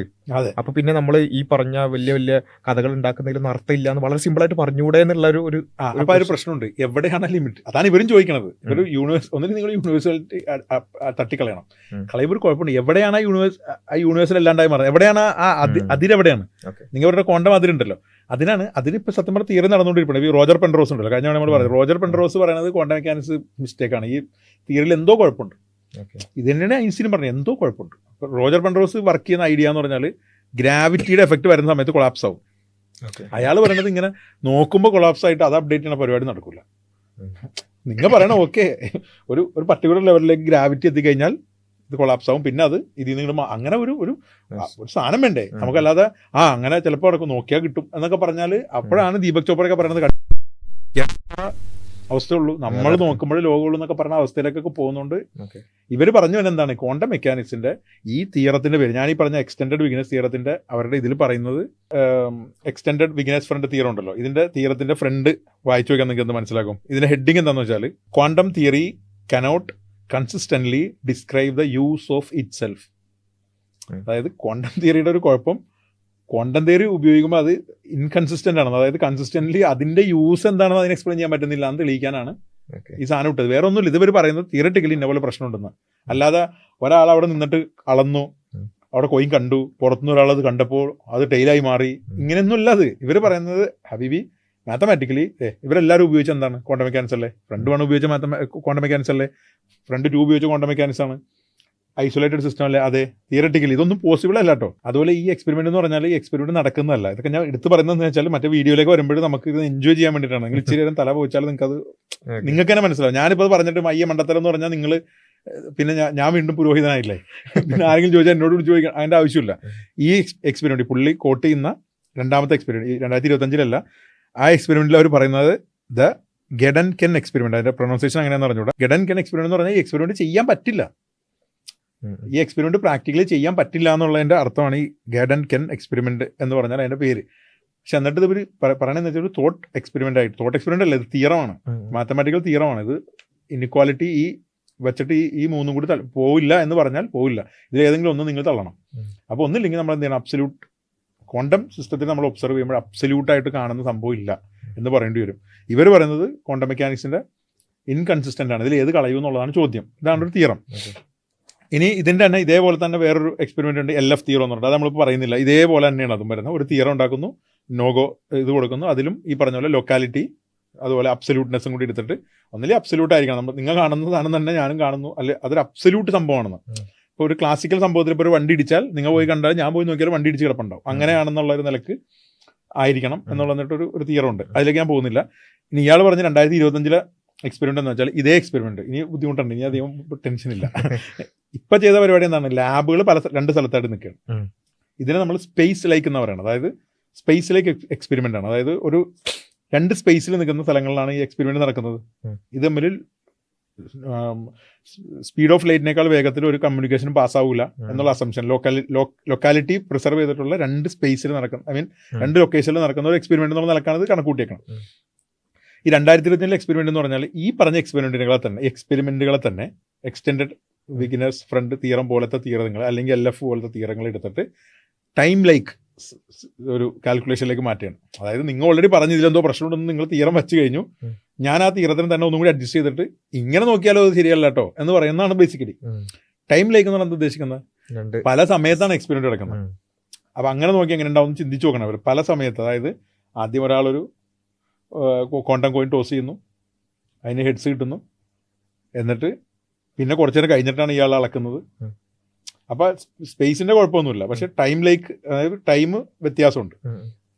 എന്നിട്ട് പിന്നെ ഈ കോയിന്റെ അതിലെങ്ങനെയാണെന്ന് വെച്ചാൽ ഒരു എൻഡാങ്കിൾഡ് കോയിനാണ്. അതായത് ഒരു 2 എൻഡാങ്കിൾഡ് കോയിൻ എന്ന് വിചാരിക്കുക. ഓക്കെ, അത് ആണെന്നാണ് എൻ്റെ ഒരു കണക്കൂട്ടിൽ ശരിയാണെങ്കിൽ അതെ. ഓക്കെ, എൻഡാങ്കിൾഡ് കോയിനാണ് വിടുന്നത്, എൻഡാങ്കിൾഡ് പാർട്ടിക്കിളാണ് വിടുന്നത്. അതായത് 2 കോയിൻ, ഇത് എൻഡാങ്കിൾഡ് ആണ്. എൻഡാങ്കിൾഡ് എന്ന് പറയുന്നത് എന്താ വെച്ചാൽ ഇത് രണ്ടും കൊണ്ട കോയിനാണ്. ഹെഡ്സ് ഇവിടെ ഹെഡ്സ് അളന്നാൽ പിന്നെ അത് ടൈൽസ് ആയിരിക്കും. ഇവിടെ ഹെഡ്സ് അളന്നാൽ പിന്നെ ആ ലാബിറ്റൂൾ നോക്കാണ്ട് നമുക്കറിയാം അത് ടൈലാണെന്നുള്ള കാര്യം. അതാണ് മറ്റേ പ്രശ്നം ഉണ്ടായത്, സ്പൂക്കി ആക്ഷൻ എന്നൊക്കെ പറഞ്ഞാൽ എൻഡാങ്കിൾഡ് കോയിനാണ്. അപ്പോൾ ഇതിൽ ഫ്രണ്ട് 1 എന്ത് ചെയ്യുന്നു, പല പല പേരുകളായിരിക്കും കേട്ടോ. ഫ്രണ്ട് 1 തന്നെ ഇടുന്നത് കൺഫ്യൂഷൻ ആക്കാതിരിക്കാനാണ്. അങ്ങനെയാണ് മാന്യമായിട്ട് കമ്മ്യൂണിക്കേഷൻ ചെയ്യേണ്ടത്. ഒരേ കാര്യം തന്നെ പറഞ്ഞിട്ട് മനസ്സിലാക്കിയിട്ട് പറഞ്ഞു കൊടുത്താൽ എന്തിനാണ് അവിടെ ആലിസ് ബോബ് എന്നൊക്കെ പറഞ്ഞ് വീഡിയോ വരുമ്പോൾ കാണിച്ചു തരാം, പോട്ടെ. അപ്പോൾ ആദ്യത്തെ ഇതിൽ എൻഡാങ്കിൾഡ് കോയിനിൽ ഇയാൾ കോയിൻ ടോസ് ചെയ്യുന്നു, ഹെഡ് കിട്ടുന്നു. പുറത്ത് നിൽക്കുന്ന ആൾ കുറച്ചു നേരം കഴിഞ്ഞിട്ട് ഇത് സിസ്റ്റമായിട്ട് എടുത്തിട്ട് ഇത് ചെയ്യുന്നു, അയാൾ പറയുന്ന ഹെഡ് കിട്ടുന്നു. അതേസമയം കുറച്ചു നേരം കഴിഞ്ഞിട്ട് അടുത്ത വേറൊരു സമയത്ത് ചിലപ്പോൾ കുറച്ച് സമയം കഴിഞ്ഞിട്ട് ലാബ് ടൂളിൽ നിൽക്കുന്ന ആൾ മറ്റേ എൻഡാങ്കിൾഡ് കോയിൻ, ഈ സെയിം സാധനം കൊടുക്കാൻ പറ്റില്ല. അതുകൊണ്ടാണ് അവരിങ്ങനെ ഇത് എന്തിനു കഥ പറയണത്, ഇത് ഒറിജിനൽ കഥ ആയതുകൊണ്ടല്ല ഉണ്ടാക്കുന്നത്. ഇവരെന്താ വെച്ചാൽ മാത്തമാറ്റിക്കലി ഫുൾ പ്രൂഫ് ആക്കാൻ വേണ്ടിയിട്ടാണ് ഇങ്ങനെ സെറ്റ് ചെയ്യണത്. അല്ലാതെ ഇതൊരു ക്വാണ്ടം കോയിൻ അങ്ങനെയൊന്നുമല്ല. എൻഡാങ്കിൾഡ് കോയിനാണ്. അവിടെ അയാൾ അളക്കുന്നു, എൻഡാങ്കിൾഡ് കോയിൻ ഒരു സെറ്റ് അളവ് കഴിഞ്ഞു. അടുത്ത അവിടെ അളന്നപ്പോൾ അയാൾക്ക് ടൈൽ നോക്കിയപ്പോൾ ടൈൽ കിട്ടി. അതിന്റെ അർത്ഥം എന്താണ്, ഇയാൾക്ക് ഹെഡ് കിട്ടി. അപ്പൊ ഹെഡ് കിട്ടിയെന്ന് ഇയാൾ പറയണ്, ഓ അവനെ ഹെഡ് കിട്ടിയട്ടാ. ഇയാളും പറയണം ഹെഡ് കിട്ടിയിട്ടാ. ഇനി ഇയാളെ പുറത്തുനിന്ന് പറഞ്ഞ അളക്കാണ്. പുറത്തുനിന്ന് അളക്കുന്ന സമയത്ത് ഏതൊക്കെയോ ഒരു സിറ്റുവേഷനിൽ പ്രോബിലിറ്റി വെച്ചിട്ട് അയാളെ കിട്ടിയെന്ന് പോലും എല്ലാം പറയണ്ട, അങ്ങനെ വരാനുള്ള എല്ലാ സാധ്യതകളും വെച്ചത് നോക്കി കഴിഞ്ഞപ്പോൾ ഒരു ഇനിക്വാലിറ്റി വന്നു, ഇത്ര നമ്പർ വരണം. ഈ ഇനിക്വാലിറ്റി ബ്രേക്ക് ചെയ്യാൻ പാടില്ല. ഇനിക്വാലിറ്റി ബ്രേക്ക് ചെയ്താൽ അവർ മുന്നോട്ട് വെക്കുന്നത് വേറെ കുറച്ച് സംഭവമാണ്. കാരണം അവിടെ ലൊക്കാലിറ്റി ഇല്ലല്ലോ. അപ്പോൾ അതിന് മറ്റേ ടൈം സിമെട്രി, ആക്സിയോളജിക്കൽ ടൈം, അങ്ങനെ കുറച്ച് സംഭവങ്ങളുണ്ട്. അത് നമുക്കറിയാം. ബേസിക്കലി റെട്രോ കോസ്വാലിറ്റി, കാരണം സമയമുള്ളൂ. സമയം വെക്കുമ്പോൾ നമുക്ക് എന്ത് ചെയ്യാൻ പറ്റില്ല, സമയത്തിൽ നമുക്ക് ഇവിടെ നിന്ന് മറ്റേ ലൈറ്റിനേക്കാൾ സ്പീഡിൽ സാധനം പോകാൻ പാടില്ല എന്ന് പറയുന്ന ഒരു കണ്ടീഷൻ ഉണ്ട്. ആ കണ്ടീഷൻ ഇവിടെ എങ്ങനെ വെക്കും, കാരണം അങ്ങനെ വെക്കാൻ പറ്റില്ല. കാരണം ഇത് എത്രയോ നേരം കഴിഞ്ഞിട്ട് നമ്മൾ അളക്കുന്നത്. അപ്പോൾ ആ കണ്ടീഷന് പകരം അതിൻ്റെ ടൈം കമ്പോണന്റ്, അതിന്റെ അതേ സാധനത്തിന് നമ്മൾ ടൈമിലേക്ക് മാറ്റി കഴിഞ്ഞാൽ എന്തായിരിക്കും അതാ പറയുന്നത്. അതായത് റെട്രോ കോസാലിറ്റി പാടില്ല. റെട്രോ കോസാലിറ്റി എന്ന് പറഞ്ഞാൽ ഭാവിയിൽ നിന്ന് ഒരാൾ പുറകിൽ വന്നിട്ട് ക്ലിയർ തിരുത്താൻ ഐ മീൻ അതൊരു അസംഷനാണ്. റെട്രോ കോസാലിറ്റി പാടില്ല, അബ്സല്യൂട്ട്നെസ് പാടില്ല. പിന്നെ ഈ സ്ക്രീനിങ് ഓഫ് സ്യൂഡോ ഇവൻസ് ഉണ്ട്, അത് പറഞ്ഞില്ലെങ്കിൽ ശരിയല്ല. സ്യൂഡോ ഇവൻസ് എന്ന് പറഞ്ഞാൽ നമ്മൾ ആദ്യത്തെ ഫ്രണ്ടില്ലേ, ഈ ക്വാണ്ടം കോയിൻ ടോസ് ചെയ്തല്ലോ ആദ്യത്തെ, ഈ പറഞ്ഞ എക്സാമ്പിളിലാണ്, ഈ ടൈം ലൈക്ക് സിനാരിയോയിൽ ആദ്യത്തെ ലാബിലേക്കുന്ന ആൾ ക്വാണ്ടം കോയിൻ ടോസ് ചെയ്തു, അപ്പോൾ ഹെഡ് കിട്ടി. ആ ലാബിന് പുറത്ത് നിൽക്കുന്ന വിഗിനർ ഉണ്ടല്ലോ, വിഗിനർ 1 ഫ്രണ്ട് അല്ലെങ്കിൽ സൂപ്പർ ഒബ്സർവറാണ് ഇവരെ പറയുന്നത്, അതായത് പുറത്ത് നിൽക്കുന്ന ആൾ. ഇയാൾ ഇതിനെ അളക്കുന്ന സമയത്ത് ചിലപ്പോൾ ടൈലിൽ നിന്നും കിട്ടാം, അയാൾക്ക് ടൈലിൽ കിട്ടിയെന്നോ അല്ലെങ്കിൽ ഹെഡ് കിട്ടിയെന്നോ വരാം. കാരണം എന്താ വെച്ചാൽ ഇയാളെ സംബന്ധിച്ചിടത്തോളം അതൊരു യൂണിറ്ററി ഇവോൾവ്മെന്റ് ആണ്. അതാ ഞാൻ നേരത്തെ പറഞ്ഞത്. അല്ലെങ്കിൽ ലാബ് 1 നിൽക്കുന്ന ആൾ കോയിൻ ടോസ് ചെയ്ത്, എൻഡാങ്കിൾഡ് കോയിനാണ്, എൻഡാങ്കിൾഡ് ചെയ്ത കോയിൻ മറ്റേ ലാബ് 2 ഉണ്ട്, കോയിൻ ടോസ് ചെയ്തപ്പോൾ ഹെഡ് കിട്ടി. പക്ഷേ ഇത് ക്വാണ്ടം സിസ്റ്റമായിട്ടാണ് പുറത്തേക്ക് ആൾ കണക്ക് കൂട്ടിയേക്കണത്. പുറത്തേക്ക് ആൾ വേണമെങ്കിൽ എന്ത് ചെയ്യും, അതിനെ മൊത്തത്തിൽ മെഷർ ചെയ്ത് കഴിയുമ്പോൾ ചിലപ്പോൾ അത് ടൈലിൽ നിന്നും കിട്ടാം. ടൈലിൽ നിന്ന് കിട്ടിക്കഴിഞ്ഞാൽ അയാളുടെ ഇൻഫർമേഷൻ അപ്ഡേറ്റ് ആവും. കാരണം ഇത് സൂപ്പർ ഒബ്സർവറാണ്, ഇവർ തമ്മിൽ ഒരേ സിസ്റ്റം ആണല്ലോ. ഒരേ സിസ്റ്റം ആകുമ്പോൾ അയാളുടെ ആ സിസ്റ്റം വേണമെങ്കിൽ അപ്ഡേറ്റ് ആവും, അത് ടൈലിലേക്ക് അപ്ഡേറ്റ് ആവും. അതിപ്പോൾ ടൈം കഴിഞ്ഞിട്ടാണ് അതിനെ സ്യൂഡോ ഇവന്റ് എന്ന് പറയുന്നത്. ഈ സ്യൂഡോ ഇവന്റ് എന്ന് പറഞ്ഞ സാധനം വെച്ചേക്കുന്നത് എന്തിനാന്ന് വെച്ചാൽ അങ്ങനെ നടക്കുമെന്ന് കാണിക്കാനല്ല. അങ്ങനെ ഒരു സ്യൂഡോ ഇവന്റ് എന്ന് പറഞ്ഞ സാധനം വെച്ചാലാണ് മറ്റേ തിയറം കറക്റ്റായിട്ട് മാത്തമാറ്റിക്കലി സെറ്റ് ചെയ്യാൻ പറ്റുള്ളൂ. അതിനുവേണ്ടിയാണ് സ്യൂഡോ ഇവന്റ്. അതായത് അയാൾ ചെയ്യുന്ന സ്യൂഡോ ഇവന്റ് ആണ്. അപ്പോൾ സ്യൂഡോ ഇവന്റ് സെന്ററിൽ വെക്കണം എന്താണെന്ന് വെച്ചാൽ വേറെ എന്തോ ഒരു ബെനിഫിറ്റിന് വേണ്ടിയിട്ടാണ്. അതായത് ഇയാളുടെ മെഷർമെന്റ് ഇതിന് മുമ്പുള്ള സ്ഥലങ്ങളിൽ നിന്നുള്ള ഒരു എഫക്റ്റും ഇല്ലാതെ പ്യുവർ ആണ്, ഐ മീൻ പക്കായാണെന്ന് കാണിക്കാൻ വേണ്ടിയിട്ടാണ് ഒരു സ്യൂഡോ ഇവന്റ് വെച്ചിട്ട് അതിന് ബാക്കി എല്ലാം ബ്ലോക്ക് ചെയ്ത് കളയും. പിന്നെ ഇയാൾ അതിനെ അളക്കുന്നുള്ളൂ. അങ്ങനെ ഒരു സംഭവമാണ്. അത്ര ഇമ്പോർട്ടൻസ് അതിനുള്ളൂ എന്ന് ഞാൻ പറഞ്ഞത്. ഒരു ഇമ്പോർട്ടൻസ് ഇല്ലാത്തൊരു സംഭവം സ്യൂഡോ ഇവന്റ് ആണ്. ഇയാൾ അളക്കുമ്പോൾ ചിലപ്പോൾ ഹെഡ് ആയിരിക്കാം, ചിലപ്പോൾ ടെയിൽ ആയിരിക്കാം, വാട്ടവർ. ഇയാൾ പറയുന്നത് എന്താണ്, ഇയാൾ കണ്ടിരിക്കുന്നത് ഹെഡാണെന്ന് പറയണം, അയാൾക്ക് കിട്ടിയത് ഹെഡുമാണ്. മറ്റേ ആൾ അളന്നിട്ടും ടെയിൽ കിട്ടിയപ്പോൾ അയാളും പറഞ്ഞ് ഇയാൾക്ക് കിട്ടിയത് ഹെഡാണ്. പക്ഷേ നേരത്തെ പറഞ്ഞ പോലെ പുറത്ത് നിൽക്കുന്ന ആൾ അളക്കുകയാണ്. അങ്ങനെ അളക്കുന്ന എല്ലാ സിനാരിയോയും കൂടി എടുത്തിട്ട് ഒരു കാൽക്കുലേഷൻ ഉണ്ടാക്കി മാത്തമാറ്റിക്കൽ തിയറം ഉണ്ടാക്കിയിട്ട് പറയാണ് ഇങ്ങനെ വന്നാൽ ഇത്ര നമ്പർ കിട്ടാവുള്ളൂ, മേ ബി ലെസ് ദാൻ 2 ആയിരിക്കണം. പക്ഷേ ക്വാണ്ടം മെക്കാനിക്സ് വെച്ച് നോക്കിക്കഴിഞ്ഞാൽ 2.8 കിട്ടും എന്ന് വിചാരിക്കാം. ഒരു എക്സാമ്പിൾ, അത് ഏത് എക്സ്പെരിമെന്റിലാണെന്ന് അറിഞ്ഞൂടാ. മാത്തമാറ്റിക്കൽ ഒരു സംഭവം ഉണ്ടാക്കാൻ വേണ്ടിയിട്ടാണ് ഈ പറഞ്ഞ കഥയൊക്കെ പറഞ്ഞത്. സ്യൂഡോ ഇവന്റ് എന്നാലാണ്. സ്യൂഡോ ഇവന്റ് എന്ന് പറഞ്ഞൊരു ഇവന്റ് ഉണ്ട്. എന്നിട്ട് അത് പുറത്തിരുന്നിട്ട് ഒരാൾ ഇയാൾ ടൈൽസ് ആണെന്ന് കിട്ടിക്കഴിഞ്ഞാൽ അവരുടെ അകത്തുനിന്നുള്ള ഹെഡ്സ് മാറും. അങ്ങനെയല്ല, തിയററ്റിക്കലി മാറും. അത് തിയററ്റിക്കലി മാറുന്നത് തിയററ്റിക്കലി എന്തും പോസിബിൾ ആണ്. ഐ മീൻ എന്തും in the sense unitary evolve ചെയ്യുന്ന സാധനമുള്ളൂ. വേണമെങ്കിൽ ഡീകോറൻസ് സംഭവിക്കാത്തൊരു സാധനമെന്ന് വിചാരിക്കണം. ഡീകോറൻസ് സംഭവിച്ച സാധനമാണെങ്കിൽ പോലും ബാക്ക് അടിച്ചിട്ട് നമുക്ക് എന്ത് ചെയ്യാം, തിരിച്ച് പഴയ സിസ്റ്റത്തിലേക്ക് കൊണ്ടുപോകാനുള്ള ഓപ്ഷൻ നമുക്കുണ്ട്. അതായത് പെർഫെക്റ്റ് ശരിക്കും നടക്കുമെന്നല്ല പറയണത്, പക്ഷേ തിയററ്റിക്കലി പോസിബിൾ ആണ്. കാരണം എന്താ, വേവ് ഫംഗ്ഷൻ ഇവോൾവ് ചെയ്തുകൊണ്ടിരിക്കുന്നു, അതിനെന്ത് ചെയ്യുക, ബാക്ക് അടിച്ച് തിരിച്ച് പഴയതിൽ കൊണ്ടുപോകാം. അങ്ങനത്തെ ഓപ്ഷനുകളൊക്കെ ഉണ്ട്. ഇതൊന്നും നമ്മുടെ കഥേനെ ബാധിക്കുന്നില്ല. ഞാൻ പറഞ്ഞ സ്യൂഡോ ഇവന്റ് ആയിട്ടാണ് അതിനെ കണക്കൂട്ടുന്നത്. പുറത്തുനിന്ന് ആൾ കണക്കൂട്ടുന്നത്. നമ്മുടെ പ്രശ്നം ഈ പുറത്ത് നിൽക്കുന്ന സൂപ്പർ ഒബ്സർവർ ഉണ്ടല്ലോ, ലാബ് 1ന്റെ പുറത്ത് നിൽക്കുന്ന ആളും ലാബ് 2ന്റെ പുറത്ത് നിൽക്കുന്ന ആളും, ഇവർ രണ്ടുപേരും സൂപ്പർ ഒബ്സർവേഴ്സ് ആണ്. രണ്ട് സ്ഥലത്ത് നിൽക്കുന്ന രണ്ടാളുകളാണ്. ഇവർ രണ്ടുപേരും ഒരു സാധനത്തെ പറ്റി ക്ലെയിം ചെയ്യണം. ഒരു സാധനം എന്താണ്, ഫ്രണ്ട് 1 കണ്ട സാധനം എന്താണ്, ഇവർ രണ്ടുപേരും സൂപ്പർ ഒബ്സർവേഴ്സ് പറയണം. മറ്റവർ പറഞ്ഞ ഒന്നും വിഷയമല്ല. കാരണം അവൻ പറയണില്ല അവൻ ഹെഡ് കണ്ടെന്ന് പറഞ്ഞാൽ ഇവൻ അളക്കുമ്പോൾ തെറ്റിപ്പോവാം. ഇതൊന്നും നമ്മുടെ വിഷയമല്ല. രണ്ട് സൂപ്പർ ഒബ്സർവേഴ്സ് ഇരുന്നിട്ട് പറയുന്നു ഒരു പർട്ടിക്കുലർ ഇവന്റിനെ പറ്റിയിട്ട് 2 കോൺട്രഡിക്ടറി സാധനം പറയാനുള്ള സാധ്യതയാണ്. അതൊന്നും അല്ല അതിന്റെ പ്രശ്നം. അത് വെച്ചിട്ടൊരു മാത്തമാറ്റിക്കൽ ഇക്വേഷൻ ഉണ്ടാക്കി കഴിയുമ്പോൾ ക്വാണ്ടം മെക്കാനിക്സ് ഇതിനെ ബ്രേക്ക് ചെയ്യുന്നുണ്ട്. അപ്പോൾ ഇതിൽ നിന്ന് എന്ത് ചെയ്യണം, റെട്രോ കോസാലിറ്റി, അബ്സല്യൂട്ട്നെസ് ഇതെടുത്ത് ഇത്രയും 3-4 സാധനങ്ങളുണ്ട്. അതുപോലെ ഈ ടൈം സിമെട്രി, ഇങ്ങനത്തെ സംഭവങ്ങളൊക്കെ എടുത്തു കഴിഞ്ഞാൽ ക്വാണ്ടം മെക്കാനിക്സ് അതിനെ ബ്രേക്ക് ചെയ്യുന്നുണ്ടെന്നാണ് അവർ പറയുന്നത്. ഇനി അവരുടെ തിയറത്തിലും അവർ പറയുന്നത് എന്താണ്, ഇപ്പോൾ പുള്ളി കാണിച്ച ആ ഫ്രണ്ട് പേജിൽ കാണിക്കുന്നത് ഈ Wigner's type friend type paradox.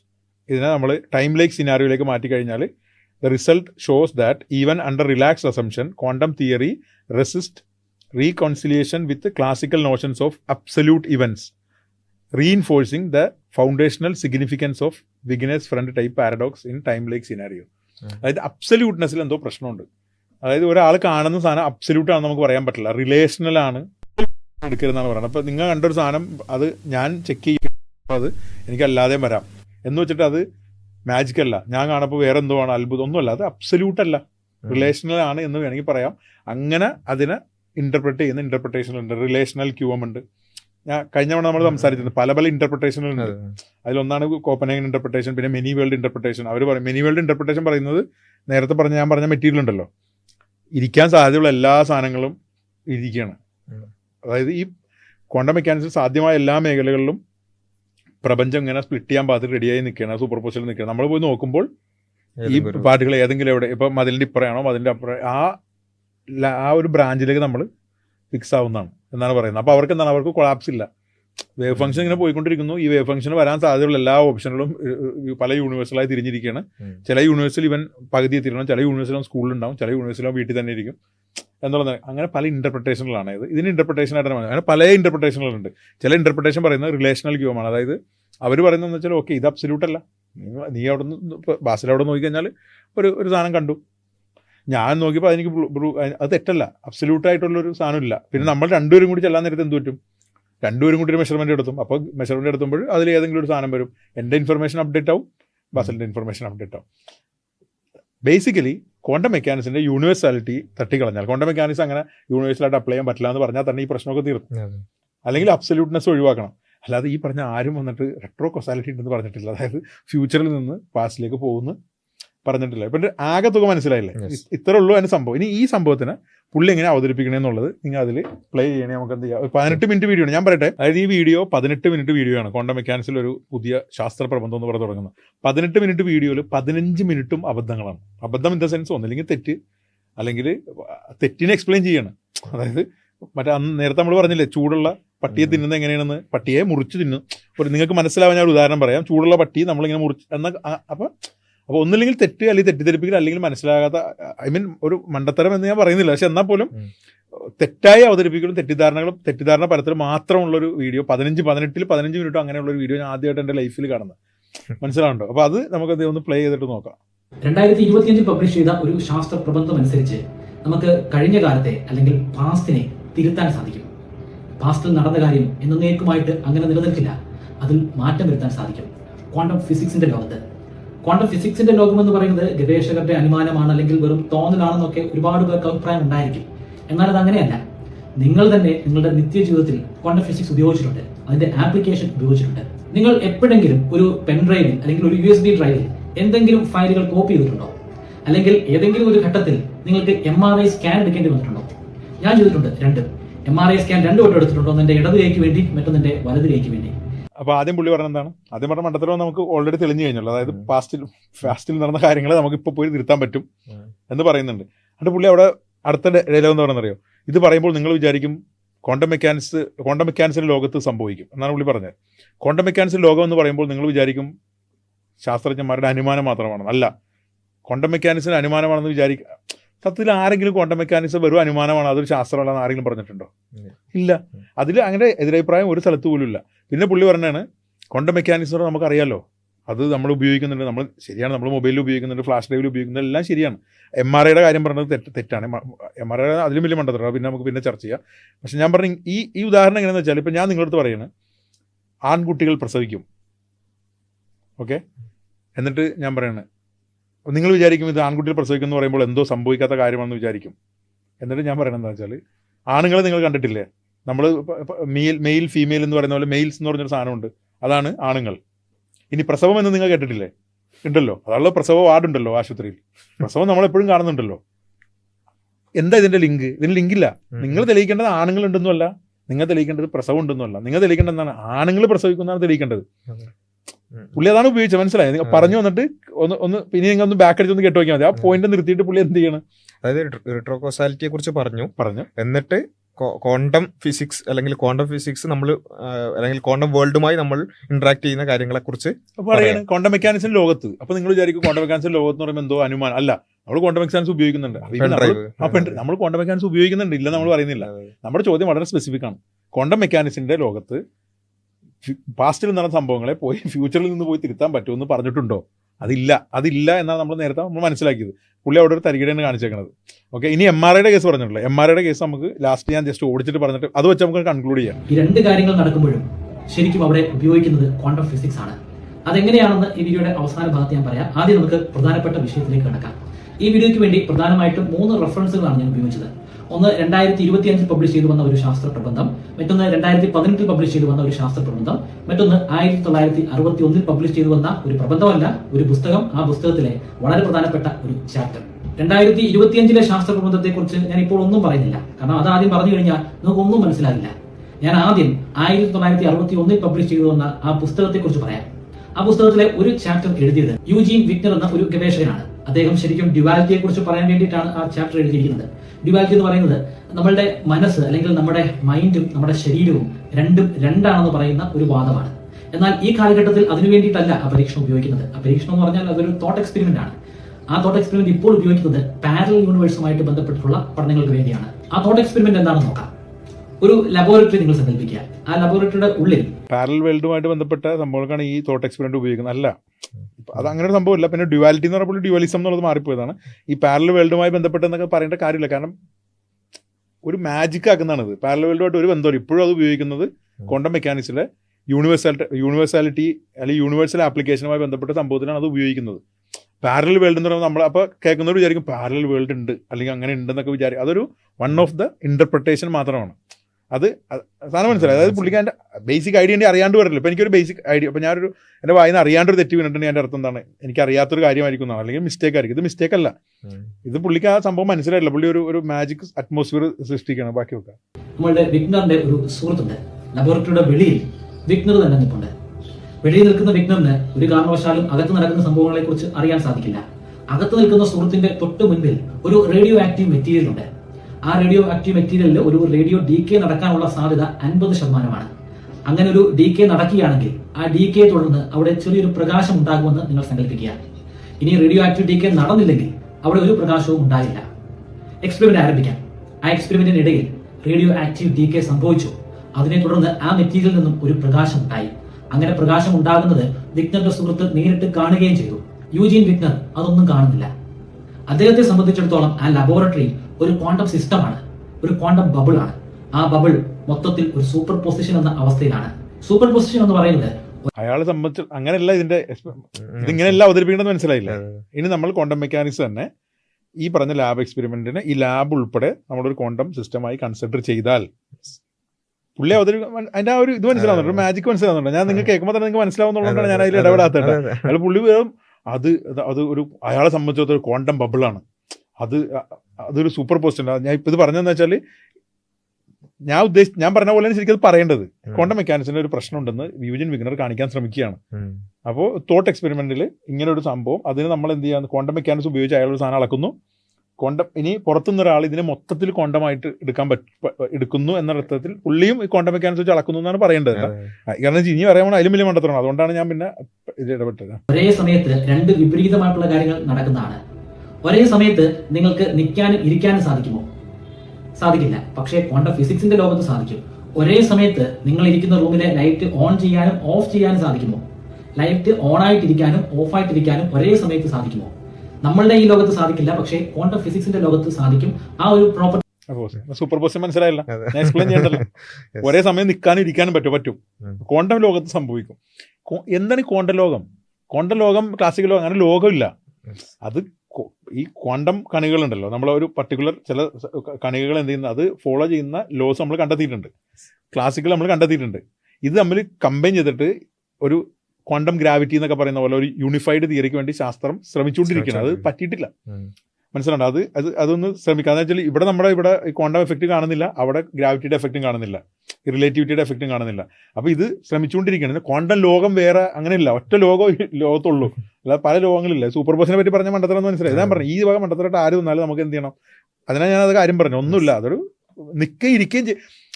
നിങ്ങൾ ഇയാളെ കേൾക്കുന്ന ഒരു അവരുടെ അവസ്ഥ ആലോചിക്കുക. 5,53,000 ആളുകൾ ഫോളോ ചെയ്യുന്ന ഒരു സയൻസ് പ്രൊമോട്ടറാണ്. എസൻസ് ഗ്ലോബലിന്റെ ബെസ്റ്റ് സയൻസ് പ്രൊമോട്ടർ അവാർഡ് മേടിച്ച ആളാണ്. അപ്പോൾ അറിയാലോ, ഇതിപ്പോൾ ഈ കഴിഞ്ഞ ആഴ്ച ഇറങ്ങിയ വീഡിയോ നല്ല പുള്ളിയുടെ ഇതിന് മുമ്പത്തെ ക്വാണ്ടം മെക്കാനിക്സിന്റെ വീഡിയോ ഉണ്ട്. അത് കേട്ട് കഴിഞ്ഞാലും ഇതിലും ശോകമാണ് അതിൻ്റെ അവസ്ഥ. ഇതിപ്പോൾ നമ്മൾ സംസാരിക്കുന്നത്. ഞാൻ പറഞ്ഞ അങ്ങനത്തെ ഒരു ശാസ്ത്ര പ്രചാരകൻ അവാർഡ് വാങ്ങിച്ചാണ്. അപ്പോൾ അവാർഡ് വാങ്ങിക്കാനുള്ള കാര്യം എന്താണെന്ന് മനസ്സിലായില്ല. അവാർഡ് വാങ്ങിക്കാനുള്ള കാര്യം പുള്ളി മറ്റേ സാധനം പ്രസന്റ് ചെയ്താണ്. നമ്മുടെ ദൈവത്തിനെതിരെ തെളിവെന്നും പറഞ്ഞിട്ട് ഏത് തെളിവിട്ടത്? ശാസ്ത്രമാണോ? അല്ല, മറ്റേ ആർഗ്യുമെന്റ് ആണ്. ഏത് നമ്മുടെ പ്രോബ്ലം ഓഫ് ഈവിള് ഒന്ന് സങ്കടത്തോടെ അവതരിപ്പിച്ച ഒരു സംഭവമാണ്. അത് ആ കഥ നമുക്ക് പിന്നെ പറയാം. അപ്പൊ ഇത് സംഭവം മനസ്സിലായി. സൂപ്പർ പൊസിഷൻ എന്തുമാത്രം വലിയ വിഡ്ഢിത്തരമാണ് പറഞ്ഞത് മനസ്സിലായല്ലോ. അത് മാത്രമല്ല, അത് പുള്ളി പറയുന്നത് നിൽക്കാനും ഇരിക്കാനും സാധിക്കുന്നു. എന്താ പുള്ളി ബേസിക് ലോജിക്കില്ലേ? ഒരു സാധനം ലൈറ്റ് ഇട്ടതും ഇല്ലാത്തതുമായ അവസ്ഥ നമുക്ക് സാധിക്കും, ക്വാണ്ടം ലോകത്ത് സാധിക്കും. അങ്ങനെയല്ല അതിന്റെ ഇൻഫർമേഷൻ. പോട്ടെ, പറയുന്ന പേരാണ് സൂപ്പർ പൊസിഷൻ. നമുക്ക് ആ ലബോറട്ടറിയിലേക്ക് മടങ്ങി പോകാം. ആ ലബോറട്ടറി വിഗ്നറിനെ സംബന്ധിച്ചിടത്തോളം ഒരു ക്വാണ്ടം ബബിളാണ്, അല്ലെങ്കിൽ അവിടെ സൂപ്പർ പൊസിഷൻ സ്റ്റേറ്റ് നടക്കുന്നുണ്ട്. അവിടെ റേഡിയോ ആക്റ്റീവ് ഡീകേ സംഭവിച്ചിട്ടുണ്ടായിരിക്കാം, സംഭവിച്ചിട്ടില്ലായിരിക്കാം. ആ കാഴ്ച അവിടെ കണ്ടിട്ടുണ്ടായിരിക്കാം, കണ്ടിട്ടില്ലായിരിക്കാം. എന്നാൽ വെളിയിൽ നിൽക്കുന്ന വിഗ്നറിനെ സംബന്ധിച്ചിടത്തോളം ഒരേ സമയത്ത് ആ ലബോറട്ടറിയുടെ ഉള്ളിൽ നിൽക്കുന്ന വിഗ്നറിന്റെ സുഹൃത്ത് അവിടെ പ്രകാശത്തെ കണ്ടിട്ടുമുണ്ട്, കാണാതിരുന്നിട്ടുമുണ്ട്. വിഗ്നർ അന്ന് ഈ പഠനത്തിലൂടെ മുന്നോട്ട് വെച്ച ആശയം കോൺഷ്യസ്നെസ് ആണ്, ബോധം. നമ്മുടെ ബോധം കാരണമാണ് സൂപ്പർ പൊസിഷൻ തകരുന്നതെന്നാണ് അദ്ദേഹം പ്രപ്പോസ് ചെയ്തത്. പക്ഷേ ഇന്ന് ഈ അത് എന്തെങ്കിലും നിങ്ങൾക്ക് മനസ്സിലായി? ഞാനിപ്പോൾ പറഞ്ഞത് നിങ്ങൾക്ക് കേട്ടില്ലായിരുന്നെങ്കിൽ നിങ്ങൾക്ക് അത് എന്തെങ്കിലും മനസ്സിലാവുമോ? ഈ കോൺഷ്യസ്നെസിന്റെ പ്രശ്നം അവിടെ എന്താണെന്ന് വെച്ചാൽ, വിഗ്നറുടെ ഉദ്ദേശം എന്താണെന്ന് വെച്ചാൽ, കൊളാപ്സ് സംഭവിച്ചല്ലോ ഉള്ളിലെ ഫ്രണ്ട് 1 അവിടെ കൊളാപ്സ് സംഭവിച്ചാൽ പിന്നെ അതൊരു അബ്സല്യൂട്ടായി മാറണം. അതുകൊണ്ടാണ് പിന്നെ ഇയാൾ ചെക്ക് ചെയ്യുമ്പോൾ പിന്നെ അത് മാറാൻ പറ്റാത്തത്. അപ്പൊ നമ്മൾ എന്ത് ചെയ്യണം? എന്തുകൊണ്ടാണ് അവിടെ കൊളാപ്സ് സംഭവിച്ചത്? അപ്പൊ അയാൾ പറയണ അതാ അയാൾ നോക്കിക്കൊണ്ടാണ്. അപ്പൊ കോൺഷ്യസ്നെസ് ആണ്, അങ്ങനെയാണ് ആദ്യം വെച്ചത്. പക്ഷെ ഇത് എന്തിനാണ് ഈ കണക്ഷൻ എന്ന് പുള്ളി പറഞ്ഞിട്ടില്ല ഇവിടെ. ഇപ്പൊ നമ്മൾ ഡിസ്കസ് ചെയ്തുകൊണ്ടാണ് നിങ്ങൾക്ക് ആ കണക്ഷൻ കിട്ടിയത്. അല്ലെങ്കിൽ ഒരാൾ പ്ലെയിൻ ആയിട്ടിരുന്ന് കേൾക്കുമ്പോൾ കോൺഷ്യസ്നെസിനെ പറ്റി എന്തോ പറഞ്ഞു. സംബന്ധിച്ചിടത്തോളം ഒരേ സമയത്ത് ആ ലബോറട്ടറിയുടെ ഉള്ളിൽ നിൽക്കുന്ന വിഗ്നറിന്റെ സുഹൃത്ത് അവിടെ പ്രകാശത്തെ കണ്ടിട്ടുമുണ്ട്, കാണാതിരുന്നിട്ടുമുണ്ട്. വിഗ്നർ അന്ന് ഈ പഠനത്തിലൂടെ മുന്നോട്ട് വെച്ച ആശയം കോൺഷ്യസ്നെസ് ആണ്, ബോധം. നമ്മുടെ ബോധം കാരണമാണ് സൂപ്പർ പൊസിഷൻ തകരുന്നതെന്നാണ് അദ്ദേഹം പ്രപ്പോസ് ചെയ്തത്. പക്ഷേ ഇന്ന് ഈ കാലഘട്ടത്തിൽ അത് നിലനിൽക്കുന്നില്ല, ആ വാദത്തിന് പ്രസക്തിയില്ല. പക്ഷേ ആ എക്സ്പെരിമെന്റിന് ഇപ്പോഴും പ്രസക്തിയുണ്ട്. ആ എക്സ്പെരിമെന്റിന്റെ ഒരു എക്സ്റ്റെൻഡഡ് വേർഷനാണ് 2018 ഒരു ശാസ്ത്ര പ്രബന്ധമായിട്ട് പബ്ലിഷ് ചെയ്തു വന്നത്. ആ തിയറത്തിന്റെ പേര് ഫ്രൗഷിംഗർ റെനർ തിയറം എന്നാണ്. അതിലെ പാരഡോക്സ് വളരെ പ്രശസ്തമാണ്. അത് വിഗ്നേഴ്സ് ഫ്രണ്ട് പാരഡോക്സിന്റെ ഒരു എക്സ്റ്റെൻഡഡ് വേർഷനാണ്. ഈ തോട്ട് എക്സ്പെരിമെന്റിൽ 2 പേരല്ല 4 പേരുണ്ട്. 2 പേർ 2 വ്യത്യസ്തമായിട്ടുള്ള ലബോറട്ടറിയിൽ നിൽക്കുന്നു. ഒരു ലബോറട്ടറിയിൽ നിൽക്കുന്നത് ആലീസ് ആണ്, മറ്റൊരു ലബോറട്ടറിയിൽ നിൽക്കുന്നത് ബോബാണ്. ഒരു ലബോറട്ടറിയുടെ വെളിയിൽ നിൽക്കുന്ന ആള് ഉർസലയാണ്, മറ്റൊരു ലബോറട്ടറിയുടെ വെളിയിൽ നിൽക്കുന്ന ആള് വിഗ്നറാണ്. ഈ എക്സ്പെരിമെന്റിൽ പ്രകാശം ഉണ്ടാകുന്നത് കാണുന്നത് ആലീസ് ആണ്. അതായത് ആലീസ് നിൽക്കുന്ന ലബോറട്ടറിയിലെ ആ റേഡിയോ ആക്റ്റീവ് മെറ്റീരിയൽ റേഡിയോ ഡീക്കേക്ക് വിധേയമായി അതിനെ തുടർന്ന് അവിടെ നിന്നൊരു പ്രകാശമുണ്ടായി. പ്രകാശമുണ്ടായ ആ സമയത്ത് തന്നെ ആലീസ് അതിന്റെ ഒരു ചിത്രമെടുത്ത് മറ്റൊരു ലബോറട്ടറിയിലുള്ള ബോബിന് അയച്ചു കൊടുത്തു. ആലീസ് ആ ചിത്രത്തിൽ നോക്കുമ്പോൾ അവിടെ അങ്ങനൊരു പ്രകാശമുണ്ട്. പക്ഷേ ബോബ് നോക്കുമ്പോൾ അവിടെ അങ്ങനൊരു പ്രകാശമില്ല. ഞാൻ എന്ത് ഭ്രാന്താണ് ഈ പറയുന്നതായിരിക്കും നിങ്ങൾ ചിന്തിക്കുന്നത്. എന്ത് ഭ്രാന്താന്ന് എന്ത് ഭ്രാന്താണെന്ന് ചോദിച്ചില്ലേ? സത്യത്തില് ഭ്രാന്താണെന്ന് ചോദിച്ചാൽ ഭ്രാന്താണ് പറഞ്ഞത്. സംഭവം എന്താ വെച്ചാൽ സത്യത്തിൽ എന്താ സംഭവം എന്ന് വെച്ചാൽ ഫോട്ടോ എടുത്ത് അയക്കാൻ പറ്റില്ല. കാരണം ഫോട്ടോ എടുത്ത് അയച്ചാൽ പിന്നെ ക്ലാസിക്കലായി കഴിഞ്ഞാൽ അവിടെ കൊളാപ്സ് നടന്നു, പിന്നെ അത് ഇൻഫർമേഷൻ ലീക്കായി. അപ്പൊ എന്ത് ചെയ്യണം, അതൊരു ക്വാണ്ടം സിസ്റ്റം, അതിനെ ബേസ് ചെയ്തിട്ടുള്ള വേറൊരു ക്വാണ്ടം സിസ്റ്റം ഇതുപോലും അയക്കാൻ പറ്റില്ല. അതേപോലത്തെ വേറൊരു ക്വാണ്ടം സിസ്റ്റം അല്ലെങ്കിൽ എൻഡാങ്കിൾഡ് ആയ ഒരു സാധനമായിരിക്കും ഇത് ഉപയോഗിക്കേണ്ടത്. ഓക്കെ, ഇത് പുള്ളി ഇപ്പൊ നമ്മൾ ഇങ്ങനെ പറയും, പക്ഷെ പുള്ളി പറയുന്നത് വെച്ചാൽ ഇത് ആക്ച്വൽ തിയർ ഇങ്ങനെയല്ല, ഞാൻ എല്ലാവർക്കും മനസ്സിലാൻ വേണ്ടി എന്റെ കയ്യിൽ നിന്ന് ഞാൻ ഇട്ടതാന്ന് ഇപ്പൊ പറയും. അതുകൊണ്ട് ഞാൻ അതുമായി ഇടപെടുന്നില്ല. ഈ പറയുന്നതായിരിക്കും നിങ്ങൾ ചിന്തിക്കുന്നത്. ക്വാണ്ടം ഫിസിക്സിന്റെ ലോകത്ത് ഇത് ഭ്രാന്തല്ല. പക്ഷെ നമ്മൾ തമ്മിൽ ഇങ്ങനെ സംസാരിക്കുന്ന ഈ ലോകത്ത് അതൊരു ഭ്രാന്താണ്. കാരണം നമ്മൾ ഈ നിൽക്കുന്ന ലോകം അത് ജനറൽ റിലേറ്റിവിറ്റിയുമായി ബന്ധപ്പെട്ടതാണ്. പക്ഷെ ആറ്റങ്ങളുടെ ഉള്ളിലുള്ള സബാറ്റോമിക് പാർട്ടിക്കിൾസിന്റെ അകത്ത് സംഭവിക്കുന്ന പ്രതിഭാസങ്ങൾ അല്ലെങ്കിൽ സബാറ്റോമിക് പാർട്ടിക്കിൾ സംഭവിക്കുന്ന പ്രതിഭാസങ്ങൾ അത് ജനറൽ റിലേറ്റിവിറ്റി തിയറി ഒട്ടും തന്നെ ബാധിക്കുന്നില്ല. അല്ലെങ്കിൽ ആ നിയമം അത് ഒട്ടും തന്നെ ഫോളോ ചെയ്യുന്നില്ല. അവിടുത്തെ നിയമങ്ങൾ തീർത്തും വ്യത്യസ്തമാണ്. ആ നിയമങ്ങളാണ് ക്വാണ്ടം ഫിസിക്സ്. ഇപ്പോൾ ഞാൻ പറഞ്ഞ തോട്ട് എക്സ്പെരിമെന്റ് ശരിക്കും 2018 പബ്ലിഷ് ചെയ്തു വന്ന തോട്ട് എക്സ്പെരിമെന്റ് അല്ല. ഞാൻ അത് ഒരു കാര്യം പറയാൻ പറഞ്ഞ ഇതല്ല എക്സ്പെരിമെന്റ്. ഇപ്പൊ പുള്ളി പറഞ്ഞത് എന്താണെന്ന് വെച്ചാൽ ലാബ് വേണ്ടി ഓക്കെ ഫോട്ടോ ഇനി കൂട്ടിക്കോ, ഫോട്ടോ തന്നെ എടുക്കണ്ട, ഫോട്ടോക്ക് വരാൻ ക്വാണ്ടമാണ് അയച്ചതെന്ന് വെച്ചാൽ എന്നാൽ പോലും ആ എക്സ്പെരിമെന്റ് തെറ്റാണ്. എന്തിനാണ് ഇവർ 2 ലാബും 2 ആളെയും കൊണ്ടുവന്ന് വെച്ചാൽ ഡെഫിനറ്റ് ആയിട്ട് ഒരു ആൻസർ കൊണ്ടുവരാൻ വേണ്ടിയിട്ടാണ്. ഈ പുള്ളി പറഞ്ഞത് വെച്ചാൽ ലാബ് 1 ഒരാൾ ഒരു സാധനം കണ്ടു, അതിന്റെ ഒരു ഇൻഫർമേഷൻ ആ ലാബ് 2 കൊടുത്തു, അയാൾ നോക്കിയപ്പോൾ അത് അങ്ങനെയല്ല കണ്ടത്. അങ്ങനെയൊന്നുമല്ല. പിന്നെ എന്തിനാണ് ഈ പുറത്ത് 2 പേരെ നിർത്തിയേക്കണത്? എന്തിനാണ് ഇയാള് തന്നെ കണ്ടത് എന്താണ് എന്നുള്ള ഡിഫറെന്റ് ഇയാള് കണ്ടത് എന്താണെന്ന് 3 പേര് പറയണം. ഐ മീൻ ഡെഫിനറ്റ് ആയിട്ട് പറയുന്ന 2 പേര് കോൺട്രഡിക്ട് ചെയ്യണം. അല്ലാതെ ഇയാളൊരു സാധനം ഫോട്ടോ കണ്ടു എന്നിട്ട് അയാൾ അപ്പുറത്തേക്ക് അയച്ചു കൊടുത്തു, ഫോട്ടോ അയച്ചത് തെറ്റ്, ഫോട്ടോ ക്ലാസിക്കലാണ്, അത് തെറ്റ്, അത് പോട്ടെ. ഇയാൾ അയച്ചു കൊടുത്ത് അയാൾ കണ്ടപ്പോൾ അത് വേറെ കണ്ടത്, അതല്ല തീരം. അയാൾ കണ്ടു, അയാളുടെ ഇനി ഇയാൾ പുറത്ത് ഇങ്ങനെ W2 അതിനെ മെഷർ ചെയ്തപ്പോൾ അയാൾക്ക് ഒരു ആൻസർ കിട്ടി. എന്ത് ഡെഫിനിറ്റ്? F1 എന്താണ് കണ്ടതെന്ന്. അങ്ങനെ ഒരാൾ കണ്ട സാധനം അയാൾ അത് കണ്ടെന്നുള്ള ഡെഫിനിറ്റ് കൺഫർമേഷൻ പല സ്ഥലത്തു നിന്ന് കോൺട്രഡിക്റ്റ് ആയിട്ട് വന്നാലാണ്, ഐ മീൻ 2 സ്ഥലത്തുനിന്നെങ്കിലും വന്നാലാണ് ഈ സൂപ്പർ, എന്നാലാണ് നോക. ഇത് പുള്ളി അതിനെ പറ്റി പറയുന്നില്ല. പുള്ളി എന്താണ് പറയുന്നത്? ഞാൻ പറഞ്ഞ ഒരു ശാസ്ത്രപ്രചാരണ ചാനലാണ്. അതാണ് എൻ്റെ പോയിന്റ്. 5.5 ലക്ഷം പേര് ഫോളോ ചെയ്യുന്ന ശാസ്ത്രപ്രചാരണ ചാനലാണ്. ഓക്കെ, ബെസ്റ്റ് അവാർഡ് വേണ്ടി ഞാൻ ഒരു പ്രാവശ്യം പറഞ്ഞു, അത് റിപ്പീറ്റ് ചെയ്യുന്നില്ല. പക്ഷെ എന്നാലും പറയാം, എസൻസ് ഗ്ലോബലിന്റെ ബെസ്റ്റ് ശാസ്ത്ര പ്രചാരണ അവാർഡ് വേണ്ടിച്ച ആളാണ്. വെച്ചോ, ഞാൻ അതിനെ കുറച്ചുകൂടെ ലഘൂകരിച്ച് സാധാരണക്കാർക്ക് മനസ്സിലാക്കാൻ പറ്റുന്ന ഒരു രൂപത്തിലേക്ക് മാറ്റിയതാണ്. എന്റെ ഒരു വേർഷനാണ്. ഇവിടെ ഞാൻ അഡീഷണൽ ആയിട്ട് ആ 2018 ഒറിജിനൽ തോട്ട് എക്സ്പെരിമെന്റിലെ കേസ് കൂടെ പറയാം. ആ കേസിൽ അവിടെ പ്രകാശമൊന്നും ഉണ്ടാകുന്നില്ല. പകരം ആലീസ് ഒരു ക്വാണ്ടം കോയിൻ ടോസ് ചെയ്യുകയാണ്. സാധാരണ കോയിൻ അല്ല, ഒരു ക്വാണ്ടം കോയിൻ ടോസ് ചെയ്യുകയാണ്. ഇപ്പോൾ മനസ്സിലായി കാണും എന്തുകൊണ്ടാണ് ഞാൻ ഈ ഒരു കേസ് പറയാതെ മറ്റൊരു കേസ് പറഞ്ഞതെന്ന്. കാരണം ക്വാണ്ടം കോയിൻ ടോസ് ചെയ്യുമ്പോൾ എന്താണ് സംഭവിക്കുന്നതെന്നോ അല്ലെങ്കിൽ ക്വാണ്ടം കോയിൻ എന്താണെന്നോ ഒരു സാധാരണക്കാരന് പറഞ്ഞു കൊടുക്കാൻ വളരെ പ്രയാസമാണ്. പക്ഷേ ഒരു കാര്യം നിങ്ങൾ മനസ്സിലാക്കുക, എന്താണ് പാട്? ക്വാണ്ടം കോയിൻ എന്താണെന്ന് പറഞ്ഞു മനസ്സിലാക്കാൻ സാധാരണക്കാരനെ പറഞ്ഞ് മനസ്സിലാക്കാൻ നിങ്ങൾക്ക് എന്തെങ്കിലും പാടുണ്ടോ? അല്ല, ഞാൻ ചോദിക്കണം സിമ്പിൾ. ഞാൻ പറഞ്ഞ എൻ്റെ 8ാം ക്ലാസ്സിൽ പഠിക്കുന്ന മോനോട് പറഞ്ഞു കൊടുക്കാൻ എനിക്ക് പറ്റും. ഏതൊരാളോട് നിങ്ങൾ റോട്ടിൽ പോയി താഴെ ചായ കടയിൽ പോയിട്ട് ആ കടയിൽ ഇക്കാൾക്ക് ഞാൻ പറഞ്ഞു കൊടുക്കാം ക്വാണ്ടം കോയിൻ എന്താണ്. സാധാ കോയിൻ ടോസ് ചെയ്താൽ ഹെഡും ടൈലും വരും. ക്വാണ്ടം കോയിൻ എന്ന് പറഞ്ഞാൽ ടോസ് ചെയ്താൽ അത് ഹെഡും ടൈലും അല്ലാത്ത അല്ലെങ്കിൽ ഹെഡും ടൈലും ചേർന്ന ഒരു പോസ്റ്റലിൽ ഇങ്ങനെ നടക്കും. നമുക്ക് ഇൻഫർമേഷൻ ഇല്ല, നമ്മൾ അത് എന്താണെന്ന് നോക്കുമ്പോൾ മാത്രമേ അത് കാണുള്ളൂ. ഇത്രേ ഉള്ളൂ ക്വാണ്ടം കോയിൻ. അത്രയും സിമ്പിൾ ആക്കാൻ വേണ്ടിയാണ് അവർ ആ തീരങ്കാർ അങ്ങനെ ഒരു എക്സ്പെരിമെന്റ് ഇട്ടത്. നിങ്ങൾക്ക് ഞാൻ പറഞ്ഞത് എന്തെങ്കിലും ബുദ്ധിമുട്ട് തോന്നിയാൽ ക്വാണ്ടം കോയിൻ എന്താന്ന് പറഞ്ഞാൽ ഇതിലല്ല, എനിക്കും തോന്നിയിട്ടില്ല ഒരു തരത്തും. ക്വാണ്ടം കോയിൻ ടോസ് ചെയ്ത് കഴിഞ്ഞാൽ അതിന്റെ റിസൾട്ട് നമ്മുടെ മുൻപിൽ കാണില്ല. അത് നമ്മൾ മെഷർ ചെയ്ത് മനസ്സിലാക്കണം. ആലീസ് ഒരേ സമയത്ത് മെഷർ ചെയ്യുന്നു. മെഷർ ചെയ്യാനുള്ള കണത്തിനെ അങ്ങ് വേറൊരു ലാബിൽ നിൽക്കുന്ന ബോബിന് കൊടുക്കുന്നു. ബോബും അതേ കണം തന്നെ പരീക്ഷണത്തിന് വിധേയമാക്കുന്നു, മെഷർ ചെയ്യുന്നു. ആലീസിന് കിട്ടുന്ന വാല്യൂ അല്ല ബോബിന് കിട്ടുക. അത് ക്വാണ്ടം ഫിസിക്സിന്റെ നിയമമാണ്. മറ്റേ പുള്ളി ഉണ്ടാക്കി പറഞ്ഞ എക്സ്പെരിമെന്റ് തെറ്റായിരുന്നു. ഇനി ഒറിജിനൽ എന്താന്ന് പറഞ്ഞാൽ അതിലും തെറ്റാണ്. കാരണം ഈ 4ാമത്തെ ആളും 2ാമത്തെ ആളും വരാതെ ഇതിൻ്റെ അകത്ത് ഒരു പ്രശ്നമില്ല, കോൺട്രഡിക്ഷൻ ഇല്ല.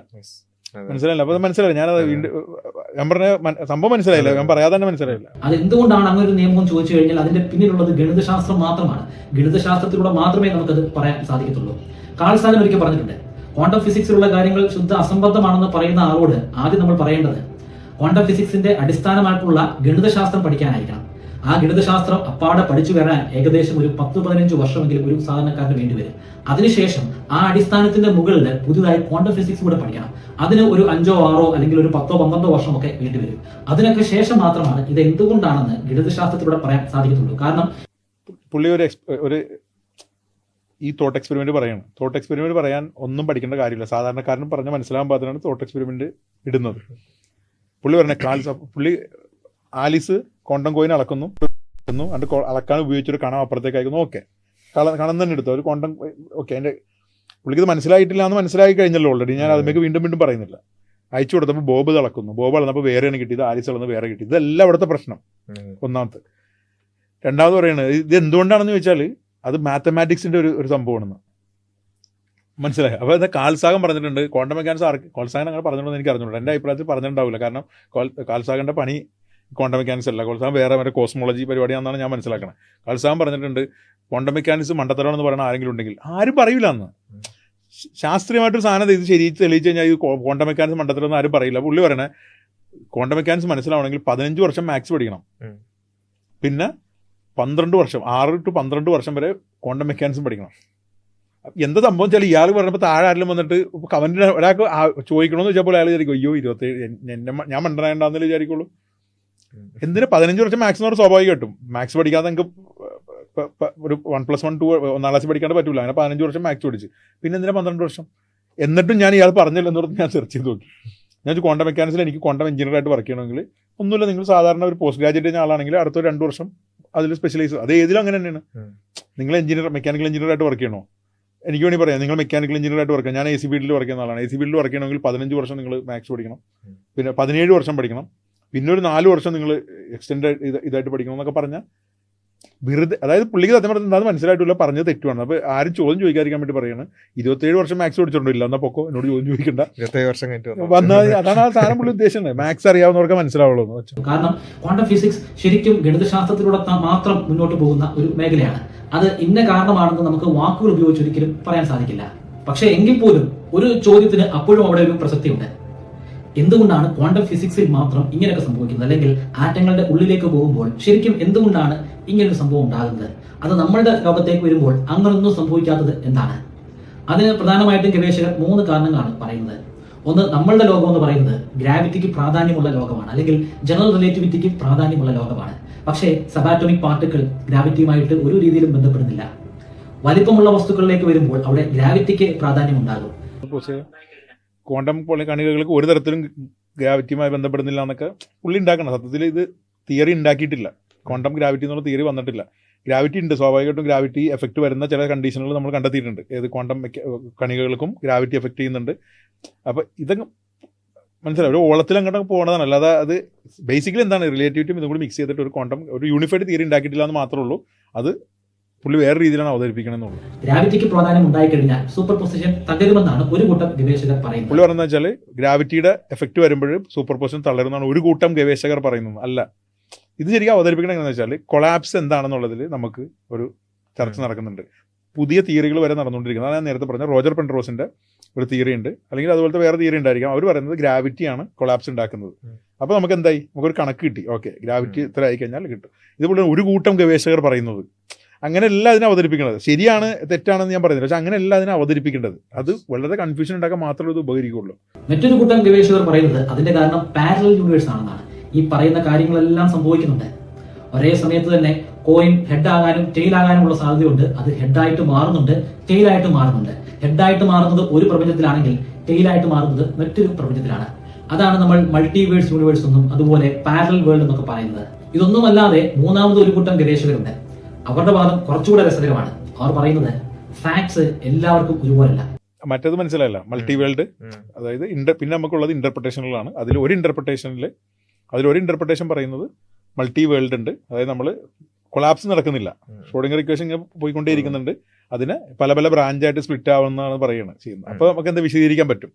അതല്ലാതെ ഒരു കൂട്ടം ഗവേഷകർ പറയുന്നത് അങ്ങനെയല്ല. അതിൻ്റെ ഒരു ഇന്റർപ്രിട്ടേഷൻ, MWI ഇന്റർപ്രിട്ടേഷൻ പ്രകാരം എന്ന് പറയുന്നതിന് പകരം ഒരു കൂട്ടം ഗവേഷകർ. അപ്പോൾ നമ്മൾ വിചാരിക്കുന്നത് എന്താ, ഒരു കൂട്ടം ഗവേഷകർ 2025 എവിടെ തുടങ്ങിയെന്ന് ആലോചിക്കണോട്ടാ. തുടങ്ങിയത് എവിടെയാണ്, മറ്റേ ബാക്കിൽ പോയി തിരുത്താൻ പറ്റുന്നതാണ്. അടുത്ത് അത് സബ്ജക്റ്റീവാണ്, അത് മാറിക്കൊണ്ടേയിരിക്കും. ഇതിന് ആൽബർട്ട് ഐൻസ്റ്റീന്റെ ആപേക്ഷികതാ സിദ്ധാന്തം അല്ലെങ്കിൽ റിലേറ്റിവിറ്റി തിയറിയുമായിട്ട് ബന്ധമുണ്ട്. റിലേറ്റിവിറ്റി തിയറി അനുസരിച്ച് ഒരു വസ്തുവിന്റെ സഞ്ചാരം, അതിന്റെ ഡിറക്ഷൻ, അതിന്റെ വേഗതയൊക്കെ മറ്റൊരു വസ്തുവിനെ ആപേക്ഷിച്ചായിരിക്കും. അതായത് നമ്മൾ എവിടെ നിന്നാണോ ആ വസ്തുവിനെ നോക്കുന്നത് അതിനനുസരിച്ചിട്ടായിരിക്കും. നമ്മളിപ്പോൾ ഒരു പ്രകാശകണത്തിന്റെ മുകളിൽ നിൽക്കുകയാണെങ്കിൽ നമ്മളെ സംബന്ധിച്ചിടത്തോളം ആ പ്രകാശകണം സഞ്ചരിക്കുന്നില്ല. എന്നാൽ നമ്മൾ വെളിയിലാണ് നിൽക്കുന്നതെങ്കിൽ ആ പ്രകാശകണം ഒരു സെക്കൻഡിൽ ഏകദേശം 3 ലക്ഷം കിലോമീറ്റർ വേഗതയിൽ സഞ്ചരിക്കുന്നുണ്ട്. ഇനി 2025 പ്രബന്ധത്തിലേക്ക് വരാം. വളരെ ലാസ്റ്റ് പറഞ്ഞ റിലേഷണൽ ക്യൂ എന്ന് പറയും. റിലേഷണൽ ക്യൂ എന്ന് പറഞ്ഞാൽ ഈ MWA ഒക്കെ പോലത്തെ ഒരു ഇന്റർപ്രിട്ടേഷൻ ആണ്. റിലേഷണൽ ക്യൂ എന്ന് പറഞ്ഞാൽ അബ്സല്യൂട്ട് ആയിട്ടൊന്നുമില്ല. അപ്പോൾ ഏതാ തള്ളിയത്? നമ്മൾ നേരത്തെ പറഞ്ഞ എക്സ്പെരിമെന്റിൽ അബ്സല്യൂട്ട്നെസ് അങ്ങ് തള്ളി. അതിന് റിലേഷൻ, അതായത് ഇപ്പോൾ ബാസിൽ നോക്കുന്ന സമയത്ത് കാണുന്ന ആ സാധനം ബാസിലിന് റിലേഷനിലാണ്, അല്ലാതെ അബ്സല്യൂട്ട് ആയിട്ടൊരു ഒരു സംഭവം അല്ല കണ്ടിരിക്കുന്നത്. ഞാൻ നോക്കുമ്പോൾ ഞാൻ കാണുന്നത് എനിക്ക് റിലേഷണൽ ആയിട്ടൊരു സാധനമാണ്. ആ റിലേഷണൽ എന്നുള്ള പേര് മാത്രമാണ്. പുള്ളി പറഞ്ഞില്ല ഐൻസ്റ്റീൻ്റെ റിലേറ്റിവിറ്റിയുമായി ബന്ധമുണ്ടെന്ന്. ഇല്ല, ഈ റിലേഷനിൽ എന്ന് പറഞ്ഞാൽ ആ റിലേഷനല്ല. ആ റിലേഷനിൽ എന്താണെന്ന് വെച്ചാൽ നമ്മൾ ഇവിടെ നിൽക്കുമ്പോൾ ഇപ്പോൾ ഒരാൾ പ്രകാശവേഗതയിലൊരു സാധനം പോകുന്നു, അവിടെ സമയം ആപേക്ഷികമാണ്. അപ്പോൾ അവിടെ സമയം എന്തായിരിക്കും? അവിടെ സമയം വളരെ സ്ലോ ആയിരിക്കും. ലൈറ്റിന്റെ സ്പീഡിൽ പോകണമെങ്കിൽ സമയമില്ല. മനസ്സിലാവുണ്ടോ? അപ്പോൾ എന്ന് വെച്ചാൽ അതിൽ വേറെ പ്രശ്നമുണ്ട്. അവിടെ അബ്സല്യൂട്ട് ആയിട്ടൊരു സാധനമുണ്ട്. അതായത് ഇവിടെ നിന്ന് പ്രകാശ വേഗതയിൽ അല്ലെങ്കിൽ പ്രകാശത്തിന്റെ വേഗതയ്ക്ക് അടുത്തുള്ള ഒരു മനുഷ്യൻ സ്പീഡിൽ പോയിക്കൊണ്ടിരിക്കുമ്പോൾ ആ മനുഷ്യന് അനുഭവപ്പെടുന്ന സമയം എത്രയാണെന്ന് എനിക്ക് ഇവിടെ നിന്ന് കാൽക്കുലേറ്റ് ചെയ്തെടുക്കാൻ പറ്റും. റിലേറ്റീവ് ആണ്, ഞാൻ അംഗീകരിക്കുന്നത്. പക്ഷേ റിലേറ്റീവ് ആണെങ്കിൽ എനിക്ക് കാൽക്കുലേറ്റ് ചെയ്തെടുക്കാൻ പറ്റും. ആ പൊസിഷനിൽ നിന്ന് എനിക്ക് അപ്പോൾ അബ്സല്യൂട്ട് ആയിട്ടൊരു സാധനം ഉണ്ട്, എന്നാൽ അതിനെ അനുഭവപ്പെടുന്നത് റിലേറ്റീവ് ആണെന്ന് മാത്രമേ ഉള്ളൂ. ഈ റിലേഷനിൽ അങ്ങനെയല്ല. അബ്സല്യൂട്ട് ആയിട്ടുള്ള ഫാക്ട് ഇല്ല. ക്വാണ്ടം മെക്കാനിക്സ് നിങ്ങൾ നോക്കുമ്പോൾ അബ്സല്യൂട്ട് ഫാക്ട് ഇല്ല. ആ പേരിലല്ലാതെ റിലേറ്റിവിറ്റി ആയിട്ട് യാതൊരു ബന്ധവും അതിൻ്റെ അകത്തില്ല. മനസ്സിലാണ്ടോ? അപ്പോൾ പുള്ളി റിലേറ്റിവിറ്റി മനസ്സിലാക്കിയതും തെറ്റാണ്. ഈ റിലേഷണൽ ക്യൂഎം എന്താണെന്ന് മനസ്സിലാക്കിയതും തെറ്റാണ്. ബേസിക്കലി ഇപ്പോൾ ഇത്ര നേരം പറഞ്ഞാൽ ഏതെങ്കിലും ഒരു സാധനം പ്രോപ്പർ ആയിട്ടുണ്ടെന്ന് നിങ്ങൾക്ക് മനസ്സിലായിട്ട് എന്തെങ്കിലും ഒരു സാധനം കിട്ടിയിട്ടുണ്ടോ? ഇല്ല. ഇനി അടുത്ത 2025 പ്രബന്ധത്തിലേക്ക് കൂടി വന്നാൽ ശ്രദ്ധിച്ച് കേൾക്കണം, കാരണം ഇതൊരല്പം കോംപ്ലിക്കേറ്റഡ് ആണ്. ഫ്രൗഷിംഗർ റിനെ തിയറത്തിന്റെ മറ്റൊരു വേർഷനാണിത്. ഈ വേർഷൻ അനുസരിച്ച് ഇവിടെ 4 പേരില്ല, 2 പേർ മാത്രമേ ഉള്ളൂ. പക്ഷേ സമയം ഇവിടെ വ്യത്യാസമാണ്. പല സമയങ്ങളിലാണ് കാൽക്കുലേഷൻസ് നടക്കുന്നത്. ശ്രദ്ധിച്ചു കേൾക്കുക. ഒരു ലബോറട്ടറി, ആ ലബോറട്ടറിയുടെ ഉള്ളിൽ ഫായ് ഉണ്ട്. ഫായ് എന്ന് പറയുന്ന ഒരു സ്ത്രീയുണ്ട്. ആ ലബോറട്ടറിയുടെ വെളിയിൽ വിഗ്നർ ഉണ്ട്. വിഗ്നർ ഉള്ളിലുള്ള ഫായിയെ കാണുന്നില്ല. ഫായ് ഉള്ളിലുള്ള റേഡിയോ ആക്റ്റീവ് മെറ്റീരിയലിനെ തന്നെ നോക്കി നിൽക്കുന്നു. ആ റേഡിയോ ആക്റ്റീവ് മെറ്റീരിയലിൽ നിന്നും 10 മണിയായപ്പോൾ, രാവിലെ 10 മണിയായപ്പോൾ ഒരു പ്രകാശം ഉണ്ടായി. അത് ഫായ് കണ്ടു. ഫായിയുടെ മെമ്മറിയിൽ അതുണ്ട്. അത് വിഗ്നറിനോട് പറയാനായിട്ട് ഫായ് ഓർത്തു വെച്ചിരിക്കുകയാണ്. 1 മണിക്കൂർ കഴിഞ്ഞ് 11 മണിയായപ്പോൾ വെളിയിൽ വിഗ്നർ അതേപടി തന്നെ നിൽപ്പുണ്ട്. പക്ഷേ വിഗ്നർ ഉള്ളിലുള്ള ഫായിയോട് ചോദിക്കുന്നില്ല ഒന്നും തന്നെ. അവർ രണ്ടുപേരും പരസ്പരം കാണുന്നില്ല. കാണാതെ തന്നെ വെളിയിൽ നിൽക്കുന്ന വിഗ്നർ ക്വാണ്ടം ഫിസിക്സ് ഉപയോഗിച്ച്, അതിന്റെ മാത്സ് ഉപയോഗിച്ച് കാൽക്കുലേറ്റ് ചെയ്യുകയാണ്. ഗണിതശാസ്ത്രത്തിലൂടെ അവിടെ ശരിക്കും റേഡിയോ ആക്റ്റീവ് ഡീകേ സംഭവിച്ചിട്ടുണ്ടോ ഇല്ലയോ എന്ന് അളന്നെടുക്കാൻ ശ്രമിക്കുന്നു. ഒടുവിൽ കിട്ടുന്ന ഉത്തരം ഫായ് എന്താണോ കണ്ടത് അതിന്റെ നേരെ വിപരീതമായിരിക്കും.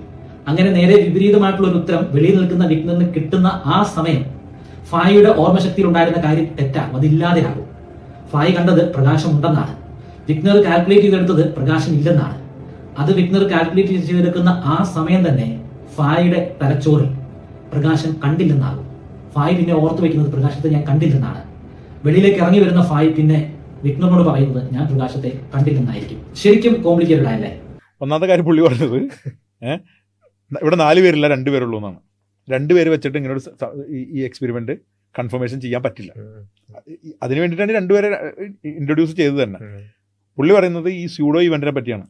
പുള്ളി ആദ്യം വായിച്ചപ്പോൾ എനിക്ക് തീറം, ഈ നോഗോ തീർപ്പതമായ തീരുണ്ട്. നിങ്ങൾ ഡൗൺലോഡ് ചെയ്തോ, ആർക്കുള്ളും ഡൗൺലോഡ് ചെയ്യാൻ പറ്റും. No go theorem Sumit Mukherjee and John Day എന്ന് പറഞ്ഞ് അടിച്ചു നോക്കിയത്. ഞാനത് സത്യം പറഞ്ഞാൽ ഡൗൺലോഡ് ചെയ്ത് നോക്കി. ഞാനിനി ഈ മറ്റേ ഇവരെ വിശ്വസിക്കണ്ടല്ലോ എന്നത്, എഐനെയും ഗൂഗിളിനെയും വിശ്വസിക്കണ്ടല്ലോ എന്ന് പറഞ്ഞ് ഈ തീരം ഡൗൺലോഡ് ചെയ്ത് നോക്കിയപ്പോൾ ഞാൻ അതിൻ്റെ ഇത് നമുക്ക് കൂടെ കാണിക്കാം. 4 പേരില്ലാതെ ഈ എക്സ്പെരിമെന്റ് നടക്കില്ല. ഓക്കെ, ഇതിലാകുള്ള പ്രശ്നം എന്ന് വെച്ചാൽ മറ്റേതിൽ സ്പേസിലേക്കാണെങ്കിൽ ഇത് ടൈമിലേക്കാക്കി മാറ്റി. അതായത് 2 സ്പേസിൽ നടക്കുന്നതിന് പകരം ഇതിലെന്ത് ടൈമിലേക്കിൽ നോക്കിയാലും പ്രശ്നം ഉണ്ട് കേട്ടാ എന്നാണ് ആ പറഞ്ഞതിൻ്റെ അർത്ഥം. പുള്ളി പറഞ്ഞത് 2 പേരെ ഈ എക്സ്പെരിമെന്റിലുള്ളൂ. അതെവിടെ 2 പേരെ, ബാക്കി 2 പുള്ളി പേജ് കീറിപ്പോയതായിരിക്കും. അല്ല, ഞാൻ മനസ്സിലായി. ഞാൻ പറഞ്ഞു, ഞാൻ എക്സ്പ്ലെയിൻ ചെയ്യാതെ തന്നെ മനസ്സിലായല്ലോ. പുള്ളി പറഞ്ഞതെന്ന് വെച്ചാൽ അടിയിൽ നിന്ന് താഴെ നോക്കി കഴിഞ്ഞപ്പോൾ ഒരു റേഡിയോ ആക്റ്റീവ് ഇത് വന്നു, അത് നോട്ട് ചെയ്ത് വെച്ചു. പക്ഷെ പുറത്ത് വിഗ്നർ ചോദിച്ചപ്പോൾ അയാളത് കിട്ടിയപ്പോൾ അയാൾക്ക് ഓപ്പോസിറ്റാണ് കിട്ടിയത്. അപ്പോൾ അയാളുടെ മെമ്മറി അപ്ഡേറ്റ് ആയി. തിരിച്ച് ഇതൊന്നും അല്ല ഇവിടുത്തെ വിഷയം. വിഷയം അടുത്ത ആൾ വളർന്നിട്ട് മൂന്നാമതൊരാൾ രണ്ടാൾ വന്നിട്ട് ഈ ഒരു പർട്ടിക്കുലർ ഇവന്റിനെ നമ്മൾ ഒരേ കോൺട്രഡിക്ഷൻ വരുന്നതാണ് പ്രശ്നം. ഈ പുള്ളി പറയുന്നത് എന്താ വെച്ചാൽ സ്യൂഡോ ഇവന്റ് ഞാൻ നേരത്തെ പറഞ്ഞത്, അതാണ് ഞാൻ പറഞ്ഞത്. സ്യൂഡോ ഇവന്റ് എന്നൊരു സാധനം ഇതിൻ്റെ അകത്ത് ഉണ്ട്. അത് ഇട്ടിരിക്കുന്ന മാത്തമാറ്റിക്കൽ പ്രോപ്പർ ഒരു സെറ്റപ്പ് വരാൻ വേണ്ടി. അതായത് സ്യൂഡോ ഇവന്റ് ഇട്ടില്ലെങ്കിൽ വേറെ എന്തെങ്കിലും വന്നിട്ട് ഈ സൂപ്പർ ഒബ്സർവറിന്റെ മെഷർമെന്റിനെ ബാധിക്കാതിരിക്കാൻ വേണ്ടി. അത് ഞാൻ പക്ക ക്ലാരിറ്റി ഇല്ല. പക്ഷേ ഈ സ്യൂഡോ ഇവന്റിന് ഒരു ലാബും ഒരു ഒബ്സർവറും ആണെങ്കിൽ ഈ ഒബ്സർവർ ഈ ലാബിന് ടോട്ടൽ ഒരു ക്വാണ്ടം സിസ്റ്റമായിട്ട് കണക്ക് കൂട്ടിയാൽ അയാൾ കണ്ടതിന് അടക്കം തിരിച്ച് റിവേഴ്സ് ചെയ്തെടുക്കാൻ പറ്റും. തിയറട്ടിക്കലി ഇതൊന്നും പ്രാക്ടിക്കലി പോസിബിളേ അല്ല. അതാണ് ഇതിനെ ഗാർഡൻ കെൻ എക്സ്പെരിമെന്റ് എന്ന് പറഞ്ഞത്. ഇയാൾക്ക് വേണമെങ്കിൽ എന്താ ചെയ്യുക, യൂണിറ്ററി ഓപ്പറേഷൻ ആയതുകൊണ്ട് റിവേഴ്സ് അടിച്ചിട്ട് തിരിച്ച് ഇയാൾ ശരിക്കും ഒരു അങ്ങനെ വേണമെങ്കിൽ സംഭവിക്കാം മെഷർമെന്റ് ചെയ്യുന്ന സമയത്ത്, അതല്ലാതെയും സംഭവിക്കാം. പക്ഷെ അതല്ല ഇവിടുത്തെ പ്രശ്നം. അതിൽ കാര്യമില്ല. അത് അങ്ങനെയാണ് ബിഗിനർ ഫ്രണ്ട് മാത്രമേ ആയുള്ളൂ. അപ്പോഴും ഏത് ബിഗിനർ ഫ്രണ്ടിന്റെ വിഷയം മാത്രമേ വന്നിട്ടുള്ളൂ. പുള്ളി അപ്പോൾ ഈ സംഭവം വായിച്ചുള്ളൂ. 4 പേര് വേണം, സ്പേസിലേക്ക് വരാൻ ടൈമിലേക്ക് ആക്കിയത് മാത്രമേ ഉള്ളൂ. ആ സംഭവം കണ്ടില്ല. ഇനി പുള്ളി ഉദാഹരണം പറയണത് അതാ ഞാൻ പറഞ്ഞത്, ഒരു കാര്യം തെറ്റായി മനസ്സിലാക്കിയിട്ട് ആ മനസ്സിലാക്കിയ കാര്യം എന്താണെന്ന് എക്സ്പ്ലെയിൻ ചെയ്യാൻ വേണ്ടിയിട്ട് പുള്ളി അടുത്ത ഒരു വീഡിയോ ഗെയിമിൻ്റെ എക്സാമ്പിൾ അത് ഓടിച്ചളയാം. നമുക്ക് വീഡിയോ ഗെയിമിൻ്റെ എക്സാമ്പിൾ പുള്ളി നമുക്ക് മനസ്സിലാൻ വേണ്ടി പറയുന്നത്, വീഡിയോ ഗെയിം കളിക്കുന്ന സമയത്ത് എൻ്റെ വീഡിയോ ഗെയിമിൽ ഉള്ളൊരു ക്യാരക്ടറിന് ഒരു വാൾ കിട്ടി. പക്ഷെ ഞാൻ വീഡിയോ ഗെയിം കളിച്ചിട്ട് സേവ് ചെയ്തില്ല എന്നുണ്ടെങ്കിൽ ആ വാൾ ഉണ്ടാവില്ല. പിന്നെ മനസ്സിലായി, ഞാൻ സേവ് ചെയ്യണ്ട വേണ്ട എന്ന് വെച്ചാൽ മാത്രമേ ഉള്ളൂ വാളുണ്ടാവും. അതൊന്നും ഇവിടെ വാലിഡേ അല്ല. ഈ കേസിൽ വാലിഡേ അല്ല. അതൊന്നും അല്ല ചോദിക്കണം. ക്വാണ്ടം ഫിസിക്സിന്റെ ലോകത്ത് നമുക്ക് പിന്നിലേക്ക് സഞ്ചരിക്കാൻ സാധിക്കും. മുമ്പുണ്ടായിരുന്ന കാര്യങ്ങളെ നമുക്ക് തിരുത്താൻ സാധിക്കും. അതിന്റെ ആപ്ലിക്കേഷൻ നമ്മളുടെ ഈ ലോകത്ത്, അതായത് ആറ്റത്തിന്റെ ഒക്കെ വെളിയിലുള്ള ഈ ലോകത്ത്, ഗ്രാവിറ്റി ഉള്ള ഈ ലോകത്ത് പ്രതിഫലിക്കുകയും ചെയ്യും. ഇപ്പോഴും നമ്മൾ ഉപയോഗിക്കുന്ന ഒരുപാട് ആപ്ലിക്കേഷനുകളിൽ ക്വാണ്ടം ഫിസിക്സ് ശരിക്കും ഉണ്ട്. ഇനി അങ്ങോട്ട് പോകുന്ന ഓരോ പതിറ്റാണ്ടുകളിലും ക്വാണ്ടം ഫിസിക്സിന്റെ സാന്നിധ്യം വർദ്ധിച്ചുകൊണ്ട് തന്നെ ഇരിക്കും.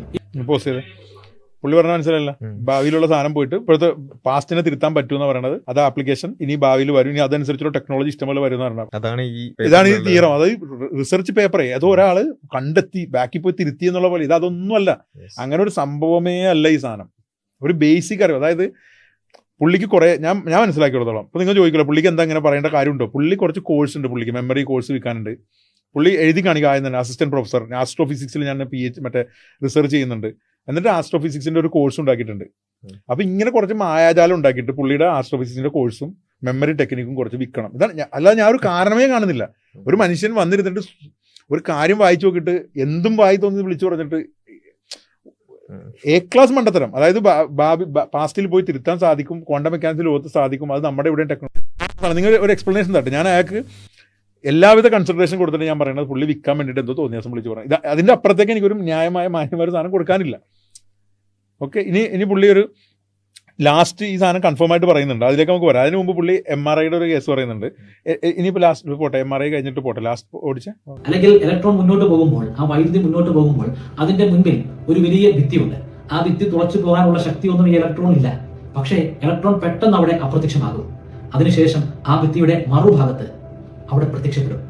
ഇതാണ് ക്വാണ്ടം ടണലിംഗ്. ക്വാണ്ടം ഫിസിക്സിലെ വളരെ പ്രാധാന്യം അറിയിക്കുന്ന മറ്റൊരു പ്രതിഭാസം. അതിനുശേഷം ആ ഇലക്ട്രോണിന് മുന്നോട്ട് പോകാൻ സാധിക്കും. ഒരു ഫ്ലാഷ് ഡ്രൈവിൽ നിങ്ങൾ ഒരു സിനിമ കോപ്പി ചെയ്യുമ്പോൾ ഇതാണ് സംഭവിക്കുന്നത്.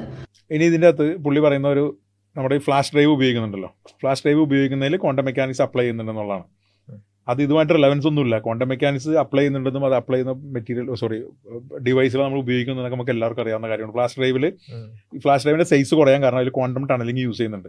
അതായത് നമുക്ക് ആ ഡേറ്റ സ്റ്റോർ ചെയ്യുന്ന സമയത്ത്, ഇലക്ട്രോൺ സ്റ്റോർ ചെയ്യുന്ന സമയത്ത് അതിന് ഇലക്ട്രോണിന് കടക്കാൻ പറ്റാത്തൊരു ഒരു സ്ഥലം ഉണ്ടെങ്കിൽ അതിനെയും കടന്ന് ഇലക്ട്രോൺ അപ്പുറം പോകും. ഇതൊന്നുമല്ല വിഷയം. അത് കറക്റ്റാണ്. അത് ഒരു ആപ്ലിക്കേഷൻ അവിടെ ഉപയോഗിക്കുന്നുണ്ട്. പക്ഷേ പുള്ളി അതിൽ ക്വാണ്ടം ടണലിങ്ങിനെ എക്സ്പ്ലെയിൻ ചെയ്യുന്നത്, പുള്ളി എല്ലായിടത്തും എക്സ്പ്ലെയിൻ ചെയ്യുന്നത് ഈ ഇലക്ട്രോൺ ഇവിടുന്ന് അപ്രത്യക്ഷമായി അപ്പുറത്തുനിന്ന് പ്രത്യക്ഷമായി വരുമെന്നാണ്. പുള്ളി എവിടെ എല്ലാ സ്ഥലത്തും ക്വാണ്ടം ടണലിംഗ് അങ്ങനെയാണ് പുള്ളി എക്സ്പ്ലെയിൻ ചെയ്യുന്നത്. പുള്ളി എവിടെ ക്വാണ്ടം ടണലിംഗ് എക്സ്പ്ലെയിൻ ചെയ്യുന്നത് നോക്കിക്കോ, ഒരു സ്ഥലത്ത് നിന്ന് അപ്രത്യക്ഷമായി അടുത്ത സ്ഥലത്ത് പ്രത്യക്ഷമായി എന്നുള്ളത് ക്വാണ്ടം ടണലിങ്ങിനെ പറ്റി നമുക്ക് കൊടുക്കാവുന്നതിൽ ഏറ്റവും മോശം എക്സ്പ്ലനേഷനാണ്.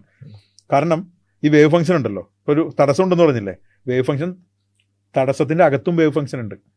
പക്ഷെ അത് പെട്ടെന്ന് പെട്ടെന്ന് പറഞ്ഞിട്ട് അതിൻ്റെ പ്രോബിലിറ്റി വളരെ എക്സ്പോണൻഷ്യലി അങ്ങ് ഡിക്രീസ് ആവുമെങ്കിലും പുറത്തുമുണ്ട്. അപ്പോൾ കൂടിപ്പോയി നമുക്ക് പറയാൻ പറ്റുന്നത് ഈ ടണലിൻ്റെ അകത്തു കൂടി തുളച്ച് വന്നെന്ന് പറഞ്ഞാൽ പോലും വേണമെങ്കിൽ, എന്നാൽ അതും തെറ്റാണ്. എന്നാൽ പോലും അത് അങ്ങനെ പറഞ്ഞാൽ പറയാം. അങ്ങനെയാണെങ്കിൽ വേണമെങ്കിൽ നമുക്ക് പറയാം. കാരണം ഇതിൻ്റെ അകത്തും വേവ് ഫംഗ്ഷൻ ഉണ്ട്. നോൺ സീറോ പ്രോബിലിറ്റി ഈ തടസ്സത്തിന്റെ അകത്തും ഉണ്ട് നോൺ സീറോ പ്രോബിലിറ്റി. അതിന്റെ റിയൽ ലൈഫ് എന്താണ് സംഭവിക്കുന്നത് നമുക്കറിയില്ല. അത് ഞാൻ നേരത്തെ പറഞ്ഞില്ല, ഞാൻ വീണ്ടും പറയുന്നില്ല. പക്ഷെ ഒരു സ്ഥലത്തുനിന്ന് അപ്രത്യക്ഷമായി അടുത്ത സ്ഥലത്ത് പ്രത്യക്ഷമായി എന്ന് പറയുന്നത് ക്വാണ്ടം ടണലിങ്ങിനെ പറ്റി നമുക്ക് പറയാവുന്നതിൽ ഏറ്റവും മോശം ഒരു എക്സാമ്പിൾ ആയിട്ട് മാത്രമേ നമുക്ക് പറയാൻ പറ്റുള്ളൂ. MRI സ്കാനിങ്ങിന്റെ കാര്യം ഞാൻ പറഞ്ഞു. നമ്മളുടെ ശരീരത്തിൽ ജലം ധാരാളമായിട്ടുണ്ട്, അതുകൊണ്ട് തന്നെ ഹൈഡ്രജൻ ആറ്റവും ധാരാളമായിട്ടുണ്ട്. നമ്മൾ ശക്തമായിട്ടുള്ള ഒരു കാന്തിക വലയം അല്ലെങ്കിൽ ഒരു മാഗ്നറ്റിക് ഫീൽഡ് നമ്മുടെ ശരീരത്തിലേക്ക് കൊടുത്തു കഴിഞ്ഞാൽ, അല്ലെങ്കിൽ ഈ ഹൈഡ്രജനിലേക്ക് കൊടുത്തു കഴിഞ്ഞാൽ, ആ ഹൈഡ്രജൻ എല്ലാം ഒരു കോമ്പസ് നീഡിൽ പോലെ അലൈൻ ചെയ്യും. ആ മാഗ്നറ്റിക് ഫീൽഡിന്റെ അതേ ഡിറക്ഷനിൽ ഒരു കോമ്പസിന്റെ നീഡിൽ എങ്ങനെയാണോ ചലിക്കുന്നത് ആ രീതിയിൽ എല്ലാം ഒരേപോലെ അലൈൻ ആകും. പെട്ടെന്ന് തന്നെ MRI ഒരു റേഡിയോ തരംഗം നമ്മുടെ ശരീരത്തിൽ അടങ്ങിയിരിക്കുന്ന ഈ ഹൈഡ്രജൻ ആറ്റങ്ങളിലേക്ക് കൊടുക്കുമ്പോൾ അങ്ങനെ പ്രത്യേകമായിട്ട് അലൈൻ ചെയ്ത് നിൽക്കുന്ന ഹൈഡ്രജൻ ആറ്റങ്ങൾ അത് നേരെ വിപരീത ഡിറക്ഷനിലേക്കാകും. വിപരീത ഡിറക്ഷനിൽ മാത്രമല്ല, തൊട്ട് മുമ്പുണ്ടായിരുന്ന അതേ ഡിറക്ഷനിലാകും. അതായത് ആ ഹൈഡ്രജൻ ആറ്റങ്ങൾ സൂപ്പർ പൊസിഷൻ സ്റ്റേറ്റിലാകും. ഒരേ സമയത്ത് അത് നോർത്തിന് നേരെയും അതേ സമയത്ത് തന്നെ അത് സൗത്തിന് നേരെയും നിലയുറപ്പിക്കും. അതായത് ആ ഹൈഡ്രജൻ ആറ്റങ്ങളെല്ലാം ഒരു സൂപ്പർ പൊസിഷൻ സ്റ്റേറ്റിലാണ്. നമ്മുടെ ശരീരത്തിന്റെ ആ ഒരു അവയവത്തിൽ ഒരുപാട് ഹൈഡ്രജൻ ആറ്റങ്ങളുണ്ട്. അവയെല്ലാം ഒരേ സമയത്ത് സൂപ്പർ പൊസിഷനിൽ നിൽക്കുന്നു. അതിനുശേഷം നമ്മൾ ആ ഒരു സൂപ്പർ പൊസിഷൻ ഇല്ലാതെയാക്കുന്ന ആ ഒരു ഞൊടിയിൽ ഒരു ഊർജ്ജം ഉണ്ടാകും. സൂപ്പർ പൊസിഷനിൽ നിന്നും തിരികെ പഴയ സ്റ്റേറ്റിലേക്ക് മടങ്ങുമ്പോൾ ഒരു ഊർജ്ജം വെളിയിലേക്ക് പുറപ്പെടുവിച്ചിട്ടാണ് അത് പഴയ സ്റ്റേറ്റിലേക്ക് മടങ്ങുന്നത്. ആ സമയത്തെ ആ ഒരു ഊർജ്ജം കാരണമാണ് ആ ഒരു പ്രത്യേക അവയവത്തിന്റെ ഉള്ളിൽ അടങ്ങിയിരിക്കുന്ന 3 ഡയമെൻഷണൽ ചിത്രം നമുക്ക് ചിത്രീകരിക്കാൻ സാധിക്കുന്നത്. ആ ചിത്രം ഉപയോഗിച്ച് നമ്മുടെ ശരീരത്തിന്റെ ഉള്ളിലുള്ള എന്തെങ്കിലും ഒടിവോ ചതവോ ഒക്കെ നമുക്ക് തിരിച്ചറിയാൻ സാധിക്കും.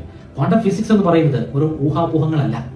MRIയുടെ കേസ്, നിങ്ങൾ മെഡിക്കൽ ഫീൽഡിൽ വർക്ക് ചെയ്യുന്ന ഇപ്പം MRIയുടെ കേസ് എടുക്കാം.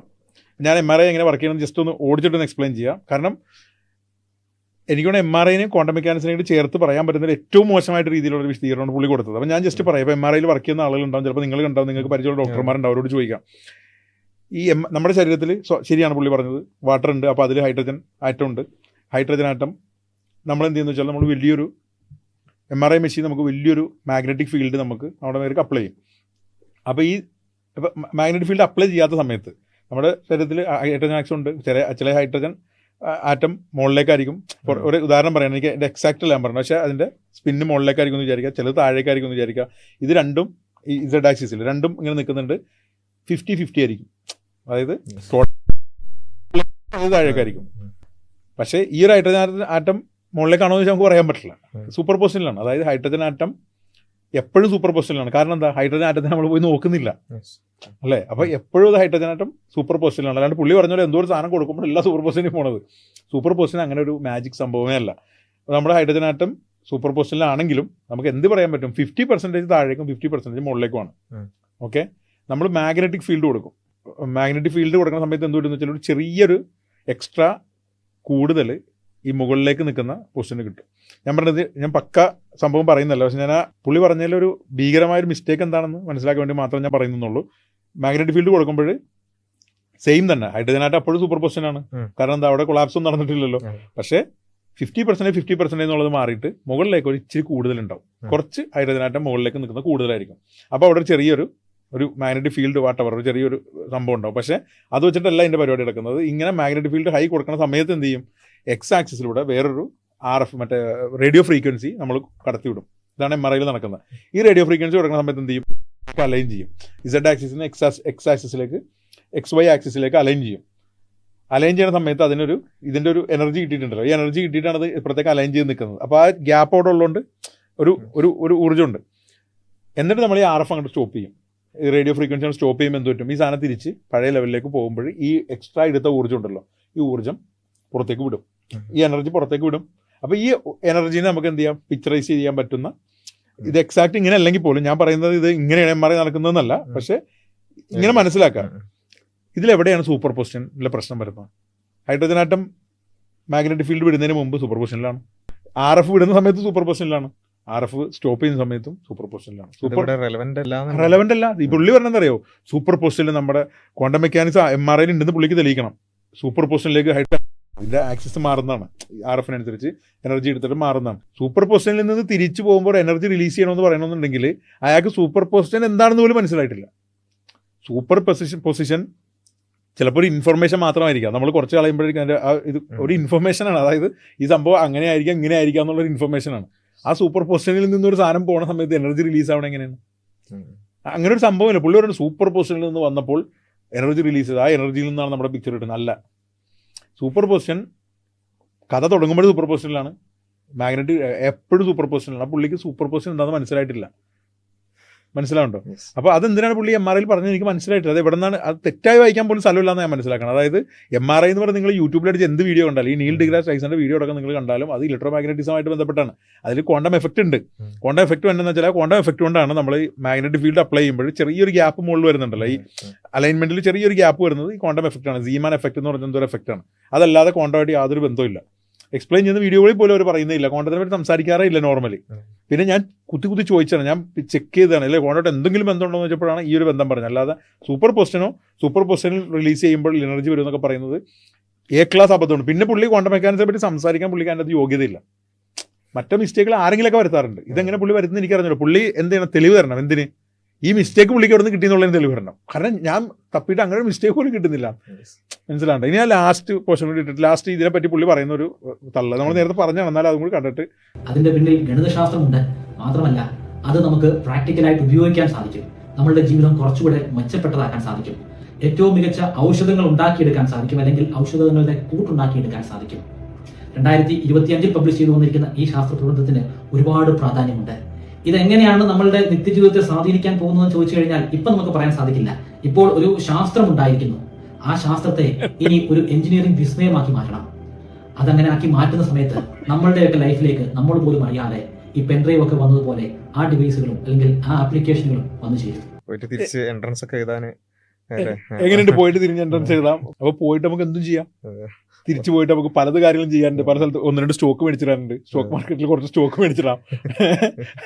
വാപ്പാക്ക് പഠിപ്പിച്ച് തിരിച്ചു തന്നിട്ട് വാപ്പാക്ക് പഠിപ്പിച്ചു കൊടുക്കാം. വാപ്പ ഇത് മേടിച്ചിട്ട് ഈ സ്ഥലം മേടിച്ച് ഇവിടെ വില കൂടും. കാക്കനാട് ഇവിടെ കണ്ടെത്തണോട് പുള്ളി പറഞ്ഞത് 2025 പറഞ്ഞ ആ പേപ്പർ വളരെ ഇമ്പോർട്ടൻ്റ് ആയിട്ടുള്ള പേപ്പറാണ്. അല്ല, വളരെ ഇമ്പോർട്ടൻ്റ് ആയ പേപ്പർ ആണെങ്കിൽ എല്ലാവരും അറിയണ്ടേ. അങ്ങനെ ഇമ്പോർട്ടൻ്റ് ആയ പേപ്പറേ അല്ലാന്ന് ഞാൻ ഓൾറെഡി പറഞ്ഞു കഴിഞ്ഞു. അതൊരു തോട്ട് എക്സ്പെരിമെന്റ് ആണ്.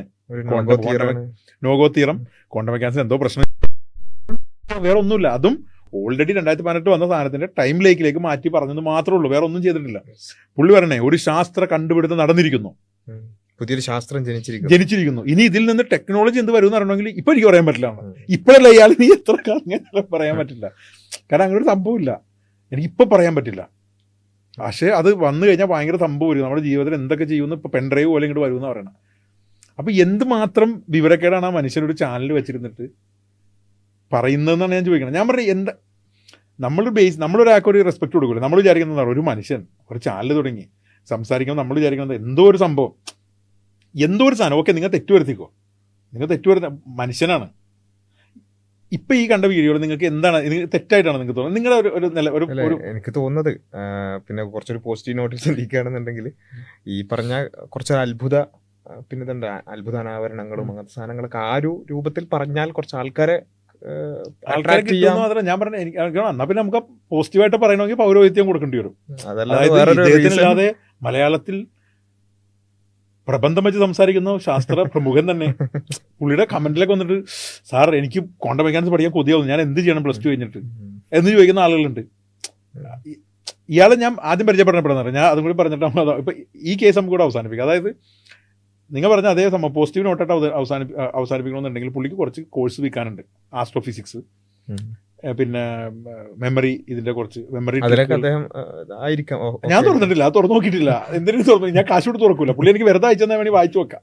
അത് ഞാൻ പറഞ്ഞു ഇത് കേട്ടിട്ട് എനിക്ക് അത് മേടിക്കേണ്ട കാര്യമില്ല, ഉണ്ടാവുമായിരിക്കാം. ഞാൻ പറഞ്ഞാൽ എനിക്ക് അതിന്റെ ആവശ്യമില്ലാത്തതുകൊണ്ട് ഞാനിപ്പോൾ അത് എടുക്കുന്നില്ല. ഞാൻ പോസിറ്റീവ് നോട്ടിൽ അവസാനിപ്പിക്കാൻ ഞാൻ ഈ പറഞ്ഞ പോലെ പുള്ളിക്ക് അത് വിൽക്കാൻ വേണ്ടിയിട്ട് എന്തെങ്കിലുമൊക്കെ വീഡിയോ ഇട്ടുകൊണ്ടേയിരിക്കണം എല്ലാ ആഴ്ചയിലും. പക്ഷെ കാണുന്ന ആൾക്കാർക്ക് ഒരു വിലയും പുള്ളി കൊടുക്കുന്നില്ല.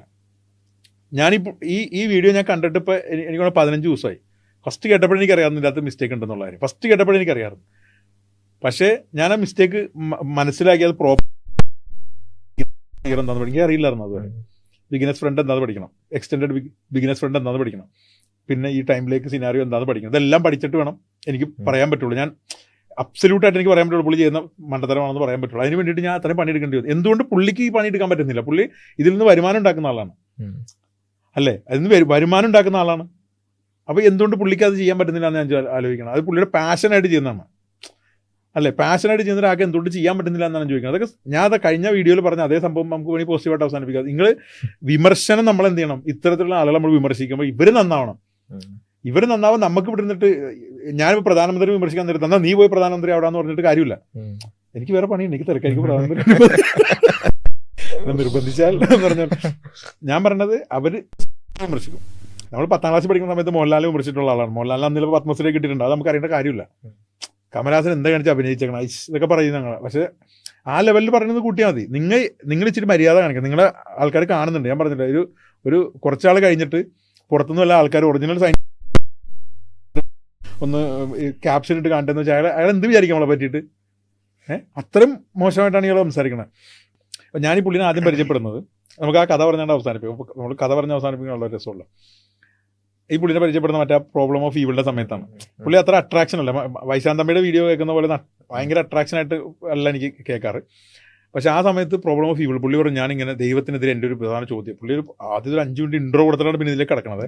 പിഞ്ചു കുട്ടികളെ ഉപദ്രവിക്കപ്പെടുന്നത് കണ്ടുകൊണ്ടിരിക്കുന്ന ദൈവം കാണുന്നുണ്ടല്ലോ. അന്ന് ഇങ്ങനെ പറഞ്ഞിട്ട് പിന്നെ എങ്ങനെ അങ്ങനെ ഒരു ദൈവം ഉണ്ടോ? വേദന അനുഭവിച്ച ആ കുട്ടി കരയുമ്പോൾ ഇയാൾ കണ്ടുകൊണ്ടിരിക്കുകയല്ലേ ഈ ദൈവം എന്നൊക്കെ പറഞ്ഞു തുടങ്ങി. അപ്പോൾ സാധാരണ ഞാൻ സത്യം പറഞ്ഞ കഥ എഴുതിയിട്ടുണ്ട്. ഞാൻ ഫേസ്ബുക്കിൽ ഇട്ടിട്ടുണ്ട്. പക്ഷേ അത് പിന്നെ ആദ്യം കാണില്ല. വീഡിയോ തന്നെ അധികം ആൾക്കാർ കാണാറില്ല. അപ്പോൾ സത്യം പറഞ്ഞാൽ നമ്മൾ അങ്ങനെ കഥ പറയുന്ന സമയത്ത് എന്താണെന്ന് വെച്ചാൽ, ഓക്കെ ചേട്ടാ ആര് പറഞ്ഞാലും ചേട്ടാ ഞാൻ അംഗീകരിച്ച് ഇങ്ങനെ റിപ്ലൈ കൊടുത്തില്ല. പക്ഷെ ഞാൻ സാധാരണ പറയുള്ളൂ ഓക്കെ അംഗീകരിച്ച്. എനിക്ക് തെറ്റാണെന്ന് മനസ്സിലായി. എന്ത് ദൈവം. അപ്പോൾ ഇനി എന്താ, ഇനി ഞാനിപ്പോൾ നിങ്ങളുടെ ഇതിലേക്ക് വരാം. എന്താ എൻ്റെ പരിപാടി, എന്താ വേണ്ടേ? അപ്പോൾ പിഞ്ചുകുട്ടിയുടെ എന്താ സംഭവം? പിഞ്ചുകുട്ടിയുടെ എന്ത് പിഞ്ചുകുട്ടി? ഇത് കുറേ തന്മാത്ര കൂട്ടമല്ലേ. നമ്മളിങ്ങനെ ഈ ഫോട്ടോ ഉണ്ടായിരുന്നു. അത് സമയത്ത് കുറച്ച് മറ്റേ ഇത് വന്നപ്പോൾ കുറച്ച് ആൻറ്റി മാറ്റർ പോയില്ല. മാറ്റർ ഇങ്ങനെ കൂടി നിന്നപ്പോൾ ഒരു സാധനം ഉണ്ടായി. എമേർജിങ് ആയിട്ടൊരു സാധനം ഉണ്ടായി. എമർജന്റ് പ്രോപ്പർട്ടി ആയിട്ട് ജീവൻ വന്നു ചില സാധനം. അത് അതിരുബോധങ്ങളുടെ മറ്റേ സാധനം വന്ന് ഇങ്ങനെ അതെങ്ങനെ ജീവനായി അല്ലാട്ടോ. അപ്പോൾ ഈ കുട്ടികൾ വേദന എടുത്ത് കരയുന്നില്ലേ? വേദന എന്താണ് മിസ്റ്റർ? അല്ല വേദന എന്താണ്? വേദന എന്ന് പറഞ്ഞാൽ സർവൈവൽ മെക്കാനിസമാണ്. വേദന ഇല്ലെങ്കിൽ എന്തുകൊണ്ടെന്ന് വെച്ചാൽ നമ്മൾ നശിച്ചു. നമുക്ക് വേദന ഇല്ലാത്തൊരു ജീവിയാണെന്ന് വിചാരിക്കും. നമ്മൾ തീരെ അടുത്തിരുന്നിട്ട് വർത്താനം പറഞ്ഞുകൊണ്ടിരിക്കണം. എൻ്റെ കൈ തീരിയിരിക്കേ, തീ കത്തി എൻ്റെ കൈ മൊത്തം നമ്മൾ വർത്താനം പറഞ്ഞ് തിരിഞ്ഞു നോക്കുമ്പോൾ തീ നമ്മൾ കിടത്തി കഴിഞ്ഞാൽ എൻ്റെ കൈ പോയില്ലേ. അപ്പോൾ അതിൽ നിന്ന് രക്ഷപ്പെടാൻ വേണ്ടി ഉണ്ടായ ഒരു എവല്യൂഷണറി ഒരു സംഭവമാണ് വേദന. അല്ല അപ്പോൾ പിഞ്ചുകുട്ടി വേദന ഇതിനൊന്നുമില്ല അവർക്ക് പറയാൻ. ഞാൻ പറഞ്ഞ ഇങ്ങനത്തെ കഥ പറഞ്ഞു തുടങ്ങി അപ്പം തന്നെ നമ്മൾ എന്ത് ചെയ്യുക? സ്റ്റോപ്പ് ചെയ്യുക. ശരിയായിട്ട് എനിക്ക് എല്ലാം മനസ്സിലായെന്ന് പറഞ്ഞേക്കാം, അങ്ങോട്ട് ചോദിക്കുക. അപ്പോൾ അവർ പറയും വേദനയ്ക്ക് വേണ്ടി കരഞ്ഞ ആൾക്കാർ പറയും വേദന ഇല്ലെന്ന് പറഞ്ഞോളെ. മനസ്സിലാവുണ്ട്? അങ്ങനത്തെ ഒരു അത് കഴിഞ്ഞിട്ട് എല്ലാവരും മറുപടി കൊടുത്ത്, നിങ്ങൾ റിപ്ലൈ കൊടുത്ത്, പലരും റിപ്ലൈ കൊടുത്ത്. ഈ പുള്ളിക്ക് പല സ്ഥലത്തുനിന്ന് പല രീതിയിൽ റിപ്ലൈ വന്നു. പുള്ളി പറഞ്ഞെന്താന്ന് പുള്ളിക്കാരൻ അതാ നിങ്ങളുടെ റിപ്ലൈ എടുത്ത് പറഞ്ഞു. ഞാൻ പിന്നെ എടുത്ത് പറയുന്നില്ല, എല്ലാവരും കണ്ടിട്ടുണ്ടാവും. അപ്പോൾ അത് പുള്ളിക്ക് റിപ്ലൈ എന്താന്ന് മനസ്സിലാവുന്നില്ല, പുള്ളിയുടെ ആർഗ്യുമെന്റ് എന്താന്ന് മനസ്സിലാവുന്നില്ല. എനിക്ക് തോന്നുന്നത് പുള്ളിക്ക് സ്വന്തമായിട്ട് അങ്ങോട്ട് നമുക്ക് പ്രോബ്ലം ഓഫ് ഈവിൾ എന്താന്നുള്ളത് പറഞ്ഞെന്താ വെച്ചാൽ ഈ സംഭവം പുള്ളി ഇങ്ങനെ ചിന്തിച്ചപ്പോൾ എനിക്ക് പുള്ളി അങ്ങനെ വിചാരിച്ചിട്ടുണ്ടാവും ശരിക്കും. ഏത് എനിക്ക് ആലോചിച്ചപ്പോൾ കിട്ടിയതാണ്, വൈഫിനെയും പറഞ്ഞ് കൺവിൻസ് ചെയ്തെന്നൊക്കെ പറഞ്ഞ അങ്ങനെ കഥയിൽ. അപ്പൊ പുള്ളി എനിക്ക് പുള്ളിക്ക് ചിന്തിച്ചിട്ടുണ്ടെന്ന് മനസ്സിലാവണം. അപ്പോഴേ എനിക്ക് അങ്ങനെ ഞാൻ പുള്ളിനെ ആദ്യം കാണുന്നത്. പിന്നെ ഞാൻ ഇപ്പൊ കാണാൻ കാര്യം കറക്റ്റ് ഞാൻ പറഞ്ഞില്ല, ഞാൻ നമ്മളാ വീഡിയോ ചെയ്തിട്ട് തീരം കാണിച്ചിട്ട് സംസാരിക്കുന്ന ആളുകളെ മാത്രം നമ്മൾ വിശ്വസിക്കണം എന്ന് പറഞ്ഞിട്ട് പോയി. അതായത് പ്രൂഫ് കാണിക്കുന്ന ആളുകളാണ് ഒറിജിനൽ സയന്റിസ്റ്റ് എന്ന് പോയപ്പോൾ ഞാൻ പിറ്റേന്ന് കാണുന്നതുകൊണ്ട് മാത്രമാണ് ഒരു അബദ്ധം പറ്റിപ്പോയില്ലോ എന്ന് മനസ്സിലായത്. തീരം കാണിച്ച് പറയുന്നവരെ നമ്മൾ വിശ്വസിക്കരുത്. അപ്പൊ ആരെ വിശ്വസിക്കും? എനിക്കറിയില്ല, അതിനെനിക്ക് ഉത്തരവില്ല. കൊണ്ട ലോകത്ത് ഇങ്ങനെ പലതും സംഭവിക്കുന്നു പറഞ്ഞ് അവസാനിപ്പിക്കാം നമുക്ക്. ഏതായാലും ഒരു 10-18 മിനിറ്റ് ഒരു യാഥാർത്ഥ്യം മനസ്സിലാക്കാൻ നമുക്ക് എത്രത്തോളം സമയം എടുത്തു എന്നുള്ളത് തന്നെ ഈ ഒരു പ്രോസസ്സ് എത്രത്തോളം. അല്ല, ഞാൻ ഉദ്ദേശം എന്താണെന്ന് വെച്ചാൽ ഞാനിപ്പോൾ ഇത്ര നീളത്തിൽ ഇപ്പോൾ ഒരുപാട് നീളം ഉണ്ടെന്ന് എനിക്ക് തോന്നുന്ന വീഡിയോ. പക്ഷെ ഞാൻ ഉദ്ദേശം എന്താണെന്ന് വെച്ചാൽ ആ ബേസിക് നമ്മൾ അറിഞ്ഞിരിക്കണം. അല്ലെങ്കിൽ എന്താ വെച്ചാൽ പ്രത്യേകിച്ച് ചെറുപ്പക്കാർ ഇപ്പം നമ്മളെ ഒരാളെന്നിട്ട് ക്വാണ്ടം മെക്കാനിക്സ് ലോകത്ത് അത് സംഭവിക്കുന്നു പറയുമ്പോൾ അപ്പം നമുക്ക് കത്തണം. ക്വാണ്ടം മെക്കാനിക്സ് ലോകത്ത് എന്ത് സംഭവിക്കുന്നു വന്നേ നീ ആ ഒരു ലെവലിൽ നമുക്കൊരു ഐഡിയ വേണം വേണ്ടിയിട്ടാണ് ഞാൻ പറഞ്ഞത്. അത് എത്രത്തോളം മനസ്സിലായി. ഞാൻ ആദ്യം പറഞ്ഞ പോലെ എനിക്ക് ഇതിൻ്റെ അകത്ത് ആർക്കൊക്കെ മനസ്സിലായി. ഞാൻ ഉദ്ദേശിച്ചത് ഒരു 10ാം ക്ലാസ് വിദ്യാഭ്യാസമുള്ള ഒരാൾക്ക് മനസ്സിലാൻ പാകത്തിനാണ്. അത്രേ ഉള്ളൂ സത്യത്തിൽ. ക്വാണ്ടം മെക്കാനിക്സ് സത്യത്തിൽ അത്രേ ഉള്ളൂ. അതിന്റെ മാത്സിലേക്ക് പോയി കഴിഞ്ഞാൽ ശരിയാണ്. ഈ തിയറം ഞാൻ മനസ്സിലാക്കാൻ ചിലപ്പോൾ എനിക്ക് പറ്റിയെന്ന് വരില്ല, അത് വേണ്ടായിരിക്കും. പക്ഷേ ഒരു 10ാം ക്ലാസ് വിദ്യാഭ്യാസമുള്ള ആൾക്ക് എന്താണ് ക്വാണ്ടം മെക്കാനിക്സ് ഇത് മതി എന്നാണ് ഞാൻ മനസ്സിലാക്കുന്നത്. ഈ അബദ്ധങ്ങളിലും അന്ധവിശ്വാസങ്ങളിലും ശാസ്ത്രീയ അന്ധവിശ്വാസികളിൽ നിന്നും രക്ഷപ്പെടാൻ വേണ്ടി ഇത്ര മതി മനസ്സിലാവും. അപ്പൊ എനിക്ക് സത്യം പറഞ്ഞൊരു ഫീഡ്ബാക്ക് വേണം. അതെനിക്ക് മനസ്സിലായിട്ടുണ്ട്, ഏറെക്കുറെയൊക്കെ മനസ്സിലായി എന്നുള്ളൊരു ഫീഡ്ബാക്ക് കമന്റിൽ ചെയ്യുകയാണെന്നുണ്ടെങ്കിൽ നമുക്ക് എന്ത് ചെയ്യാം, അതിന്റെ തുടർച്ചയായി ബാക്കി കാര്യങ്ങൾ നോക്കാം. എനിവേ ഈ ഒരു ഇത്രയും നേരം വളരെ വിശദീകരിച്ച് തന്നെ ഈ കാര്യങ്ങൾ പറഞ്ഞിട്ടുണ്ട്.